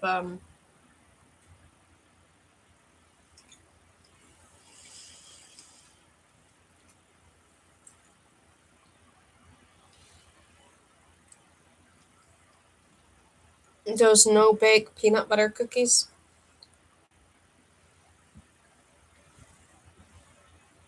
that I think are chocolate or not chocolate. I'm sorry. That I think are oatmeal.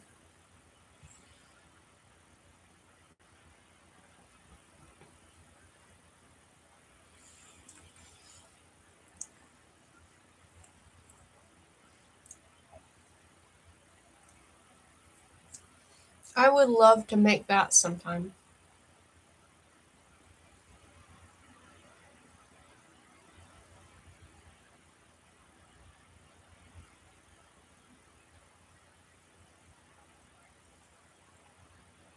There is this bread bakery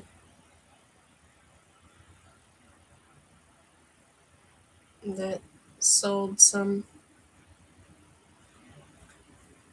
and I always love them. Like sometimes they'll have cocoa powder mixed in, so it's like a chocolatey flavor, but you can tell there's peanut butter there. and it's almost like you're eating fudge.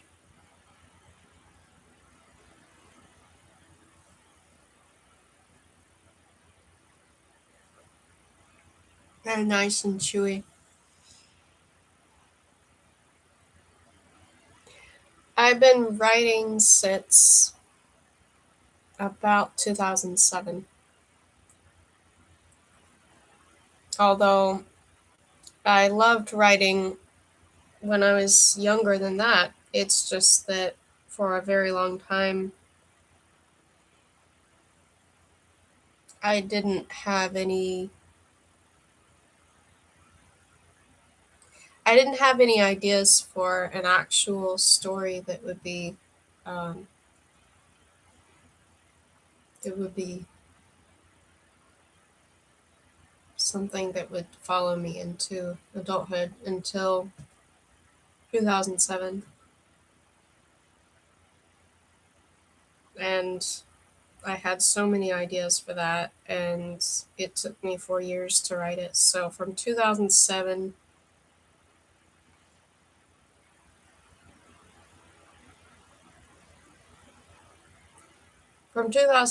to about 2011 or 2012 is pretty much like how long it took me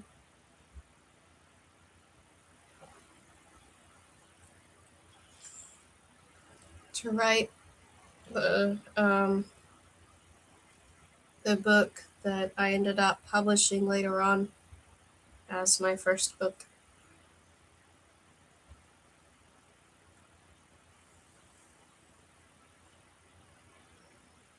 And then my second book I worked on shortly after finishing my first book, but it wasn't it definitely wasn't ready to be published the way that it was. So a year later, I edited the draft of the second book that I wrote, and then that ended up being published. Although I didn't actually publish my books until some years later, because I still wanted to submit query letters. Um, I submitted query letters to some um, different places, and I also found a whole bunch of, at the time, book vloggers. There were like all these book vloggers at the time that I was considering trying to get published. And I would find the email addresses of all these book bloggers that I felt like were reviewing books that I felt like were along the lines of some of my stories. And I would email them, and every time I would get written back, and they would, just polite declining. And eventually, I was encouraged to just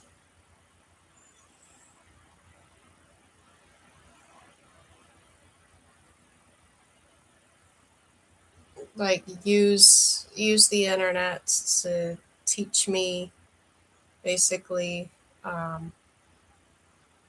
what processes needed to be done, and use the internet to learn like what I needed to do to get published on my own. Um,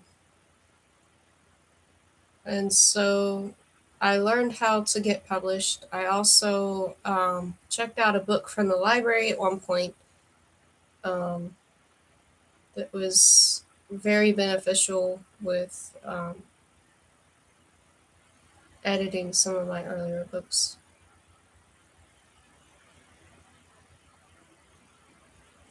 before I published them. And the first time I published them, especially the first 2 books that I ever wrote, I did not understand.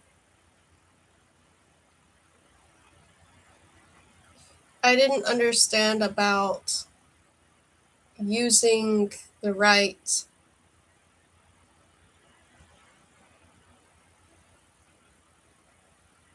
page size, basically. So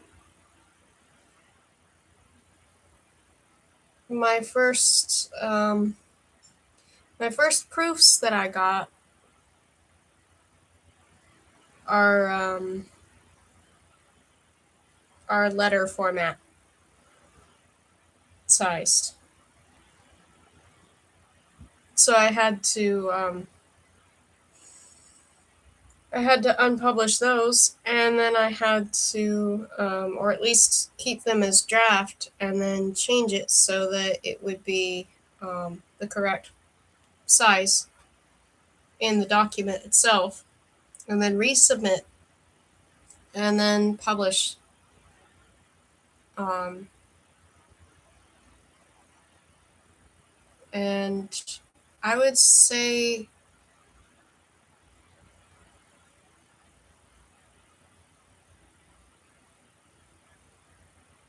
so.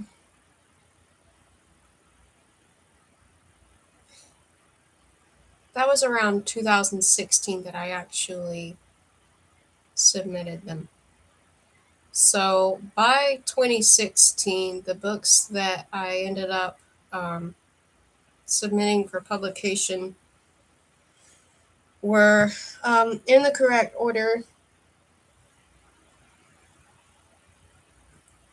Marion's Journal was first. That was the first one that I wrote. Keep the Change was the second book I wrote. Underlying was the third book I wrote. Pet Named was the fourth book I wrote.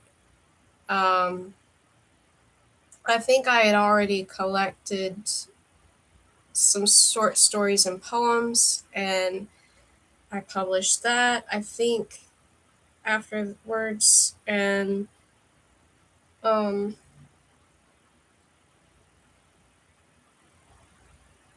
Unfinished, which was a sequel to Underlying, was written at the same time as Pet Named. So even though I say Pet Named is technically the third book I wrote, no, not third, sorry.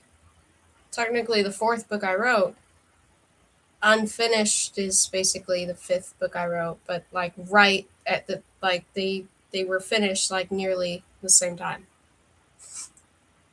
I just worked on Unfinished a little bit longer. So I would say Keep the Change was second. Marion's Journal was first. So Marion's Journal, Keep the Change. Underlying, Pet Named, Unfinished, somewhere in there, Weird Twists and Stories. And then the rest of the Disco series.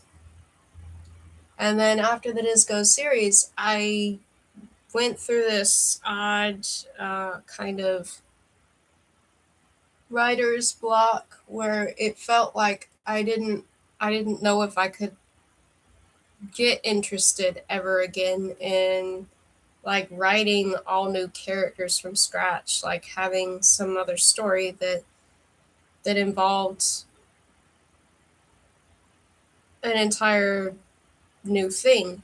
I was just like, I had written within the Disco series for so many years that at that point that it just felt like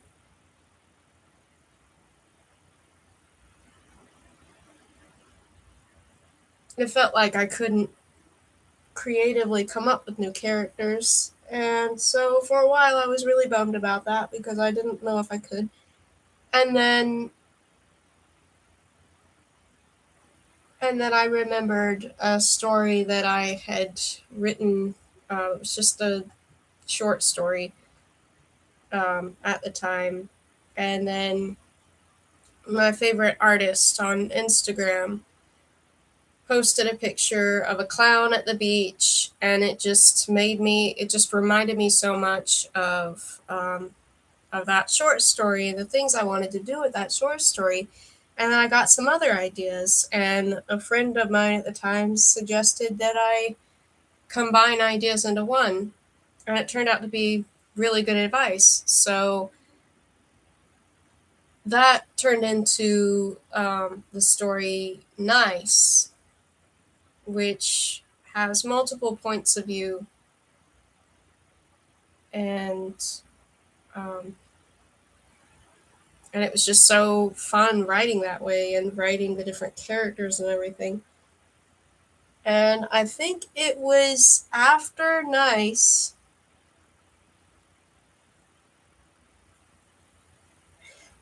See, I might be getting some things a little bit like out of order here because I think like Golden Star was in there somewhere too. So Golden Star might have actually been written before Nice, but somewhere within the years that I was writing the Disco series. I'm not sure. So there's Golden Star somewhere up there in there somewhere. Brainchild was written after the Disco series, so I believe that was after the Disco series I wrote Brainchild, um, and then Nice, and then after Nice, I believe I got the ideas for the printer. In between the printer and Traffic Jam, I had other things that came to mind. I think maybe Might I Suggest might have been the book I wrote after after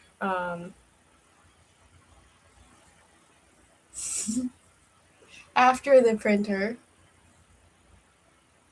and then I think the Traffic Jam might have been before I wrote Object of Desire and Running Through the Rain, but I'm not exactly sure.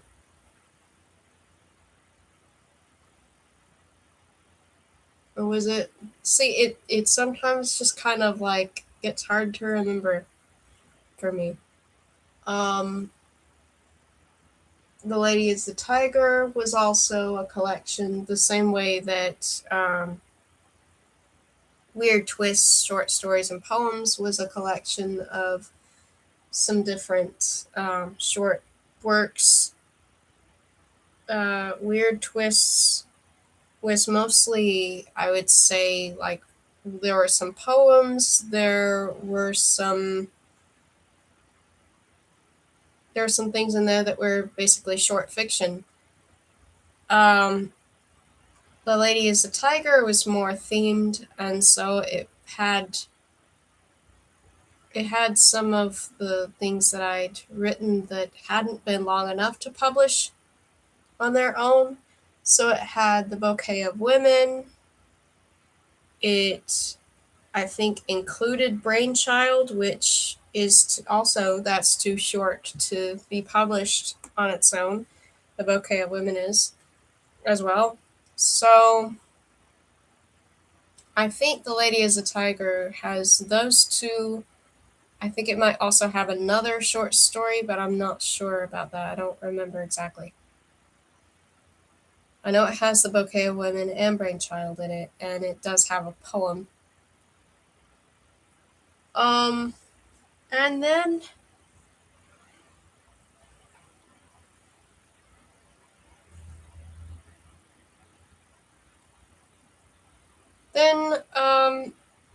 I continued to have more ideas for. Oh, also that I'm sorry, I'm getting this like somewhat out of order, but like at some point, I got the ideas for Marian's Journal 2 and Marian's Journal 3 years after I'd written the first one, after I'd written my first book. So I went back and I Like, so Marion's Journal, there's a trilogy for Marion's Journal. Um, and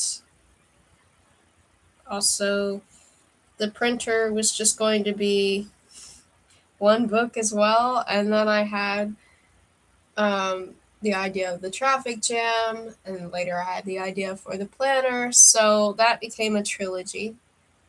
And then, well, of course, Discos became an entire 8-book series. And then there's now a sequel to Keep the Change years after having written it. So, although I did have some ideas for Keep the Change earlier, like years ago, it just took me a very, very long time before I finally decided I could write it.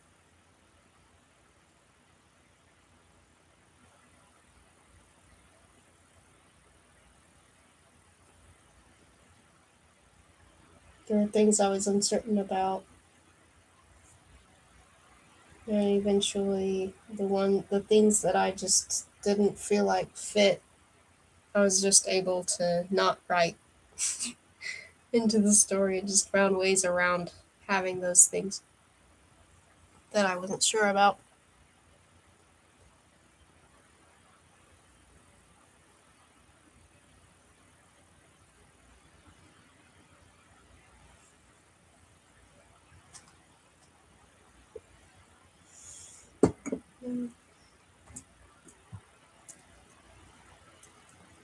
Buna.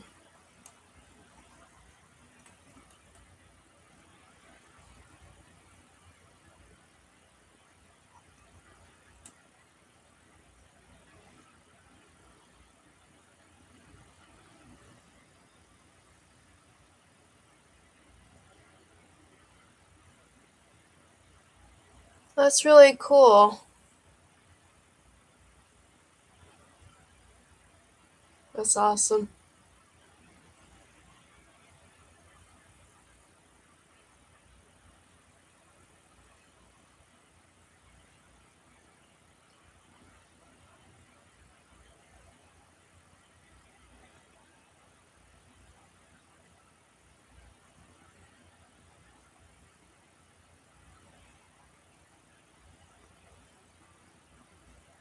That's really cool. I'll write it down. Um, I sometimes read poetry.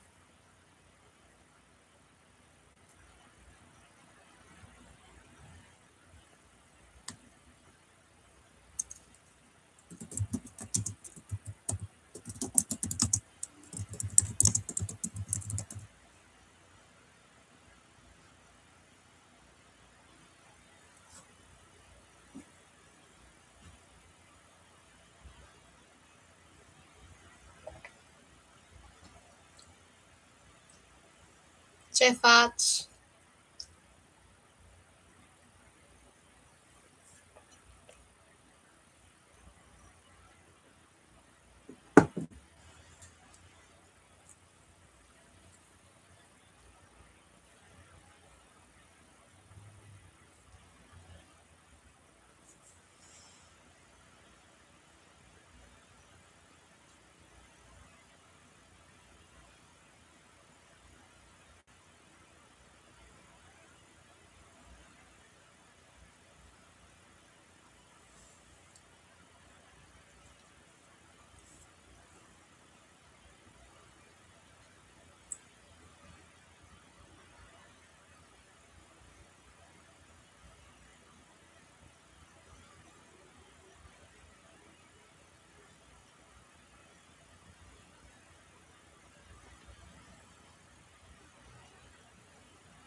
Wait.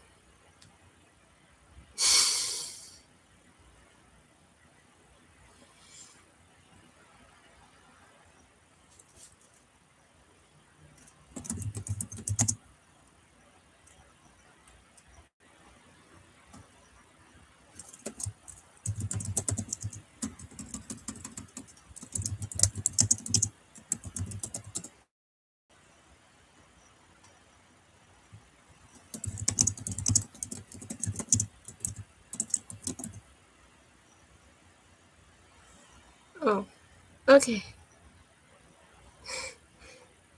Okay.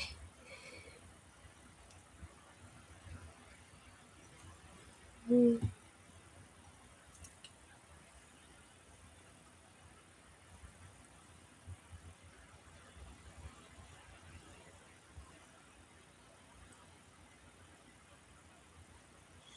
Have fun.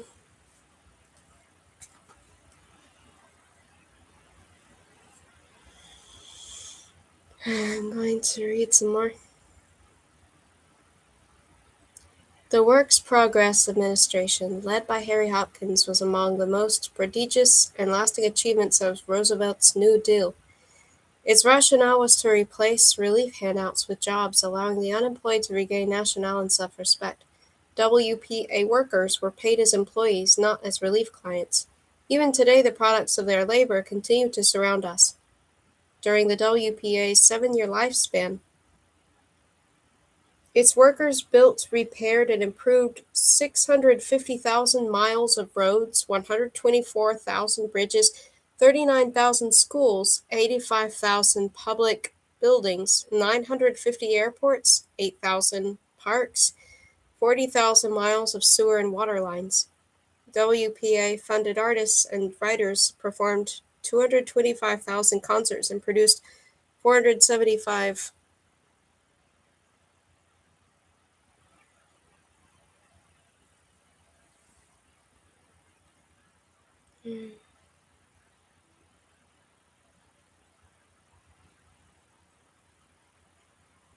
I lost it. Funded artists and writers performed 225,000 concerts, produced 475,000 works of art, from engravings to massive murals for public buildings and full-length plays, as well as 276 books. As direct relief ended, the WPA was ramping up operations, employing more than 3 million Americans by February 1936. Depending on the job, workers were paid a security wage of between $21 and $90 a month, less than they would have received for similar work in private industry, but generally more than their old fair relief benefits. By the time WPA ended in mid-1943, about 8.5 million Americans had received paychecks from the agency, generally about 2 million a month until the end of 1940. WPA projects were distributed to every state, but the greatest were found in those with large relief populations such as New York, Pennsylvania, Illinois, Ohio, and California. WPA jobs undoubtedly benefited workers, were a boon to numerous businesses that supplied raw materials for construction and other projects, and improved communities in every corner of the United States. Unfortunately, the WPA did not alleviate the relief situation as much as Roosevelt and Hopkins had hoped. Many WPA workers discovered that they could not live on government wages, particularly if they supported large families. Also, WPA jobs lasted only as long as their projects, so workers often found themselves idle and counting days until the next position opened. In Baltimore, William Sutton received 2 months' work with the WPA, attempting a check for $24.75 every 2 weeks. 2 weeks after he was laid off, the family bank account was down to $2, while the larder held only 4 potatoes, a package of cereal, 2 loaves of bread, 1/4 of a pound of coffee, 1 pound of sugar, and a can of milk. In Denver and Seattle, where local relief was relatively generous, some workers found it made more sense to quit their jobs and apply for aid that would go further and feed their family. After all, one social worker leader commented, "You can't eat morale." Another difficulty for the unemployed was that there were many, and WPA jobs were few. In 1936, the unemployment rate was 16.9%, with about 9 million out of work. The WPA could give jobs to about 3 million. What happened to the other 6 million workers, as well as their spouses and children? The Roosevelt administration believed that it was time for state and city governments to take up the full burden of giving food, clothing, fuel, and rent money. As responsibility shifted, many parts of the nation reverted to the old, underfunded, poorly coordinated relief programs administered by the patchwork of local, county, and state agencies. 17 states started professional departments of public welfare, but most others largely abolished their departments and left giving aid up to local communities. Many towns went back to the old poor laws under which the needy had to swear paupers' oaths and see their names published in the local newspaper in order to receive minimal help. Nationwide, the money available to the unemployed was only a fraction of what it had been between 1933 and 1935. During December 1934, $200 million was spent on relief on average. Three-quarters of that came from the federal government and one-quarter from the state and local governments in roughly equal portions. 12 states, mainly in the North, contributed more than 30% of relief costs, but some southern states provided less than 5% of the relief budget, with Washington making up the rest. By March 1936, the federal share was heading to zero, while the total monthly state and local government contribution remained at $50 million. It would never go higher. Repercussions of the new budget cutbacks could be seen on the kitchen tables of the unemployed. In Washington, D.C., which was governed by the Congress, local administrators were forced to cut relief allowances by 25%.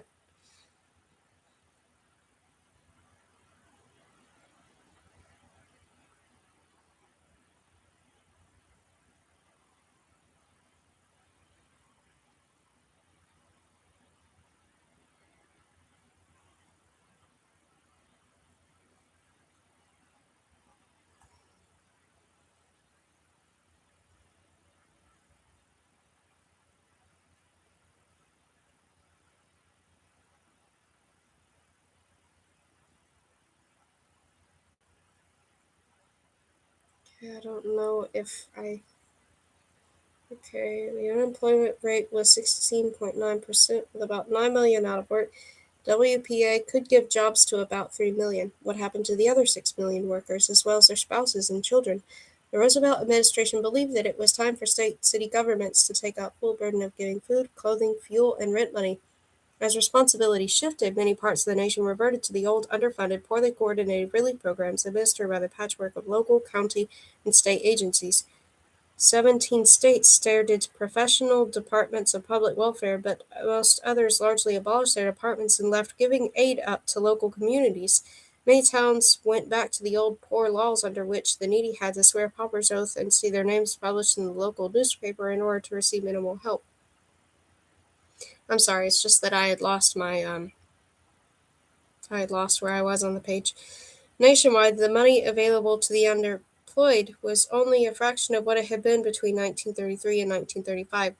During December 1934, $200 million was spent on relief on average. Three-quarters of that came from the federal government and one-quarter from the state and local governments in roughly equal portions. 12 states, mainly in the North, contributed more than 30% of relief costs, but some southern states provided less than 5% of the relief budget, with Washington making up the rest. By March 1936, the federal share was heading to zero, while the total monthly state and local government contribution remained at $50 million and would never go higher. Repercussions of the new budget cutbacks could be seen in the kitchen tables of the unemployed in Washington, D.C., which was governed by the Congress. Local administrators were forced to cut relief allowances by 25%. Families that had been receiving $30 a month for food, clothing, fuel, and rent now had to survive on $22.50. On the old allowance, they may have barely been able to enjoy an adequate diet, but the new allowance forced them down to emergency diet levels. In the South, cuts were even more drastic. 50% or more. Stories began to pop up on the inside pages of the daily papers, such as these collected for the New Orleans. Eva Killian, 29, was declared by physicians to be starving to death when brought by ambulance to a charity hospital here. She had been living on coffee and bread. A child who fainted at school is found to have been without food for 26 hours. A woman and 4 children were found hiding in an empty house. An aged woman and her 14-year-old daughter found rummaging in the scrap heaps behind grocery stores. are but two of hundreds engaged in similar searches. In New Jersey and Pennsylvania, a misery caused by relief cutbacks was compounded by chaos in the state houses. In both states, divisions were sharp between Democratic and Republican legislators who were unable to agree on funding statewide relief. Groups of hungry unemployed workers marched on the state capitals in Trenton and Harrisburg. In Pennsylvania, they helped convince the legislature to pass a bill authorizing new funding for relief. In New Jersey, they occupied the State House for 9 days but were unable to sway the Republican-dominated legislature. Relief money dried up, and any unemployed worker unable to find a WPA job was told to move elsewhere if he wanted to feed his family on government funds. Those who did apply for food relief were subject to the whims and prejudices of the local overseer of the poor, who often relied on his own racial biases to govern food distribution. 6 Italians who live like kings for 2 weeks if you send in 20 pounds of spaghetti, 6 cans of tomato paste, and a dozen loaves of 3-foot-long bread. But give them a food order like this, $13.50 state minimum for 6 persons for half a month, and they will still live like kings and put $5 in the bank. Now you ought to give a colored boy more. He likes his pork chops and a half of fried chicken. Needs them too to keep up his strength. Let him have a chicken now and then, and maybe he'll go out and find himself a job, but a good meal of meat would kill an Italian on account of he ain't used to it. In Hoboken, the hard-boiled overseer Harry L. Burke arbitrarily slashed relief rolls from 2,000 families to 90 in just a few weeks, calling them either chiselers or too lazy to work. I'm in favor of giving the old American pioneer spirit a chance to assert itself, was his rationale. Although Republicans lauded Burke as a hero for exposing the relief racket, his tactics were harsh even for a tough waterfront town like Hoboken. Under Farah, the State Relief Administration had distributed 800 quarts of milk a day in town, but Burke quickly stopped that handout. 2 months later, a 3-year-old Hoboken boy died of lead poisoning because he ate paint chips when his parents couldn't give him enough food on their $10.80 a month allowance. From the day FDR announced the federal government was quitting the relief business, social workers, union leaders, and politicians with large numbers of unemployed in their districts had predicted disaster. Walter West, the head of the American Association of Social Workers, cautioned that present relief plans would leave many people without food. Adding up what states can do, what local governments can do, and what relief provisions of the Social Security Act may supply when appropriations were made, and tiny fractional resources available from private funds, the total falls far short of meeting the known needs of the situation. On the grounds that work relief was the best and the most American remedy for the ills of the unemployed, Roosevelt and Hopkins blithely brushed aside the criticisms from their once staunch allies. If anybody was going hungry, it was the fault of not the federal government, but of the miserly local politicians. Anyway, they trusted that the days of relief were almost over. After all, unemployment had dropped from a high of 25% in 1933 to 14.3% in 1937, thanks mainly to all the federal funds pumped into the economy by New Deal programs. Looking forward to the 1936 election, FDR also wanted to fend off Republican charges that he was a free-spinning wastrel who was drowning the country in debt. In fact, Roosevelt had never been as comfortable with budget deficits as his enemies believed. He wanted to balance the budget and gave Hopkins and the other heads of New Deal agencies orders to immediately begin scaling back their programs. Hopkins slashed the number of people given WPA jobs from 3 million in early 1936 to less than half of that by mid-1937, despite thousands of the waiting list for relief work. It quickly became clear that Roosevelt and his advisors had jumped the gun. In the late spring of 1937, the United States entered another sharp downturn, which Republicans labeled the Roosevelt recession. The stock market again plunged. Factories closed doors, and hungry unemployed workers crowded into relief offices. The years between 1933 and 1936 had merely been a lull in the storm. Now Americans again felt the brunt of economic collapse. In less than a year, the number of unemployed Americans jumped from 7.7 million to 10.4 million. However, Harry Hopkins only increased the number of WPA jobs from $1.45 million in September 1937 to 3.3 million in November 1938. 7 million unemployed workers, most of them supporting families, were stuck without any form of work. And beyond them were many millions of unemployables with few resources for supporting themselves. Somehow the lessons of recent history had not been learned, as the period between late 1937 and early 1940 was a return to the bad old days of the early 1930s. In 1938, the American Association of Social Workers surveyed the relief situation in 28 states and found that its prediction of hard times had come true. The number of WPA jobs was too small to go around, and where jobs existed, wages were too low to support families. Transients and aliens could expect little to no relief in most parts of the country. Many areas had nearly run out of relief funds, even after tightening eligibility, and periodically stopped aid altogether. Families faced widespread evictions because relief agencies no longer paid rent. Thousands of children were barred from school for lack of sufficient clothing, and relief allowances were often painfully inadequate. Reports of malnutrition across the country were rising. In April, a laborer named Samuel LaRusso sat in the waiting area of a relief office in Bleecker Street in New York City, hoping to plead once again for help for his family. He had been on and off relief since 1934, but the previous year his name had been crossed off relief rolls for accepting aid while employed. Meanwhile, back in the family's tenement apartment on East 13th Street, his wife and 5 children hadn't eaten in 2 days. The children had been crying all morning for food. Finally, their mother told them that she would feed them if they would first all go to bed and take a nap. She tucked them in, locked the front door, and then they went into the kitchen and turned on all the gas jets on the stove.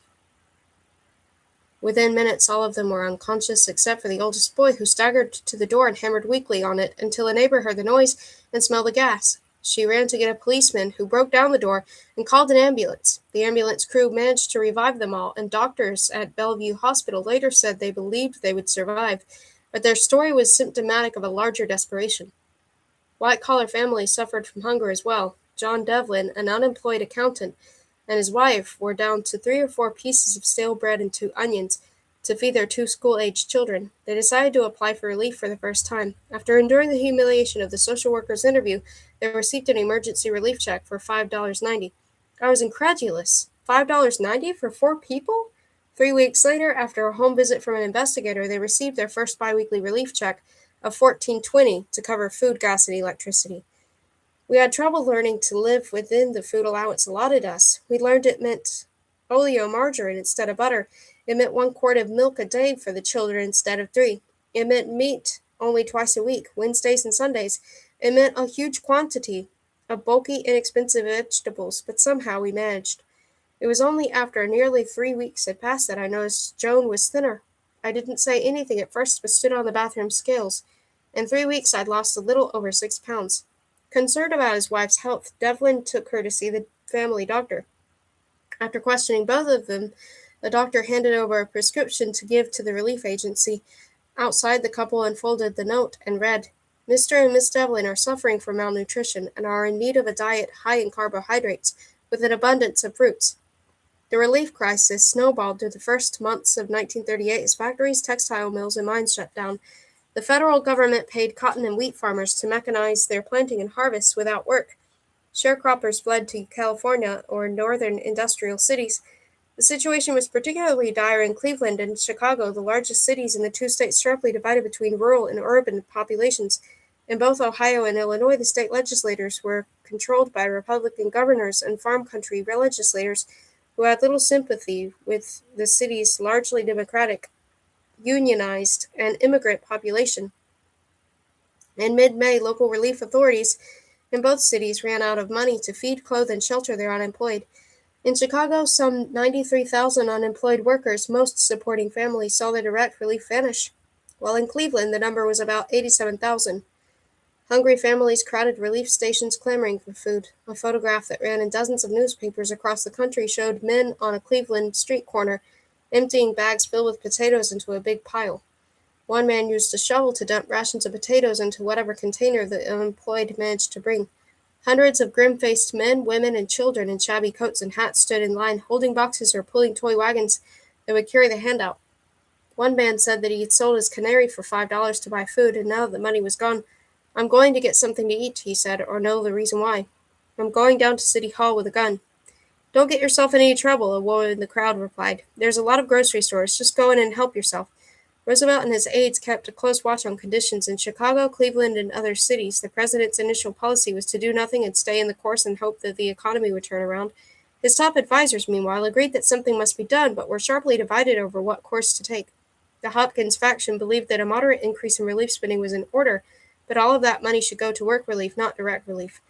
On the other side, those aides, allied with Secretary of the Treasury Henry Morgenthau Jr., still advocated the primacy of balancing the budget but wanted to take immediate steps to feed the hungry, using money already allocated for New Deal programs. As the bad news came in from Chicago and Cleveland, Morgenthau went to Harry Hopkins and asked him to release money from a WPA reserve fund to pay for food relief. Hopkins flatly refused. No situation, it appeared, was dire enough for him to consider returning to direct relief. Morgenthau next approached Henry Wallace, the Secretary of Agriculture, who oversaw the Federal Surplus Commodities Corporation, successor to the Federal Surplus Relief Corporation. Wallace believed his principal constituents weren't the unemployed but big farmers and farm state politicians. He saw the FSCC's main function as helping farmers alleviate crop surpluses, not feeding the hungry. Wallace refused to help, telling Morgenthau it would be bad politics. All I could do was not to just curse in his face, Morgenthau told his aides. I felt like saying, I'm talking about feeding human pigs, not hogs. Despite Morgenthau's pleas, in June 1938, Roosevelt firmly closed the door on direct relief. Handing out potatoes to Cleveland's hungry and unemployed, 1938, Author's Collection.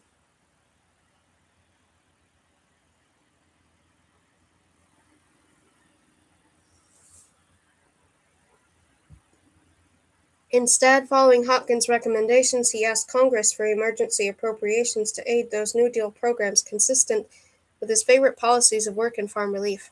Thus, WPA, Civilian Conservation Corps, National Youth Administration, and Farm Security Administration were able to hire more unemployed.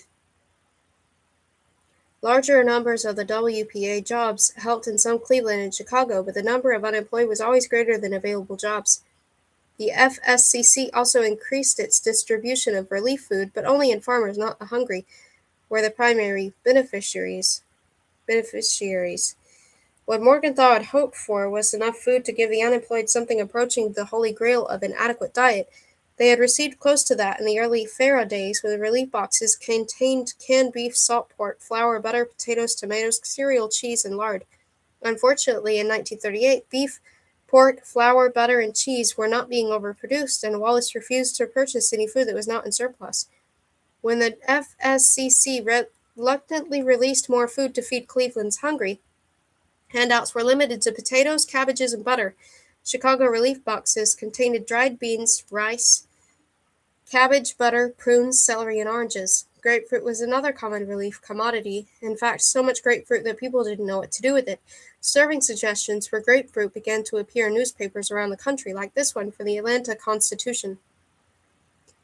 It may open the meal served as a fruit cocktail in halves with a spoonful of mint jelly in the center of a sprinkled with snow of powdered sugar. It bobs up in a fruit cup or in a delicious ice. It may be served boiled with meat, appear in a fruit salad or in a grapefruit souffle pie. Broiled grapefruit slices seasoned with chili sauce make an unusual and delightful accompaniment for broiled fish, baked fish, or chops. By the end of 1938, however, Wallace had decided to cut back on most surplus food handouts, preferring to pay farmers not to produce and to amass stockpiles of surplus commodities such as butter. The federal government's increased spending helped the economy recover slowly, but the country still had more than 10 million unemployed. Although administered by Harry Hopkins, a critic of direct relief, the WPA did operate one program that fed millions of Americans, the National School Lunch Program. A holdover from Faraday's, the WPA lunch program helped dozens of states pay for and organize hot meals in thousands of schools. The WPA had been under fire for giving new jobs to women.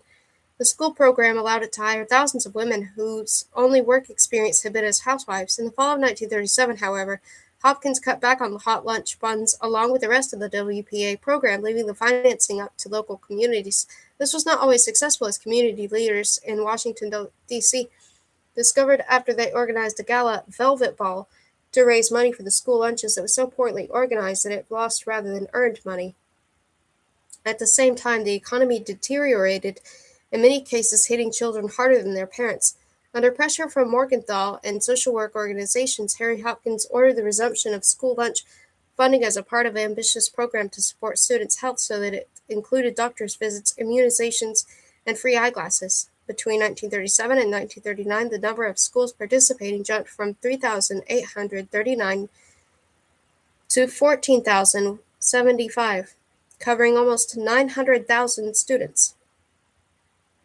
The federal financing of school lunches also became an avenue for dietitians and home economists to extend their influence far more widely than before. The home economics movement had always been interested in teaching children, particularly girls, the scientific basis of cookery and nutrition, but school dining rooms now offer them a new opportunity. In 1937, the American Home Economics Association adopted the following resolution: whereas the school lunchroom is an important factor in child's health and growth, and whereas its administration requires a scientific knowledge of nutrition and professional training in institution and administration, therefore, resolved that school administrators be urged to secure supervision of the school lunchroom by trained persons on a professional rather than a commercial basis. If students would now be eating foods prepared in school kitchens, they wanted home economists overseeing the staff and devising the recipes based on the latest knowledge in nutrition.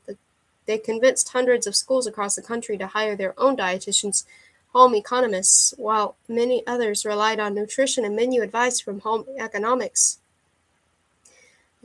working for the local relief administration or nearby college. The WPA also assembled a small staff of home economists to make sure schools were serving nutritious, well-balanced lunches, ideally consisting of tomato juice, a hot dish, soup, meat stew, vegetables, eggs, macaroni or fish, a glass of milk, and a simple cooked dessert. The average cost per meal was a nickel. The largest school lunch program was found in New York City, where food was prepared in a massive central kitchen in Long Island City. Despite the need, teachers still had difficulties overcoming the ingrained tastes of students of disparate, often immigrant backgrounds. Through years of patient persistence, children have been taught to like whole wheat bread, Spanish rice, cream soups, carrots and peas, peanut butter sandwiches, and other dishes perhaps strange to them because not served in their own homes. While occasionally the educators have resorted to such tactics as coloring the once disliked cream soups red with a little tomato. In the main, they have trained workers just to be patient with getting children to taste dishes until they have gradually learned to like them. Children are also taught not to waste food. In some schools, proctors are appointed from older pupils to stand where trays are returned and report food that is not eaten. In the schools visited, plates came back as clean as a whistle. Lessons in eating American, it was thought, would not only breed good citizens, but also improve the morale, scholarship, and health of the students. Beyond the dining room, home economists wanted to use the school setting as an opportunity to offer instruction in good behavior, sanitary habits such as hand washing, the guidance of food selection in accordance with nutritive needs and economic resources of the pupils. Thus, the cafeteria director would not only oversee lunch, but also help the faculty see health teaching possibilities in all the experiences of the pupils' day. The WPA school lunches were meant to last only as long as the economic crisis, but the home economists were determined to make them permanent. In 1939, the problem of unemployment and what to do with millions of jobless Americans seemed intractable. The economy continued to sputter along, real prosperity remained an elusive goal, and Americans were losing compassion for the destitute and hungry. If people were still unemployed after nearly a decade of economic downturn, well, that was their fault, not the government's. In the 1938 elections, the Republican Party had made large gains in both the House and the Senate and now wanted both to reduce the debt and cut taxes, forcing sharp cutbacks in all relief spending. Meanwhile, many mayors struggled to find the money to feed, clothe, and house their unemployed, and a new wave of transients uprooted by economic crisis.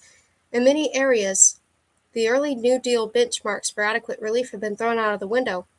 A Houston, Texas reporter lived for a week on the city's $1.20 weekly food handout, eating mostly oatmeal, potatoes, stewed tomatoes, and cabbage, and lost nearly 10 pounds. In Chicago, a family of four received $36.50 a month, meant to cover food, clothing, fuel, rent, and everything else. But fuel in the cold Chicago winters was expensive. Families had no choice but to cut back on food.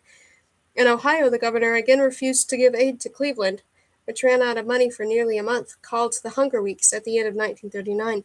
The city was reduced to feeding its poor with flour and grape and apples, as desperate families combed garbage bins for anything edible.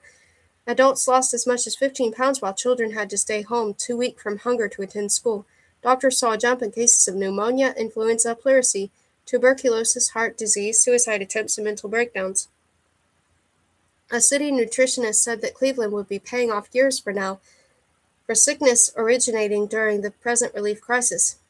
For the hungry unemployed, the first modicum of relief began to arrive in May 1939. In yet another echo of the early 1930s, American farmers had again begun to produce far more wheat, cotton, butter, and other crops than the domestic market could consume. While prices plummeted, the farm lobby demanded immediate action from Henry Wallace's Department of Agriculture. Wallace ordered the AAA and the FSCC to purchase huge quantities of wheat and butter, but that only encouraged the farmers to produce more, exacerbating the new agricultural crisis. When Wallace proposed to sell the surplus not only to those on relief but also the working poor at drastically reduced prices, retailers protested because it would cut into their sales. Finally, Wallace fired his FSCC administrator and replaced him with one of his aides, Milo Perkins, with instructions to find a way out of the mess. Perkins worked with the big grocery associations to devise a plan that would both please retailers and farmers and help feed Americans hungry.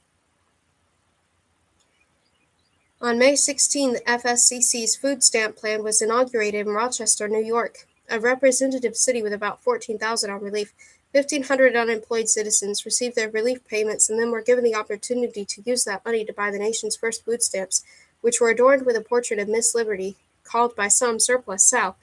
The orange stamps could be used at grocery stores to purchase anything but alcohol and cigarettes. For every dollar spent on these stamps, as a bonus, the FSCC also gave the recipients 50 cents worth of blue stamps that could be spent only on surplus foods, also now distributed to retail groceries. During the first year, the surplus commodities generally included flour, eggs, butter, pork, lard, grapefruit, oranges, cornmeal, beans, hominy grits, onions, peas, canned tomatoes, and fresh fruits and vegetables. Over the next 2 years, the food stamp plan was extended to cover more than 4 million Americans. People eligible for stamps included anyone on direct relief, all WPA workers, WPA applicants waiting for WPA assignments, and anyone receiving Social Security benefits, including the elderly and the dependent children. Every week, they generally received $1 worth of orange stamps and 50 cents of blue stamps per family member. $6 a month for food was not much, but it was more than they were receiving for relief agencies in many cities. Administrators approvingly noted that most families used their blue stamps to purchase vitamin-rich eggs, butter, fruits, and vegetables. An Oklahoma physician described the program's effects on a rural Oklahoma family of 8. Until the stamps plan, this family was subsisting on whatever food the welfare agency had, sometimes nothing but beans. They got hold of some molasses, but no milk, no butter, meat or fresh vegetables, not even canned fruit. Here, in truth, was a Grapes of Wrath family. The children seesaw between constipation and diarrhea. With stamps came health. The baby gained 5 pounds, one child 3 pounds, another 7. The unemployed liked the stamps because they would not have to trudge to some far-off city commissary and could redeem them at any grocery store without the stigma of handout. The second boost for the unemployed came the hiring spree by manufacturers, a development driven not by a change in domestic policies but by events overseas. In 1939, the menace of war that had hung over Europe suddenly burst into the open conflict as Nazi Germany annexed Czechoslovakia and then invaded Poland in concert with the Soviet Union. The following spring, German forces resumed their onslaught, attacking first Denmark and then Norway and then the Netherlands, Belgium, Luxembourg, and France. On June 14th, when the Nazi troops marched into Paris, President Roosevelt declared that it was now time for the United States to rebuild its military. Congress promptly increased the debt limit and approved the first billions of dollars of defense spending. On the coasts across the industrial heartland, dozens of enormous factories opened to produce guns, ammunition, tanks, airplanes, ships, chemicals, uniforms, and bombs. To man the assembly lines, these plants needed an army of workers, skilled if possible, and if not, they could be trained. The rumor of jobs unleashed a new wave of defense migrants, converging on cities like Hartford, Detroit, and Seattle. Between San Diego and Los Angeles, 7 vast new airplane factories put out call for workers. Okies who had trekked to California, dreaming of their own plot of land, turned their old cars south toward Orange County. Instead of tilling the soil, they found themselves in crisp new coveralls punching a time clock. Between 1939 and 1941, the jobless rate dropped from 17.2% to 9.9% and would shrink to 1.9% by 1943. The threat of war had done what neither President Hoover nor Roosevelt had been able to: solve one of the thorniest problems of the Great Depression. Floyd Young buys groceries for his family using the Los Angeles area's first food stamps, 1940, International News Photos, Corbis.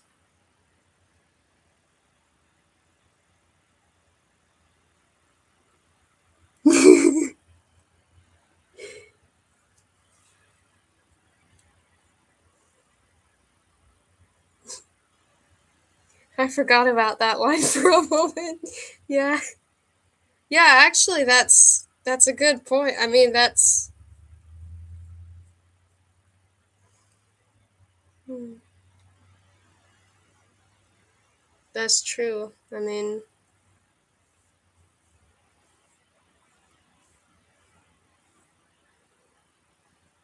that's exactly what that is. The school like forcing children to eat a certain way. The Roosevelt administration's rearmament program also called for a greatly expanded military to carry the guns, fly the bombers, and man the battleships.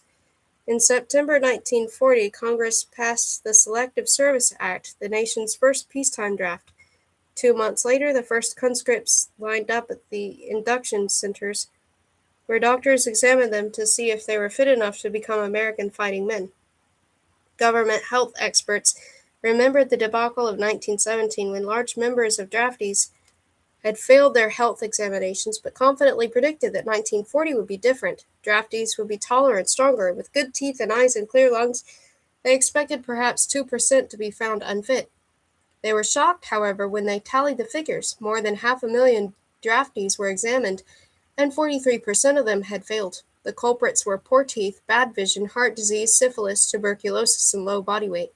Some military officers blamed the poor health on soft living and too much riding around in cars. The social workers placed the burden squarely on the depression and the paucity of food. It is estimated that perhaps one-third of the rejections were due either directly or indirectly to nutritional deficiencies.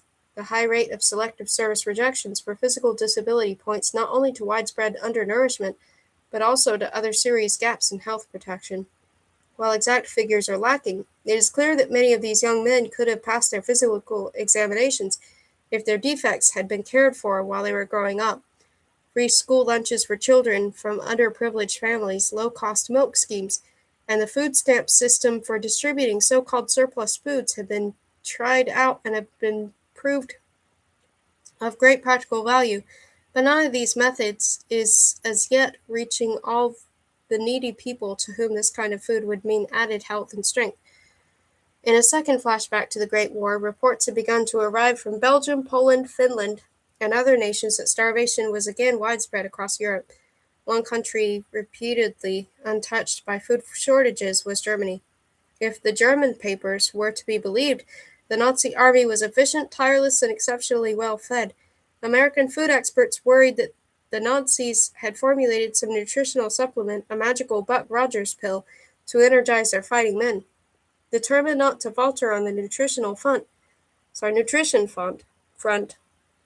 in May 1941, Roosevelt convened the National Nutrition Conference for Defense, which brought together 900 of the nation's top experts on medicine, nutrition, chemistry, education, and agriculture.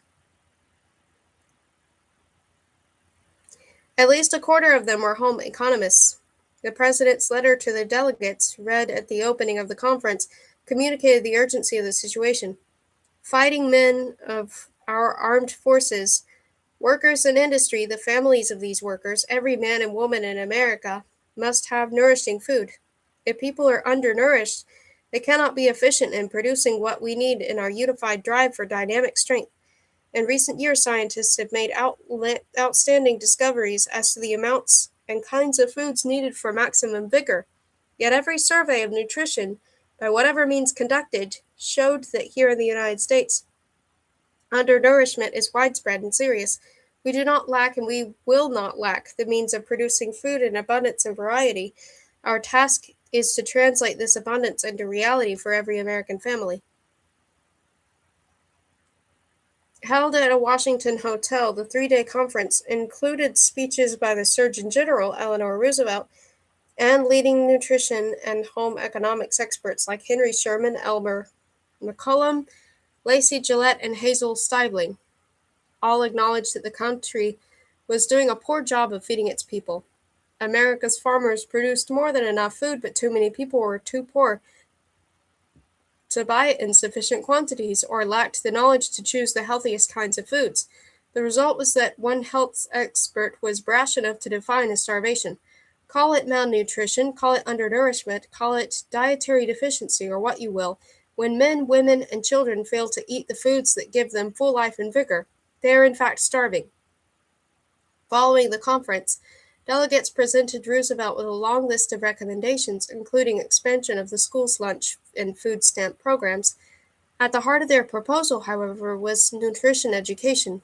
America would harness the newer knowledge of nutrition to defend itself against the Nazi threat. Scientists like Sherman and McCollum pledged to increase spending on research, expanding the nation's knowledge of optimum human nutrition, while home economists planned a vast new educational campaign. 10 years earlier, home economists had seized on the economic crisis as their chance to make nutrition relevant, but it now seemed their lessons had reached only a small fraction of the country. The prospect of war had handed them a second opportunity, and this time they would get it right. Clearly, their teaching strategy would have to change. This time they would be better organized and deliver their message in a zippier and more appealing style. It was like the difference between classical and popular music, as one nutritionist said. Last time around they had taken a classical approach. This time it would be jazz. At a time when vitamins dominated nutritional thinking, it was apparent to everyone at the conference that they would be at the core of the new curriculum. A bit more fuzzy were the specifics of how much of which vitamin scientists would recommend.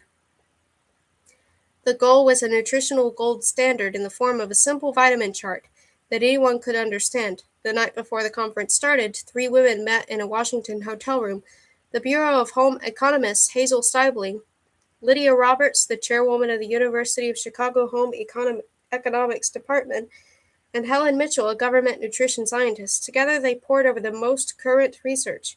By morning they had compiled the first recommended dietary allowances. Though hailed as a breakthrough, which in some respects they certainly were, their guidelines were strikingly similar to those formulated by Stibling years earlier in her diets at 4 levels of nutritive content and cost. The most salient difference was that Stibling now had the backing of the full medical and scientific establishment to lend authority to her nutritional charts. As in earlier eras, the new guidelines were tailored to the individual's gender, age, and level of activity. They specified optimal iron, calcium, and calorie levels, up to 4,500 calories a day for very active men. But vitamins were the nutritional superheroes that would fend off disease and build strong bodies. Charts were printed in the daily newspapers with explanatory captions describing the special powers provided by each vitamin. Vitamin C not only prevented scurvy but also helped children grow, protected teeth and bones, and helped wounds heal. Vitamin D, the sunshine vitamin, prevented rickets and regulated calcium and phosphorus levels to keep bones healthy. Vitamin A helped people build up resistance to infection and prevented night blindness. Newspapers described how British pilots ate vitamin A-rich carrots to help them fight German bombers on nighttime raids. All were essential, but the vitamin with sex appeal was vitamin B, actually a complex of vitamins that then included B1, B2, and nicotinic acid, now called B3, nicotinic acid. Why aren't they just saying niacin? Was the elusive substance, which in short supply was the cause of pellagra. Vitamin B2, also known as riboflavin, promoted growth and healthy skin. The benefits of vitamin B1, thiamine, were not elusive. Known as the morale vitamin, B1 was an overall mood enhancer. If you were tired, it added zip to your day. If you were a wallflower, it helped you get more fun out of your life. If you were timid, it helped you live more intensely. If you were despondent, it gave you the will to live. All through the Depression, the Roosevelt administration relief workers worried that government handouts would crush morale. Now, with war looming, the nation's collective morale, enhanced by the daily doses of vitamin B1, would become a potent weapon in the American defense arsenal. Home economists got to work promoting foods high in B vitamins. Food columnists devoted on liver and organ meats, not necessarily parts of the animal the public wanted to eat. Well, now it was time to get acquainted with them. Organs would be tricky to cook, prone to toughening up when cooked for too long, and were not pleasant to clean. Brains came in a transparent casing that needed to be removed. Kidneys had an outer membrane, and hearts had to be divested of arteries and veins. In an organ meat roundup, syndicated food columnist Ida Jean Kane suggested scrambling brains with eggs, boiling kidneys with carrots, celery, and potatoes, and broiling heart with bacon. Chicago food writer Mary Maid liked kidneys on toast with a cheese and olive sauce. I'm sorry. Liver was the most familiar of the organs. When combined with whole grain wheat, another of the B foods, the end product was a potent morale cocktail. Liver loaf. 2 pounds liver. 4 slices bacon. 1/4 cup chopped parsley. 1 onion. 1 cup milk. 2 flaked wheat cereal biscuits crumbled. 3 beaten eggs. Salt and pepper. 1/2 cup tomato ketchup. Method: let liver slices stand in hot water 10 minutes. Drain. Grind with onion, parsley, and bacon. Add beaten eggs, crumbs, and seasonings, and pack firmly into loaf pan. Spread tomato ketchup over top of loaf. Bake 1 hour at 350 degrees. Garnish with broiled bacon slices. The germ of the wheat was where the vitamins resided. In the early 1940s, wheat germ popularity rose, and even FDR went on record as a fan, adding a spoonful to his breakfast cereal. Wheat germ was also used in baking. Marion Manners of the Los Angeles Times helped lead the vitamin charge with recipes for liver loaf above and wheat germ spoon bread. 2.5 cups boiling water, 1/2 teaspoons salt, 1 cup cornmeal, 1 cup wheat germ, 3 tablespoons butter, 1/2 cups milk, 2 egg yolks, 2 egg whites, 1/2 teaspoons baking powder. Method: add cornmeal gradually to rapidly boiling salted water. Stir in wheat germ. Add butter to hot cornmeal mixture and allow to cool. Add milk and slightly beaten egg yolks to cornmeal mixture. Beat eggs whites until stiff. Add baking powder and fold into cornmeal. Pour into a greased baking dish or casserole and bake it 40 minutes at 400 degrees. Yield 1 9x9 pan. With Americans in the throes of a newly discovered vitamin B deficiency, food manufacturers with products naturally high in B vitamins saw an opening and capitalized on it. Whole grain Quaker Oats made vitamin B the star of a snappy new advertising campaign.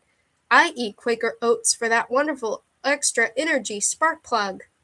Jim thinks I have oomph, but I know it's just that I have plenty of vitality and the kind of disposition a man likes to live with. What she did with her extra oomph was unspecified, but the graphics showed a young couple nose to nose smiling into each other's eyes. The vitamin B, or thiamine, shortfall was an unintended consequence of America's fondness for refined wheat and other grains, their vitamin content removed during milling and fed to livestock. For years, home economists have been praising the nutritional benefits of whole grains, but consumers were devoted to their squishy white bread and pure white rice. In recognition of consumer preferences, the big millers and bakers wanted to stick with their winning sales formula. When home economists suggested their refined products were nutritionally lacking, manufacturers mobilized all their political might to protect the status quo. One way to please all factions, keeping profits high and consumers happy, was to add back in the vitamins they had removed. Sparky's, made by Quaker Oats, was one of America's first vitamin-fortified breakfast cereals. Spark, of course, was a reference to thiamine, the spark plug vitamin. Launched in 1940, Sparky's were made from puffed wheat or rice, which, as the advertisements explained, had been showered with vitamin rain. For advertising purposes, Sparky's teamed up with little orphan Annie and her new pal, a soldier named Captain Sparks, who could perform his daring rescues because he had eaten his vitamins. Home economists had wanted a jazzier way to sell nutrition, and now copywriters showed them how it was done in ads that used sex, humor, adventure, and also fear to get their message across. Cereal was a good start, but America was then still a nation of bread eaters. Overwhelmingly, the bread consumers ate was made from flour so milled and refined that it had been stripped of almost all vitamin content. In 1936, a chemist at Bell Laboratories discovered a method for cheaply producing thiamine, which quickly attracted interest from big bakers and millers. At 20 cents a loaf, about twice the cost of regular bread, the first enriched loaves were intended for the well-to-do when they hit the market in 1939. Early in 1941, the Surgeon General announced the government was developing standards for enriched white bread that would return a loaf's vitamin content to the level of whole wheat. As war approached, big mills and bakeries across the nation began to produce vitamin-enriched products. Ads for Ward's Tip Top Bread, which came in patriotic red and white wrapping, told homemakers to serve that man of yours, the Tip Top brand. He's doing his job, working in defense of America. Do your job right, make his job happier. Keep him vigorous and fit with well-balanced meals. That's health defense at home. The Silvercup Bakery, an enriched bread pioneer, claimed that its new fortified loaf was good news for the men on whom America depends, containing as many carbohydrates, proteins, calcium, iron, and vitamin B as 3 pounds of baked beans, a nice steak, a bowl of cottage cheese, 9 eggs, and a plate of calf's liver, and it only cost 10 cents. If Silvercup was correct, people could forget about a balanced diet of milk, leafy greens, proteins, and carbohydrates, and face down all enemies on a regimen of enriched American white bread.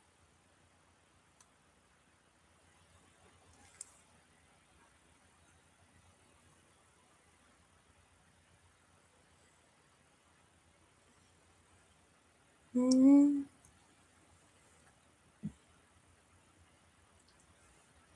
One chapter left.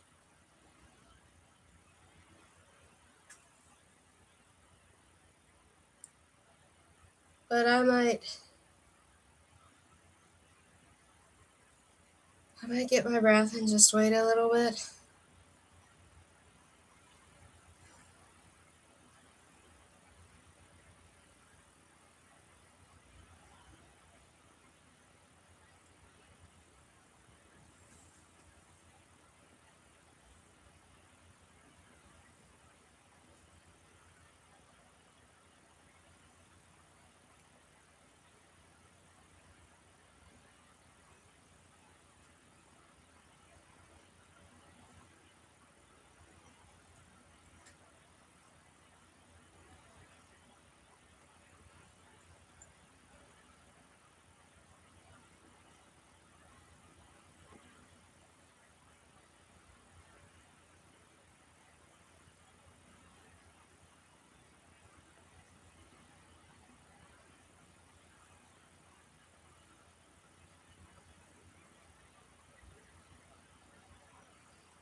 Maybe I'll get some beans from downstairs. I'll have some beans.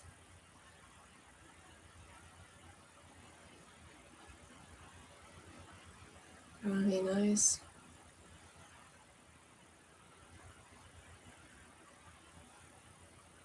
And that's technically okay because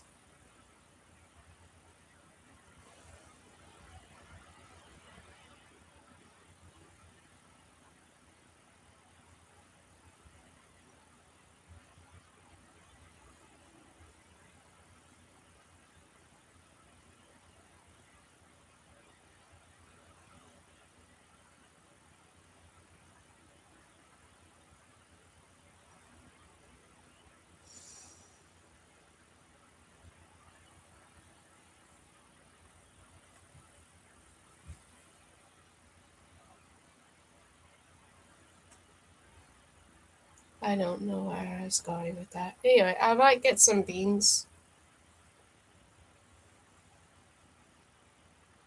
Run downstairs. And maybe some coffee to go with it this time around. I only have about.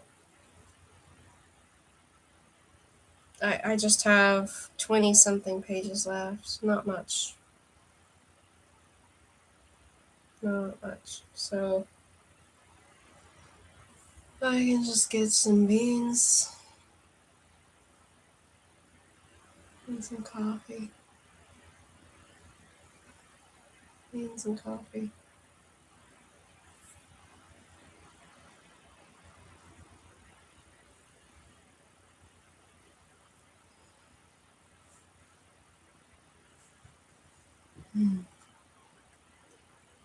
So I think I'll do that. I think I'll just I'll be right back.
Got some beans and some coffee.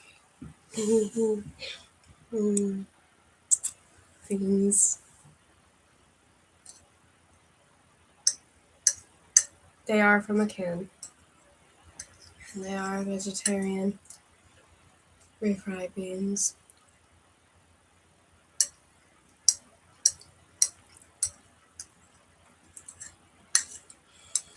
But I added some of them, like about, I don't know,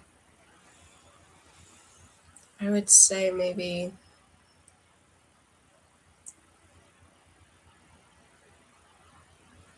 a few tablespoons, I guess, to this bowl. And added some olive oil.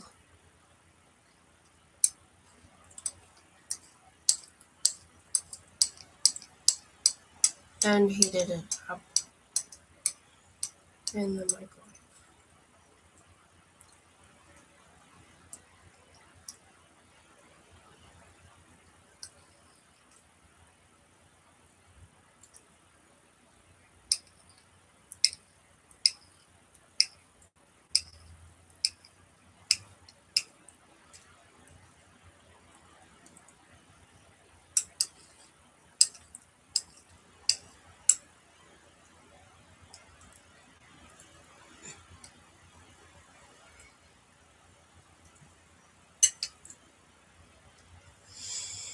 That is one, like, that would be probably really fun to watch on a stream, though. And I haven't seen the wall in years. So that would be probably pretty fun. Years ago, it was available on YouTube in full. So it might not be too difficult if it's still available on YouTube that way.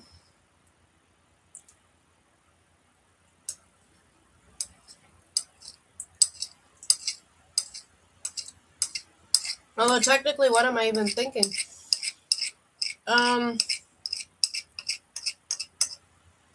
It's better live.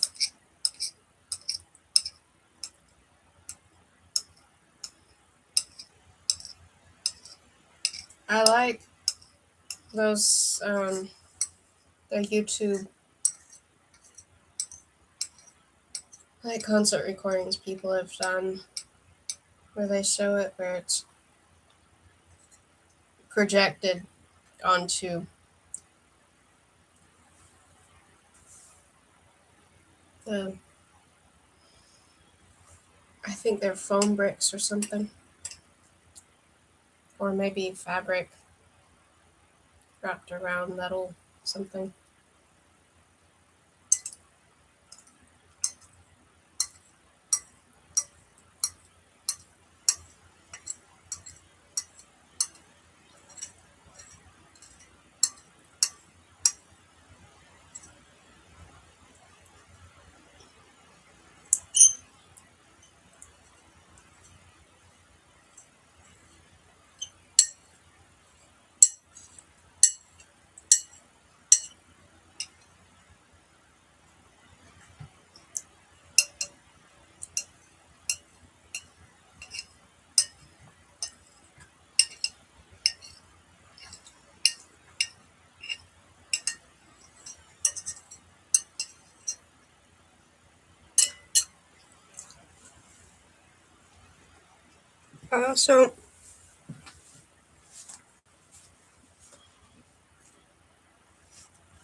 I also have that.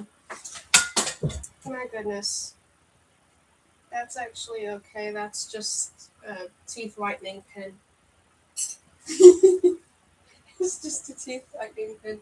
Let me put it back up there. That shouldn't have happened, but it's okay.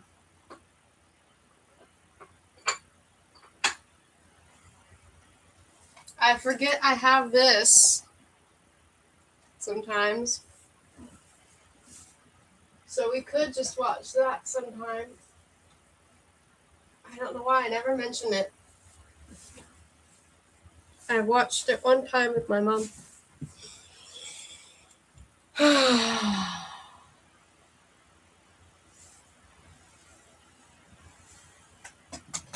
I've got coffee now. Hello, Joe. How are you? I hope you're doing well. It's showing that I have no viewers, which is kind of weird because I don't know why that would be unless I'm buffering. So let me check that I'm not buffering before I continue.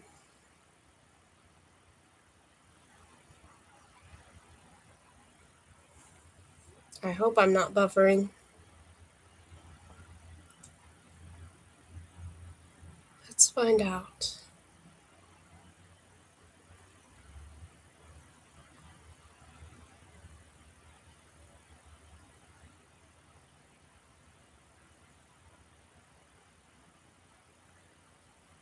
Let's see.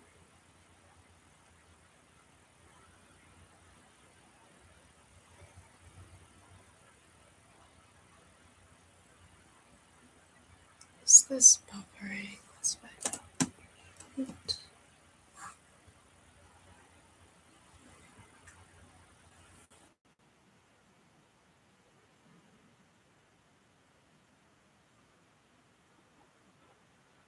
I did go back to sleep. I'm just,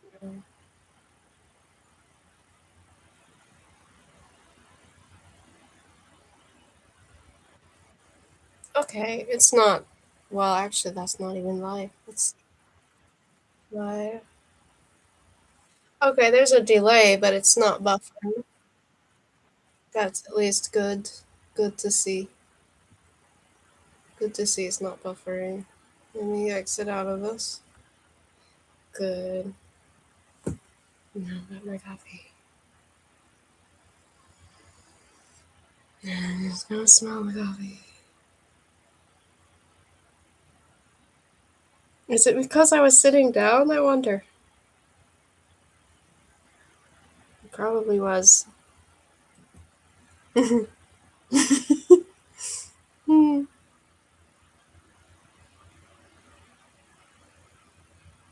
It smells so good.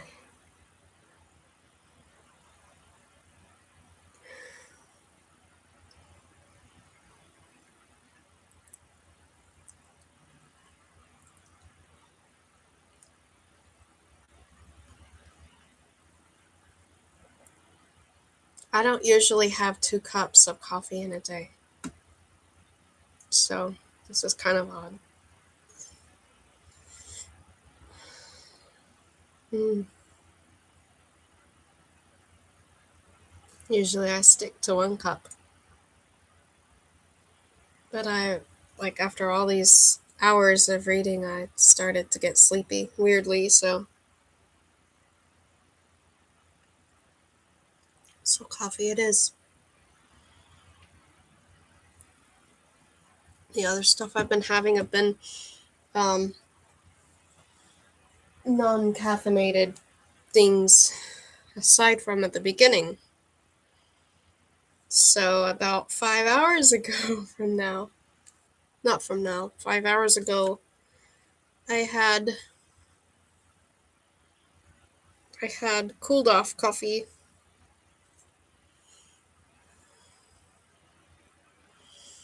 Mm,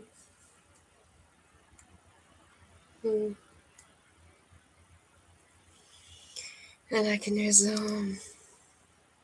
I'll just occasionally probably sip some coffee. Chapter 11.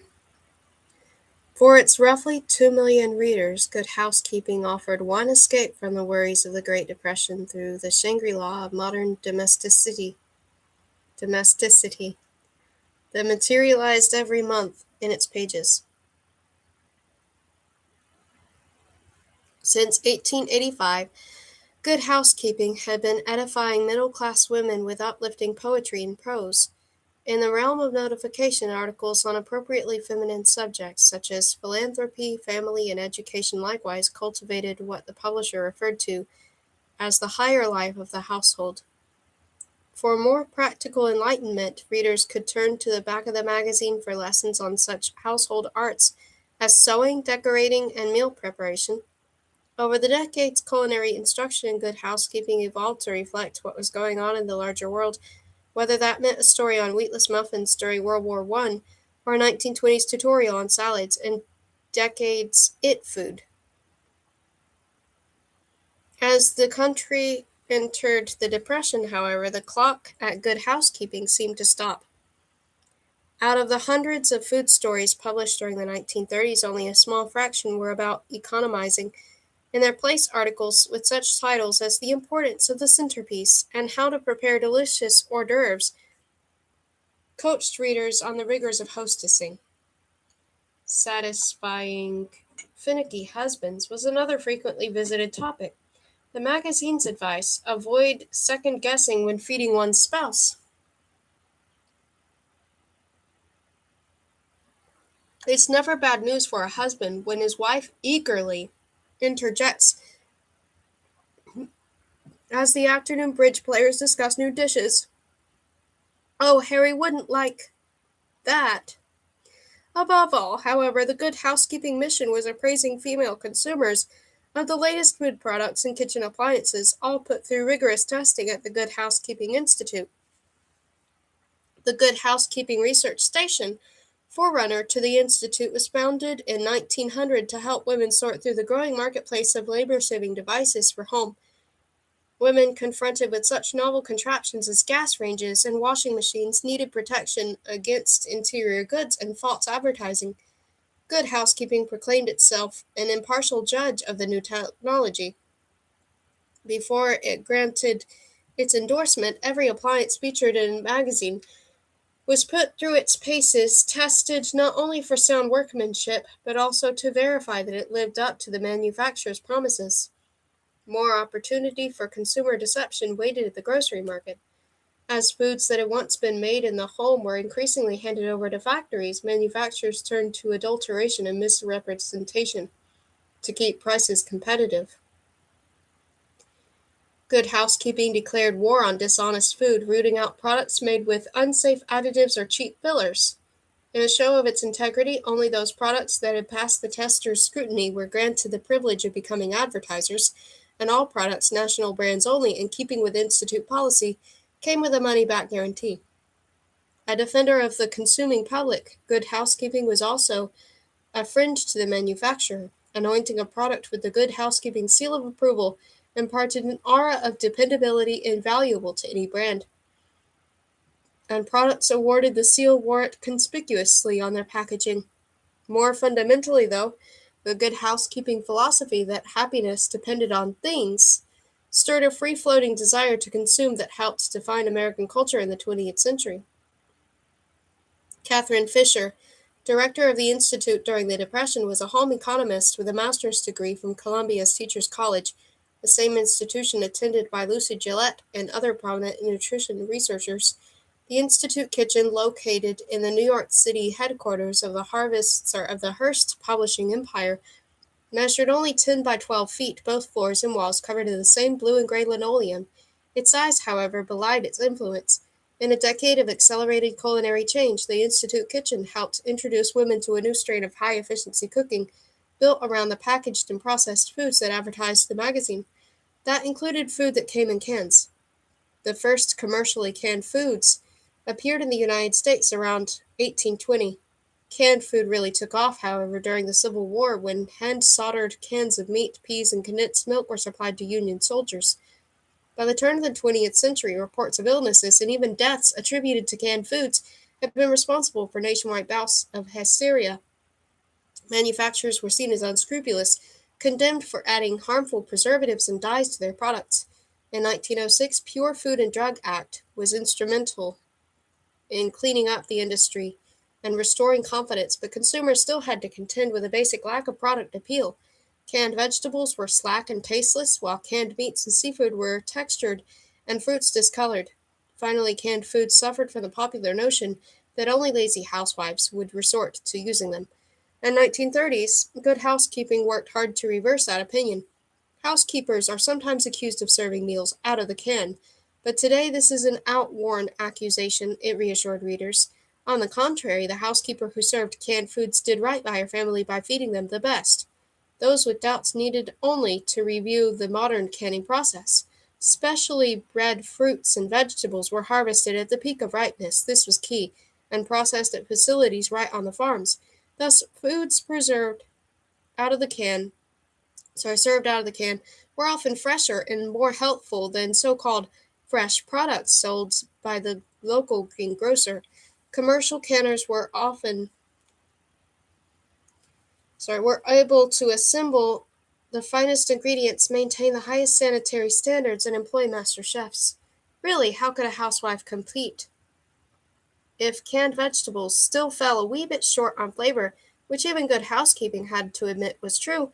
The Institute had developed a special cooking technique to address that. For a surprisingly full natural flavor, it instructed housewives not to pour off the canning liquor, but instead empty the can, liqueur and all, into a broad skillet and cook over high heat until most of the liquor had boiled away, thereby concentrating the flavor in its nutrients.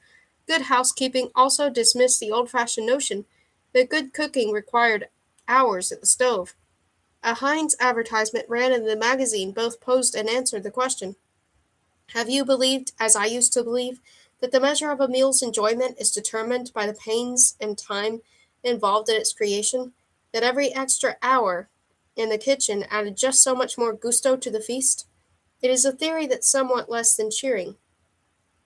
For no matter how attractive one's kitchen may be, there are today simply scads of other things the modern household caterer must do.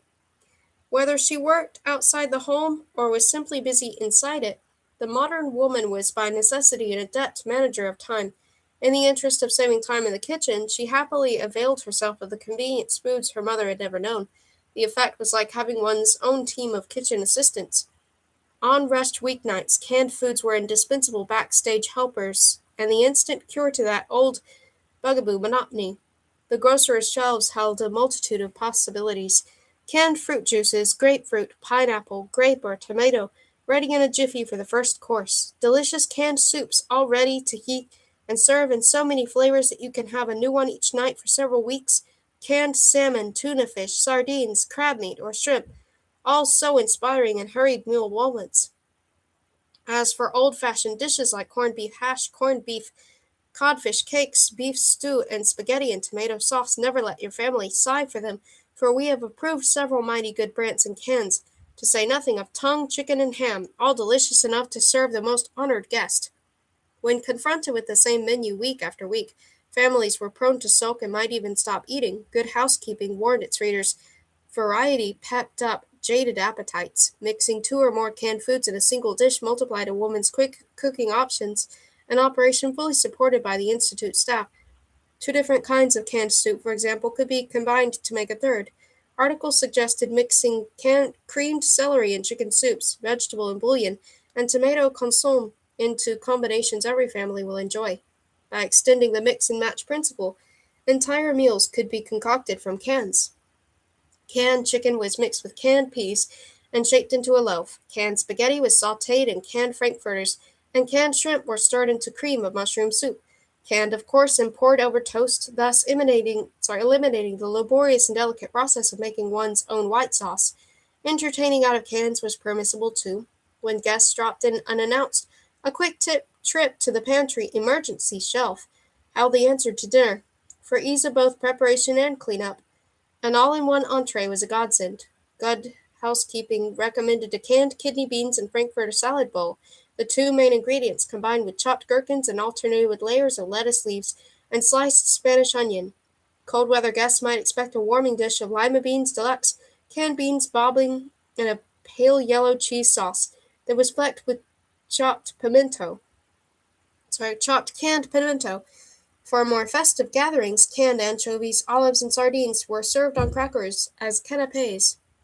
For the salad course, canned fruits, all of uniform size and color, were arranged in eye-popping compositions.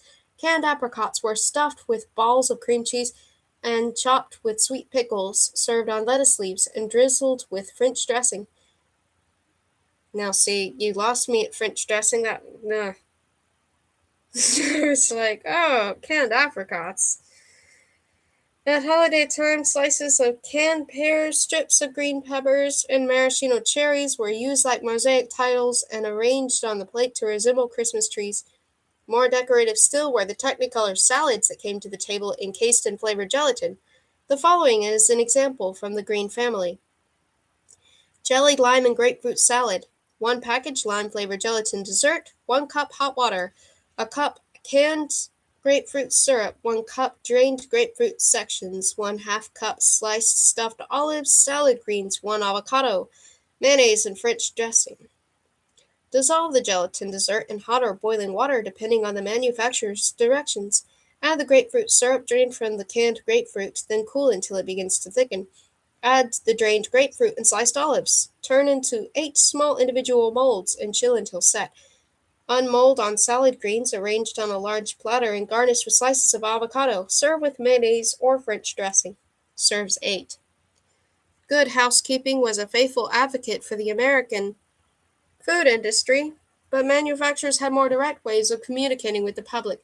Since the days of Fannie Farmer, food companies such as Rumford Chemical Works, which produced baking powder, and the Baker Chocolate Company had hired home economists to develop promotional recipe booklets using their products. During World War I, giant steps forward into the technology of mass production began to revolutionize both the food industry and the American diet. In the 1920s, as a new generation of scientific wonder foods appeared on grocery store shelves, manufacturers set up their own home economics departments to show women the merits of these newfangled foods. In the relationship between food producer and consumer, home economists functioned as go-betweens. They answered letters from customers, gave public lectures, and produced often elaborate recipe booklets educating women in the many uses for products like Crisco and Velveeta.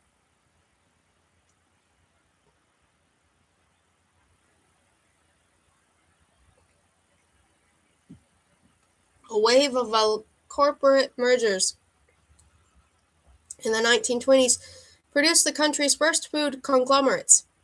Business tied sun-dry food manufacturers into a national corporate structure. The new conglomerates combined sales, marketing, distribution, and research all under one roof, cutting costs and concentrating resources. In a field of giants, one conglomerate, General Foods, loomed over its competitors. How it grew to that stature is emblematic of the period. The company's origins go back to 1893 when a hardware salesman named Charles W. Post hatched a plan to invent a new breakfast drink. A former patient at the Kellogg Sanatorium and recent health food convert, Post was looking to formulate a caffeine-free alternative to coffee. The drink he came up with was Postum. Made from a wholesome blend of roasted wheat and bran, Postum debuted in 1895, followed by Grape Nuts in 1898, and a cornflake cereal called Post Toasties in 1904.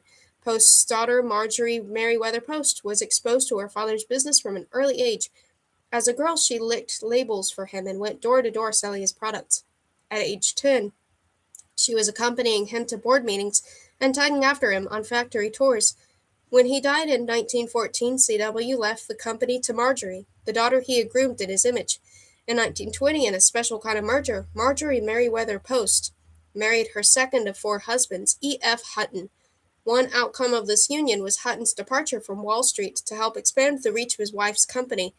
The buying spree that would create General Foods began in 1925 with the acquisition of Jell-O, and within 4 years had engulfed more than a dozen other companies. Almost all of them were well-known brands, with the exception of a small frozen food company owned by Clarence Birdseye, a student of nature turned businessman.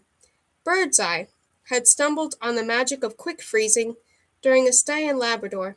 While ice fishing, Birdseye was intrigued to see that fish pulled from frigid water immediately froze stiff when exposed to extremely cold air. When cooked, moreover, they tasted as good as fresh. The explanation was the size of the ice crystals. As food frozen at moderate temperature forms large sharp ice crystals that pierce cell walls and membranes, turning food soggy when thawed. At the same time, enzymatic changes that take place during slow freezing give foods an off taste, vegetables being particularly particularly susceptible. Freezing at sub-zero temperatures, on the other hand, creates small crystals that leave cells intact and preserves true flavor.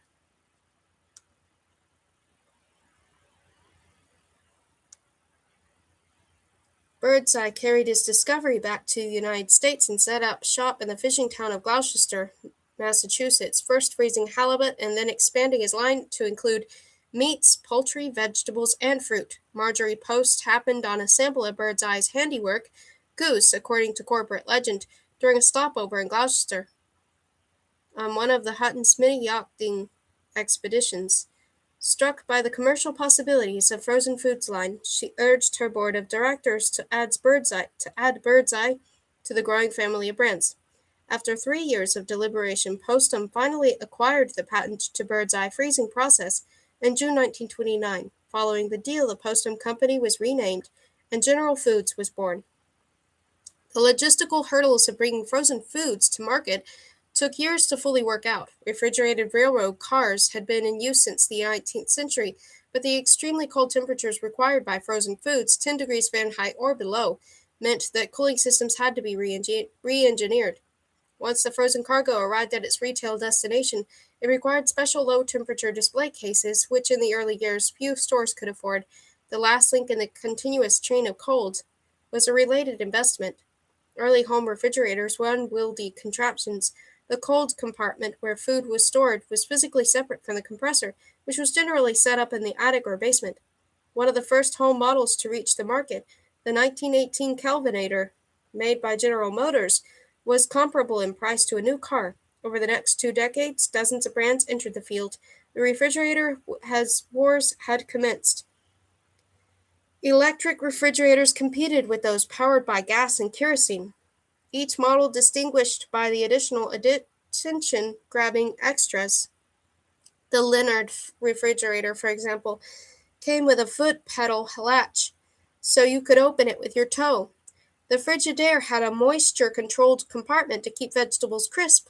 The Cervelle, capable of making 100 ice cubes at a time, included a freezer compartment, a feature that soon became an industry standard. By the mid-1920s, elegant all-in-one models had replaced the old two-part machines. Refrigerators were admired as objects of modern beauty. In the words of Ladies' Home Journal, the things are so completely nifty to look at that to see one is to have passionate desire for one. Consumer desire translated into booming sales that continued through the Depression thanks to a combination of falling prices, installment buying plans, and aggressive advertising. With the arrival of her first refrigerator, a woman who contemplated buying a waxed box of frozen lima beans now had the equipment to store it. What she still lacked, however, was the know-how to transform that icy brick into something you could serve to the family. Instruction came from the manufacturers. By the 1930s, consumer service departments that had started with a staff of 2 or 3 now employed up to 50 women. No longer just recipe writers, home economists helped corporations anticipate the needs and wants of their women customers. They vetted advertisements, recommended packaging, researched novel uses for old products, and contributed to the development of new ones. But while their job description had expanded, home economists kept up their dialogue with the American woman. They continued to answer letters and churn out instructional literature, booklets, pamphlets, charts, and magazine and newspaper articles on how to cook with processed foods. By the start of the Depression, they had found a new medium, radio, spreading their message to an ever-widening audience. The Consumer Service Department at General Foods was established in 1924 when it was still the Postum Cereal Company. The first department head, Margaret Sawyer, was the former director of nutrition for the Red Cross, and before that a dietitian for the Army. She took the job thinking she could use it to help teach the public the essentials of sound nutrition and importance of wise food selection. A year after she arrived, however, the corporate focus shifted away from the healthful eating.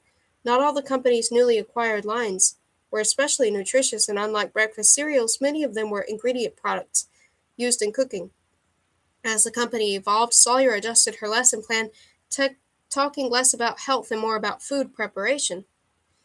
We find that along with our food products must go a host of intriguing suggestions, but to increase their use, precise information about measurement of ingredients, about their proper combination and handling, and about temperatures, equipment, and standards This information should be set forth so clearly and so frequently that it controls the actions of the woman in the kitchen. Products like Minute Tapioca or Swansdown cake flour, both owned by General Foods, were judged not in their raw state but in the way their housewives used them. It was important, therefore, that women use them correctly. Eager to discipline home cooks and regiment the cooking process, home economists demanded precision in the kitchen, a domestic science fixation going back to the previous century. But whereas founders of the movement had believed that discipline would ennoble kitchen work, corporate home economists discovered that it was good for business. Training women to use accurate measurements, cooking times, and temperatures helped guarantee that products came out the way they were supposed to, increasing the likelihood that customers would buy them again. Frozen foods presented a new teaching challenge. The Bird's Eye line was unveiled in 1930 in Springfield, Massachusetts, where 10 stores had been selected to carry the new brand. A home economist was on duty at each location to demonstrate the miracle of quick frozen foods. By 1931, Bird's Eye was in select towns and cities up and down the eastern seaboard. A troop of home economists followed its progress from store to store, educating women in the ways of this revolutionary product. Whereas canned foods were close to indestructible, frozen foods demanded more delicate handling. Important, read complete directions at bottom of the package before using was emblazoned on early Bird's Eye cartons, the single most important source of product information. General Foods also published the Bird's Eye Cookbook to answer basic handling questions. Must products must products be used on the day of purchase? No. For future use, place unopened box in freezing unit of your refrigerator. Contents are good as long as they remain frozen solid. Do vegetables require washing? No. All vegetables are sorted, washed, and trimmed, even spinach, which comes out of the box free of sand. Must vegetables be thawed before cooking? No, just open the box and pop the frozen block into boiling water. Must frozen fish be stored separately? No, frozen fish is odorless. The 1930s were a singularly inauspicious time to introduce a packaged food that required expensive technology, a refrigerator, and cost more than either its fresh or canned counterparts. For most of the decade, frozen foods remained a luxury item. Unfazed by economic reality, the women's magazines were agog over them. The sanitary and attractive packaging, the uniform contents already cleaned, hulled, trimmed, trussed, and deboned, saving homemakers hours of kitchen preparation. The technology that captured freshness, abolished the seasons, and erased limitations of geography, allowing a Midwestern housewife to serve her family fresh filet of sole. All of these qualities represented the cutting edge of culinary modernity. In anticipation of the Bird's Eye launch, a 1929 story in Ladies' Home Journal envisioned futuristic markets equipped with great refrigerated display cases that ran the entire length of the store. Here, customers could choose among neatly stacked cartons of frozen fruits and vegetables, meats, and seafood, all of uniform quality. Shopping would be a snap. When the food columnist Mary Mead first sampled frozen food in 1934, she went into rapture. I've just finished a week of advertising with a dozen of the most delicious foods I believe it has ever been in my good fortune to nibble on questioningly and then eat up joyously. A weekend in the country gave home economist Mary Sellers a perfect demonstration of how effortless cooking can be when science gets on the table. Science sets the table and frozen foods take the place of fresh. On our arrival at the cottage, the first things taken out of the box of groceries were some packages of quick frozen meats and vegetables, which were hustled into the refrigerator's largest freezing tray to keep frozen until needed. As the days went by, out came the packages in the refrigerator's freezing tray. Farm fresh broilers, as delicious as if they had just been brought from the farmer down the road, tender calf's liver that seemed to have special affinity for the bacon in its sanitary wrapping. Fresh peas, asparagus, and spinach followed one after another, each vegetable ready to be popped into boiling water with no preparation or even washing needed. Allied with the national media, the federal government, and food conglomerates, home economists were uniquely positioned to dictate where American food was heading. Their influence was felt in the city and the countryside alike, as local food traditions gave way to canned soup casseroles and jello salads, but not without protest. Outraged by the direction American food had taken, in certain key cities a gastronomic counterculture had been galvanized into action. Henry Louis Mencken was a Baltimore newspaperman, an editor, author, and commentator on all things American. Among them was the state of the nation's cookery, which he called the most subtle and kingly of all the fine arts. In the rush to become fashionable eaters, Mencken complained, Americans had cast aside native kitchen achievements such as Philadelphia pepper pot and Southern fried catfish in favor of continental slop. Across the nation, Pullman dining cars and hotel dining rooms served the same dull fare in whatever city you happen to find yourself. As regional specialties lost favor, gastronomes like Mencken were condemned to scour the streets of formerly great food cities for a decent plate of Boston baked beans or Baltimore steamed crabs. That was depressing enough, but then home economists came along, imposing their reign of culinary intimidation. According to Mencken, these domesticated depots came in two types. Dietitians produced food that was nutritious but joyless, while cooking school marms cared little about how food tasted but worried a great deal about how it looked. Both were enemies of what Mencken called voluptuous eating. As a man who fought his battles with words, Mencken was rankled that home economists seemed to be the only people writing on food. To address the imbalance, as editor of the American Mercury, he put out a call for articles of the disappearing art of American victuallery. A story on Pennsylvania Dutch cooking that ran in the Mercury exemplified what Mencken had been looking for, proof that in certain discrete pockets, food traditions honed over the generations were still alive and well. Undeterred by dietitians, this rural community of German Americans fearlessly indulged their gustatory yearnings with apple dumplings steamed over a pot of boiling ham, farm-made blood sausage, spätzle seasoned with brown butter, hot sugary doughnuts, and syrupy shoe-fly pie dripping with molasses. Here was Mencken's voluptuous eating. Disappointingly, the article was just one of a handful on American cookery submitted to the Mercury during Mencken's tenure. During the 1939 World's Fair, a woman demonstrates the fully electrified farm kitchen. Well-lit, sanitary, and rationally organized, it heralded the modern food world to come. Manuscripts and Archives Division, the New York Public Library, Astor, Linux, and Tilden Foundations.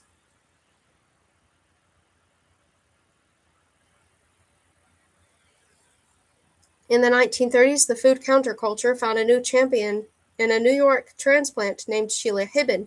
Readers who came across her early food writing would have seen right away that Hibben was capable of bold pronouncements. Surely she raised some middle-class eyebrows when she wrote that anyone with an appreciation for honest food knows that no virgin could cook really well. To cook like an artist, Hibben explained, there must be an experience of life, not of cookbooks, and a certain fecundity of feeling that cannot be dulled by routine and formula. Here was the crux of the problem. American cooking was hostage to an all-female cabal of culinary technicians, women fixated on decorative salads, light entrees, dainty desserts, nothing fecund about them. By the time she was 40, Hibben had accumulated abundant real-life experience. During World War I, she had served in France as a nurse with the Red Cross, for which she was awarded with a Croix de Guerre. While there, she fell in love with her future husband, an American artillery captain and journalist named Paxton Hibben. After the war, the couple traveled to the Soviet Union on food relief missions and finally settled in New York. In 1928, Paxton died of pneumonia, leaving Hibben to fend for herself and her 6-year-old daughter. Several months later, she published her first article, Food is to Eat, and in 1934 landed a staff job at the New Yorker as the magazine's first food critic. But her reputation was made by the National Cookbook in 1932, a compendium of regional recipes. Written at the time of the phrase American regional cooking was cause for puzzlement, the National Cookbook was conceived in a burst of culinary outrage. Its source a picture in the New York Herald Tribune magazine that showed a dog made of whipped cream, a terrier no less, paddling across a soup tureen. A comestible canine, an example of the Rococo assemblages favored by the magazine editor, stirred in Hibben a renewed appreciation for the honest, savory foods that made up our culinary patrimony. For too long, Americans had looked to Europe as the bastion of civilized eating. Hibben, who had spent years living in France, was well acquainted with the renowned foods of La Cuisine Régionale and felt that the same honors should be paid to American regional fare. South Carolina Hoppin' John, Pennsylvania Pandowdy, and New England clam chowder were as good as anything found on the continent. If native cooks had recently lost their way, the National Cookbook was meant to call people home.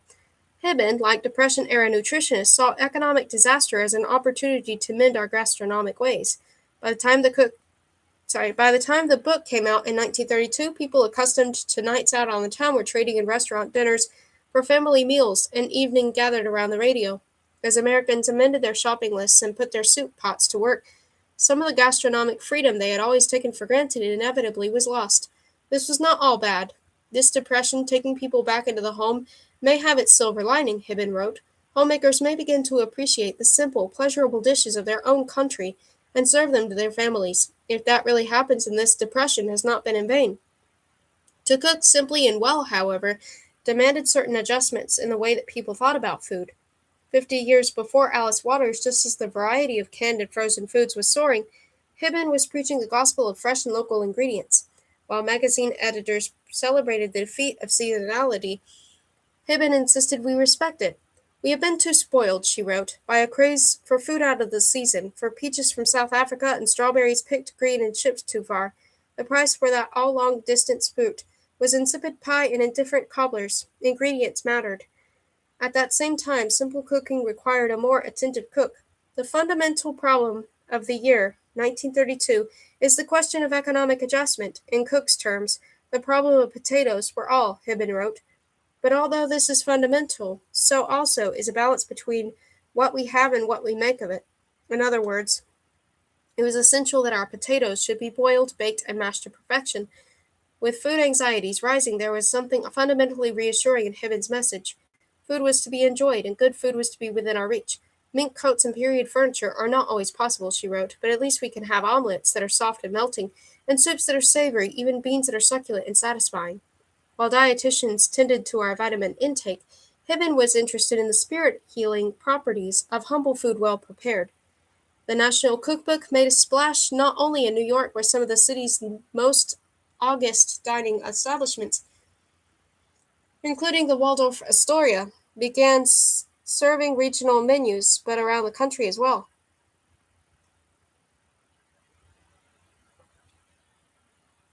It's not often that a cookbook becomes fodder for reporters. The publication of the National Cookbook became a national news story. Under such catchy headlines as Floating Dog-Inspired Recipe Book, articles on Hibben and the glories of native cooking appeared in newspapers from Hartford, Connecticut to Butte, Montana. Still, Hibben must have been taken aback when she was summoned by Eleanor Roosevelt to advise the future first hostess on what to serve at the White House. In the months leading up to the 1933 inaugural, Eleanor had been reminded of an attempt by Martha Washington, another First Lady who had lived in tumultuous times, to steer the country back to simple, honest cooking benefiting a republic. Eleanor wanted to follow her example, a woman whose relationship with food had always been more cerebral than visceral. Eleanor saw in Hibben a timely lesson about finding comfort in simple satisfactions.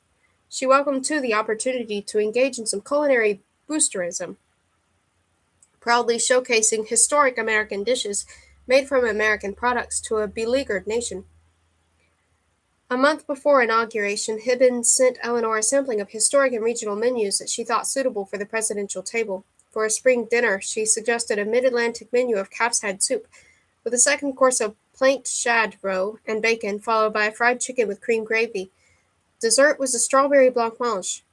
Her New England dinner started with Cape Cod clam chowder, moved on to corned beef and cabbage, and finished with a baked Indian pudding. There was breakfast and luncheon menus too, 14 in all. Hibben had hoped to debut one of them at the president's inaugural lunch, but was disappointed when Eleanor decided on tea sandwiches and jelly bouillon instead. After the inauguration, Hibben was invited to Washington to meet with Eleanor and the indomitable Roosevelt housekeeper, Miss Nesbit. Over the next several days, Hibben demonstrated for Nesbit how to prepare Hoppin' John, Martha Washington's crab soup, and gumbo herbs, dishes that represented the American genius for honest cooking. Some weeks later, Eleanor finally revealed to the public that she was embarking on a Hibben-inspired culinary revival. The American menus of Miss Sheila Hibben, she told reporters, I hope will interest people not only in good early American food, but in the history that lies back of the recipes. By the time, however, she had already introduced the country to Cornell emergency diet prepared by home economics, which represented a different strain of American cooking. Caught between two food initiatives, in the end Eleanor went with her progressive instincts and chose science over tradition. Nonetheless, several Hibbin dishes, including calf's head soup and gumbo's herbs, a Louisiana specialty beloved by Andrew Jackson, were adopted by the White House and served to guests. Years later, moreover, when it was time for Miss Nesbit to compile her own cookbook, recipes for both of these Hibbin dishes, along with several more, were mixed in among the creamed casseroles and gelatin salads. No attribution was given. The National Cookbook foreshadowed another, even more ambitious ode to American foodways, this one produced by the Federal Writers Project, created in 1935 under the auspices of the Works Progress Administration. The Federal Writers Project, along with similar initiatives in art, music, and drama, was part of an experiment in the historically un-American activity of government-sponsored cultural patronage, intended to give jobs to out-of-work novelists, reporters, poets. In actuality, the Writers' Project employed roughly 6,000 men and women of highly variable skills and literary competence. Some were published authors and experienced editors, but near writers, occasional writers, and people who probably can write but lack the opportunity were also eligible. Despite the ragtag character of its hired hands, the Writers' Project managed to put out the enormously successful American Guide series, a set of travelogues to each of the 48 states, Alaska, Puerto Rico, and the District of Columbia. Lewis Mumford called the guides the finest contribution to American patriotism that has been made in our day, praise that was meant to silence critics who considered government forays into the arts yet more New Deal boondoggling. The idea for the guide series came from Catherine Kellogg, a small tornado of a woman who had served as one of the principal administrators. In 1939, as the series was winding down, Kellogg began hunting for a follow-up project in a similarly patriotic vein. What she landed on was America Eats, a region-by-region portrait of American cookery conceived in the same celebratory mood as the National Cookbook. In a departure from Hibbin, however, Kellogg's book would concern itself solely with the group feasts, church picnics, and grange suppers that were so characteristically American that she believed were more resistant than everyday cooking to modern culinary influences. In her proposal, Kellogg laid out, in her breathless shorthand, the book she envisioned. An account of group eating as an important American social institution, its part in development of American cookery as an authentic art and the preservation of that art in the face of mass production and foodstuffs and partly cooked foods, and introduction of numerous technological devices that lessen labor of preparation but lower quality of product. Hibbin had told her story in recipes. In contrast, America Eats would not be a cookbook, but a series of culinary narratives, a multifaceted food ethnology, punctuated by recipes and illustrated with photographs. As to style, Kellogg wanted the tone to be light but not tea-shop, masculine rather than feminine, her way of asking for writing with gusto, a word she resorted to often, both vivid with sensory particulars and grounded in logistical specifics.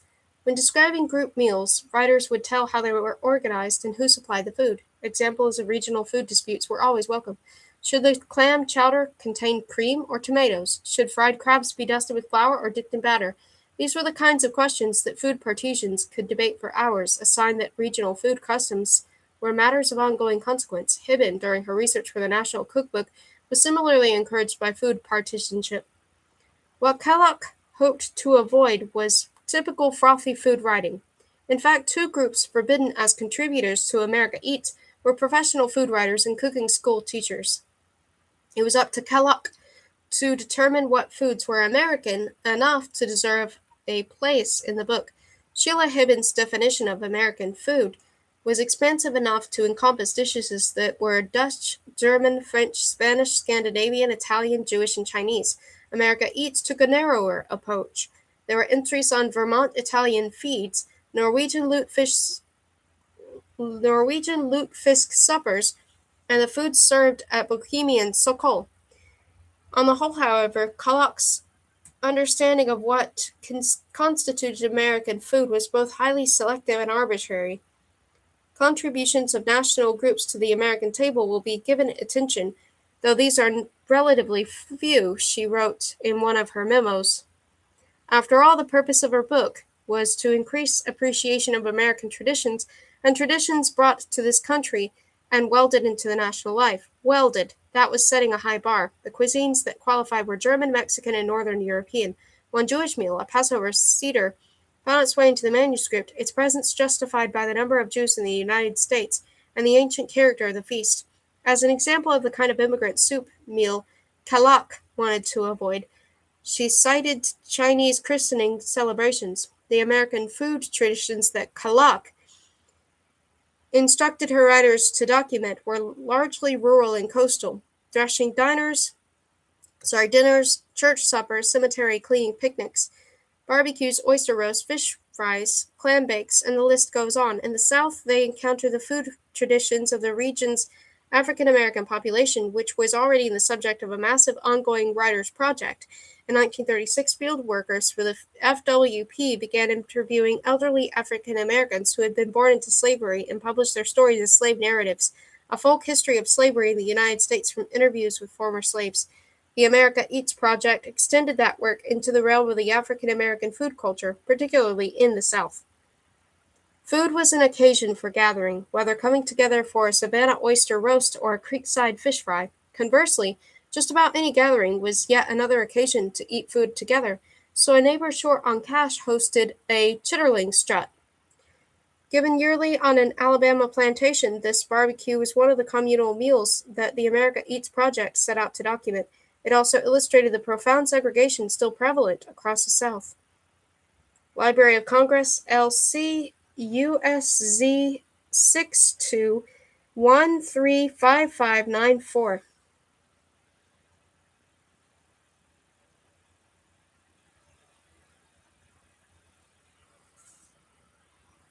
These struts are held in the homes of for the purpose of making money to be used for anything from paying church to buying a winter coat. The meal is served on a long table reaching across the room. Wash tubs of cider sit on each end of the table where it is served with tin dippers. The pickle, slaw, and potato custards are placed at intervals along the white cloth, but the chitterlings and corn pone are served hot from the kitchen. They begin to gather by sundown. The host walks around barking, "Good fried hot chitlins, crisp and brown, ripe hard cider to wash them down.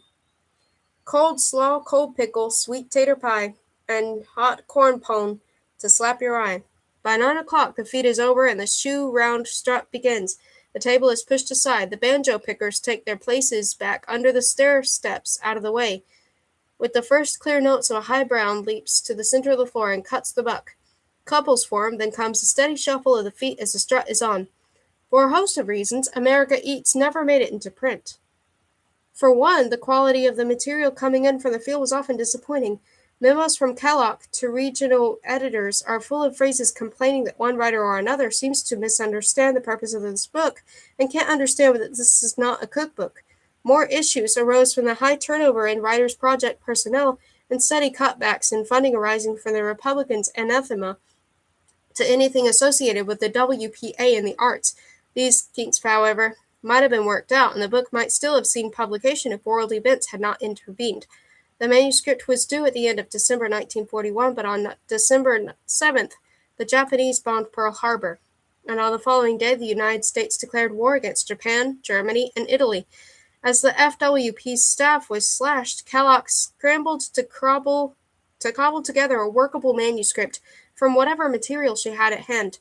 But in May 1942, she was given orders to vacate her offices, while disparate pieces of America Eats were boxed up and sent to the Library of Congress to lie forgotten for half a century. The food authorities who led America through the Depression were overwhelmingly white, Anglo-Saxon women.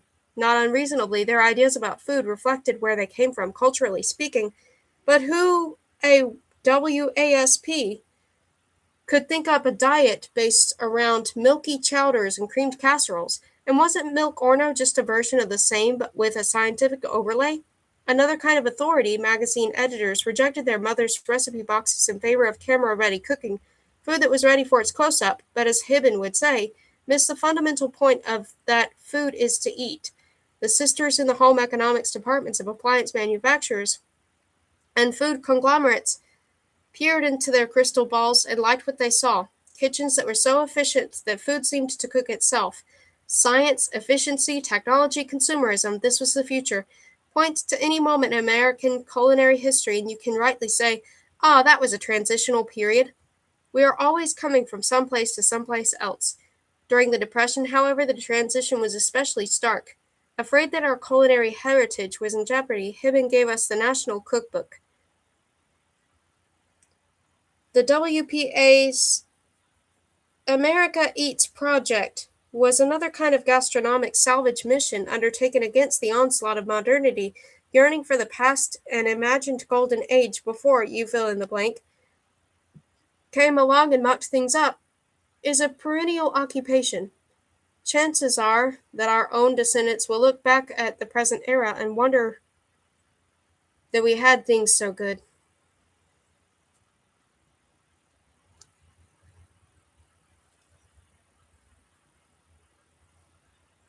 That's that's the end. That's the end of the book.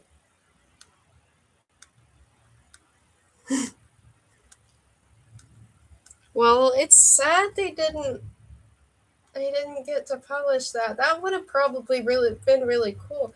Maybe it did get published, but like I don't know. It's worth finding out, I guess.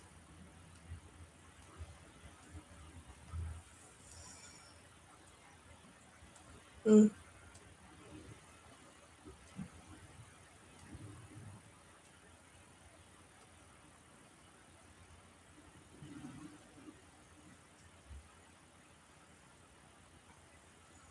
Thank you for listening. I don't remember what book. Okay, actually, I do have this. I forget about this sometimes. I do actually have that. Let's see.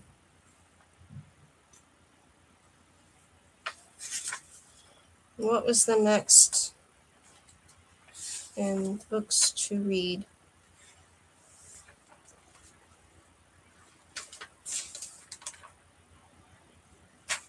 I think this is the correct part. Correct,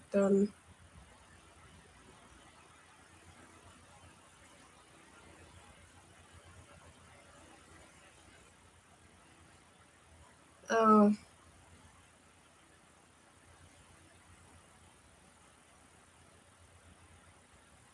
a similar book would be next. Let me look at that. Um,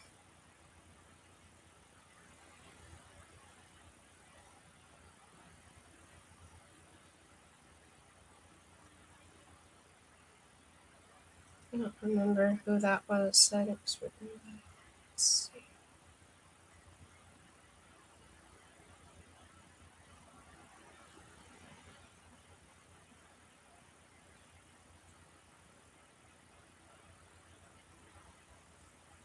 Written by Abigail Carroll.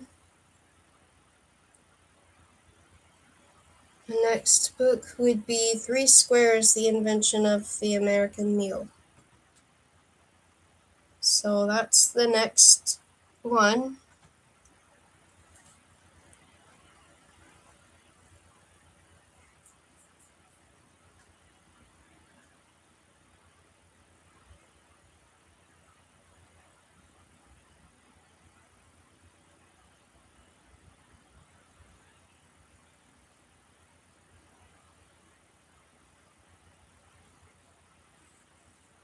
Okay, so this is the next one that I'll be reading on live stream. I have not started reading to the camera in quite some time, but the next book I'm supposed to read to the camera would be The City of Dreaming Books and then The Labyrinth of Dreaming Books. But I really needed a break from uh, just sitting down and reading, and all the reactions have been so important to me. So, hello. I'm actually about to end the stream. But thank you. Thank you for saying hi. I hope you enjoyed the book. The next book I will be reading is also about food. I don't think it just sticks with a time period. I don't remember quite. Let me see.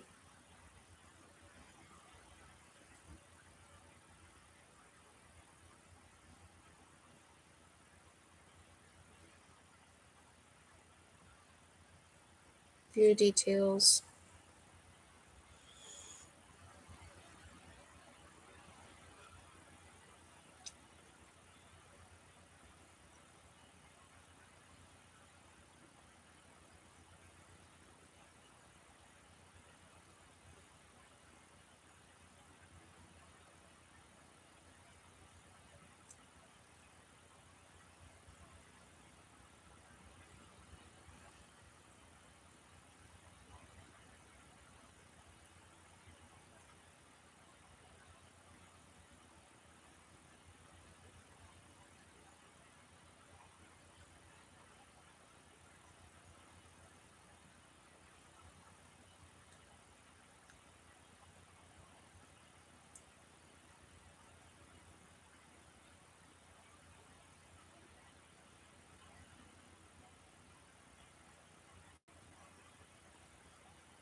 Alright, so it's basically the next book I would be reading. Just kind of, it covers food history even further back, all the way up to what we're eating these days.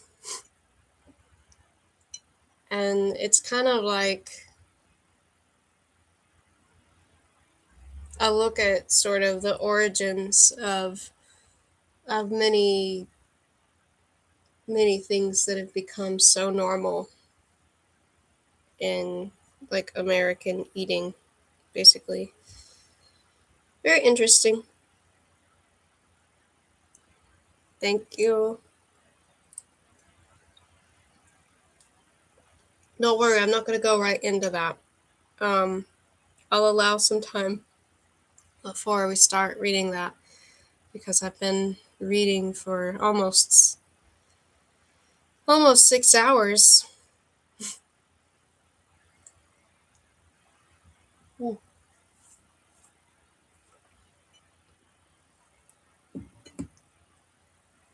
So I think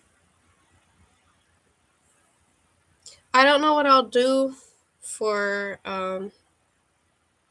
like what the next thing is that I'm going to do. If I'm going to be maybe catching up on some other like new reactions that I want to do, I don't know.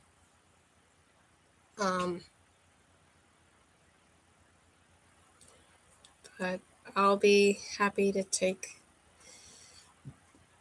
a break from reading for now.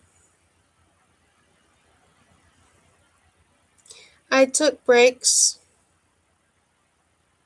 after every chapter. I took a break.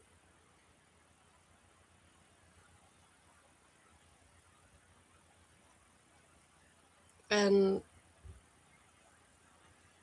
I made sure to drink tea or drink like warm beverages at least, so that I didn't like dry out my throat through reading. It's also important to look up from the page sometimes, and it's important to just kind of like reconnect with your reality, because even if you're reading nonfiction, it can get You can get to a place where you feel almost tedious about, like, it starts to not feel as enjoyable if you don't give yourself breaks. Yay, though. We finished.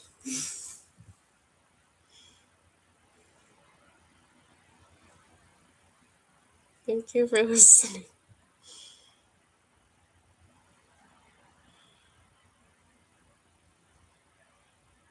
Goodbye.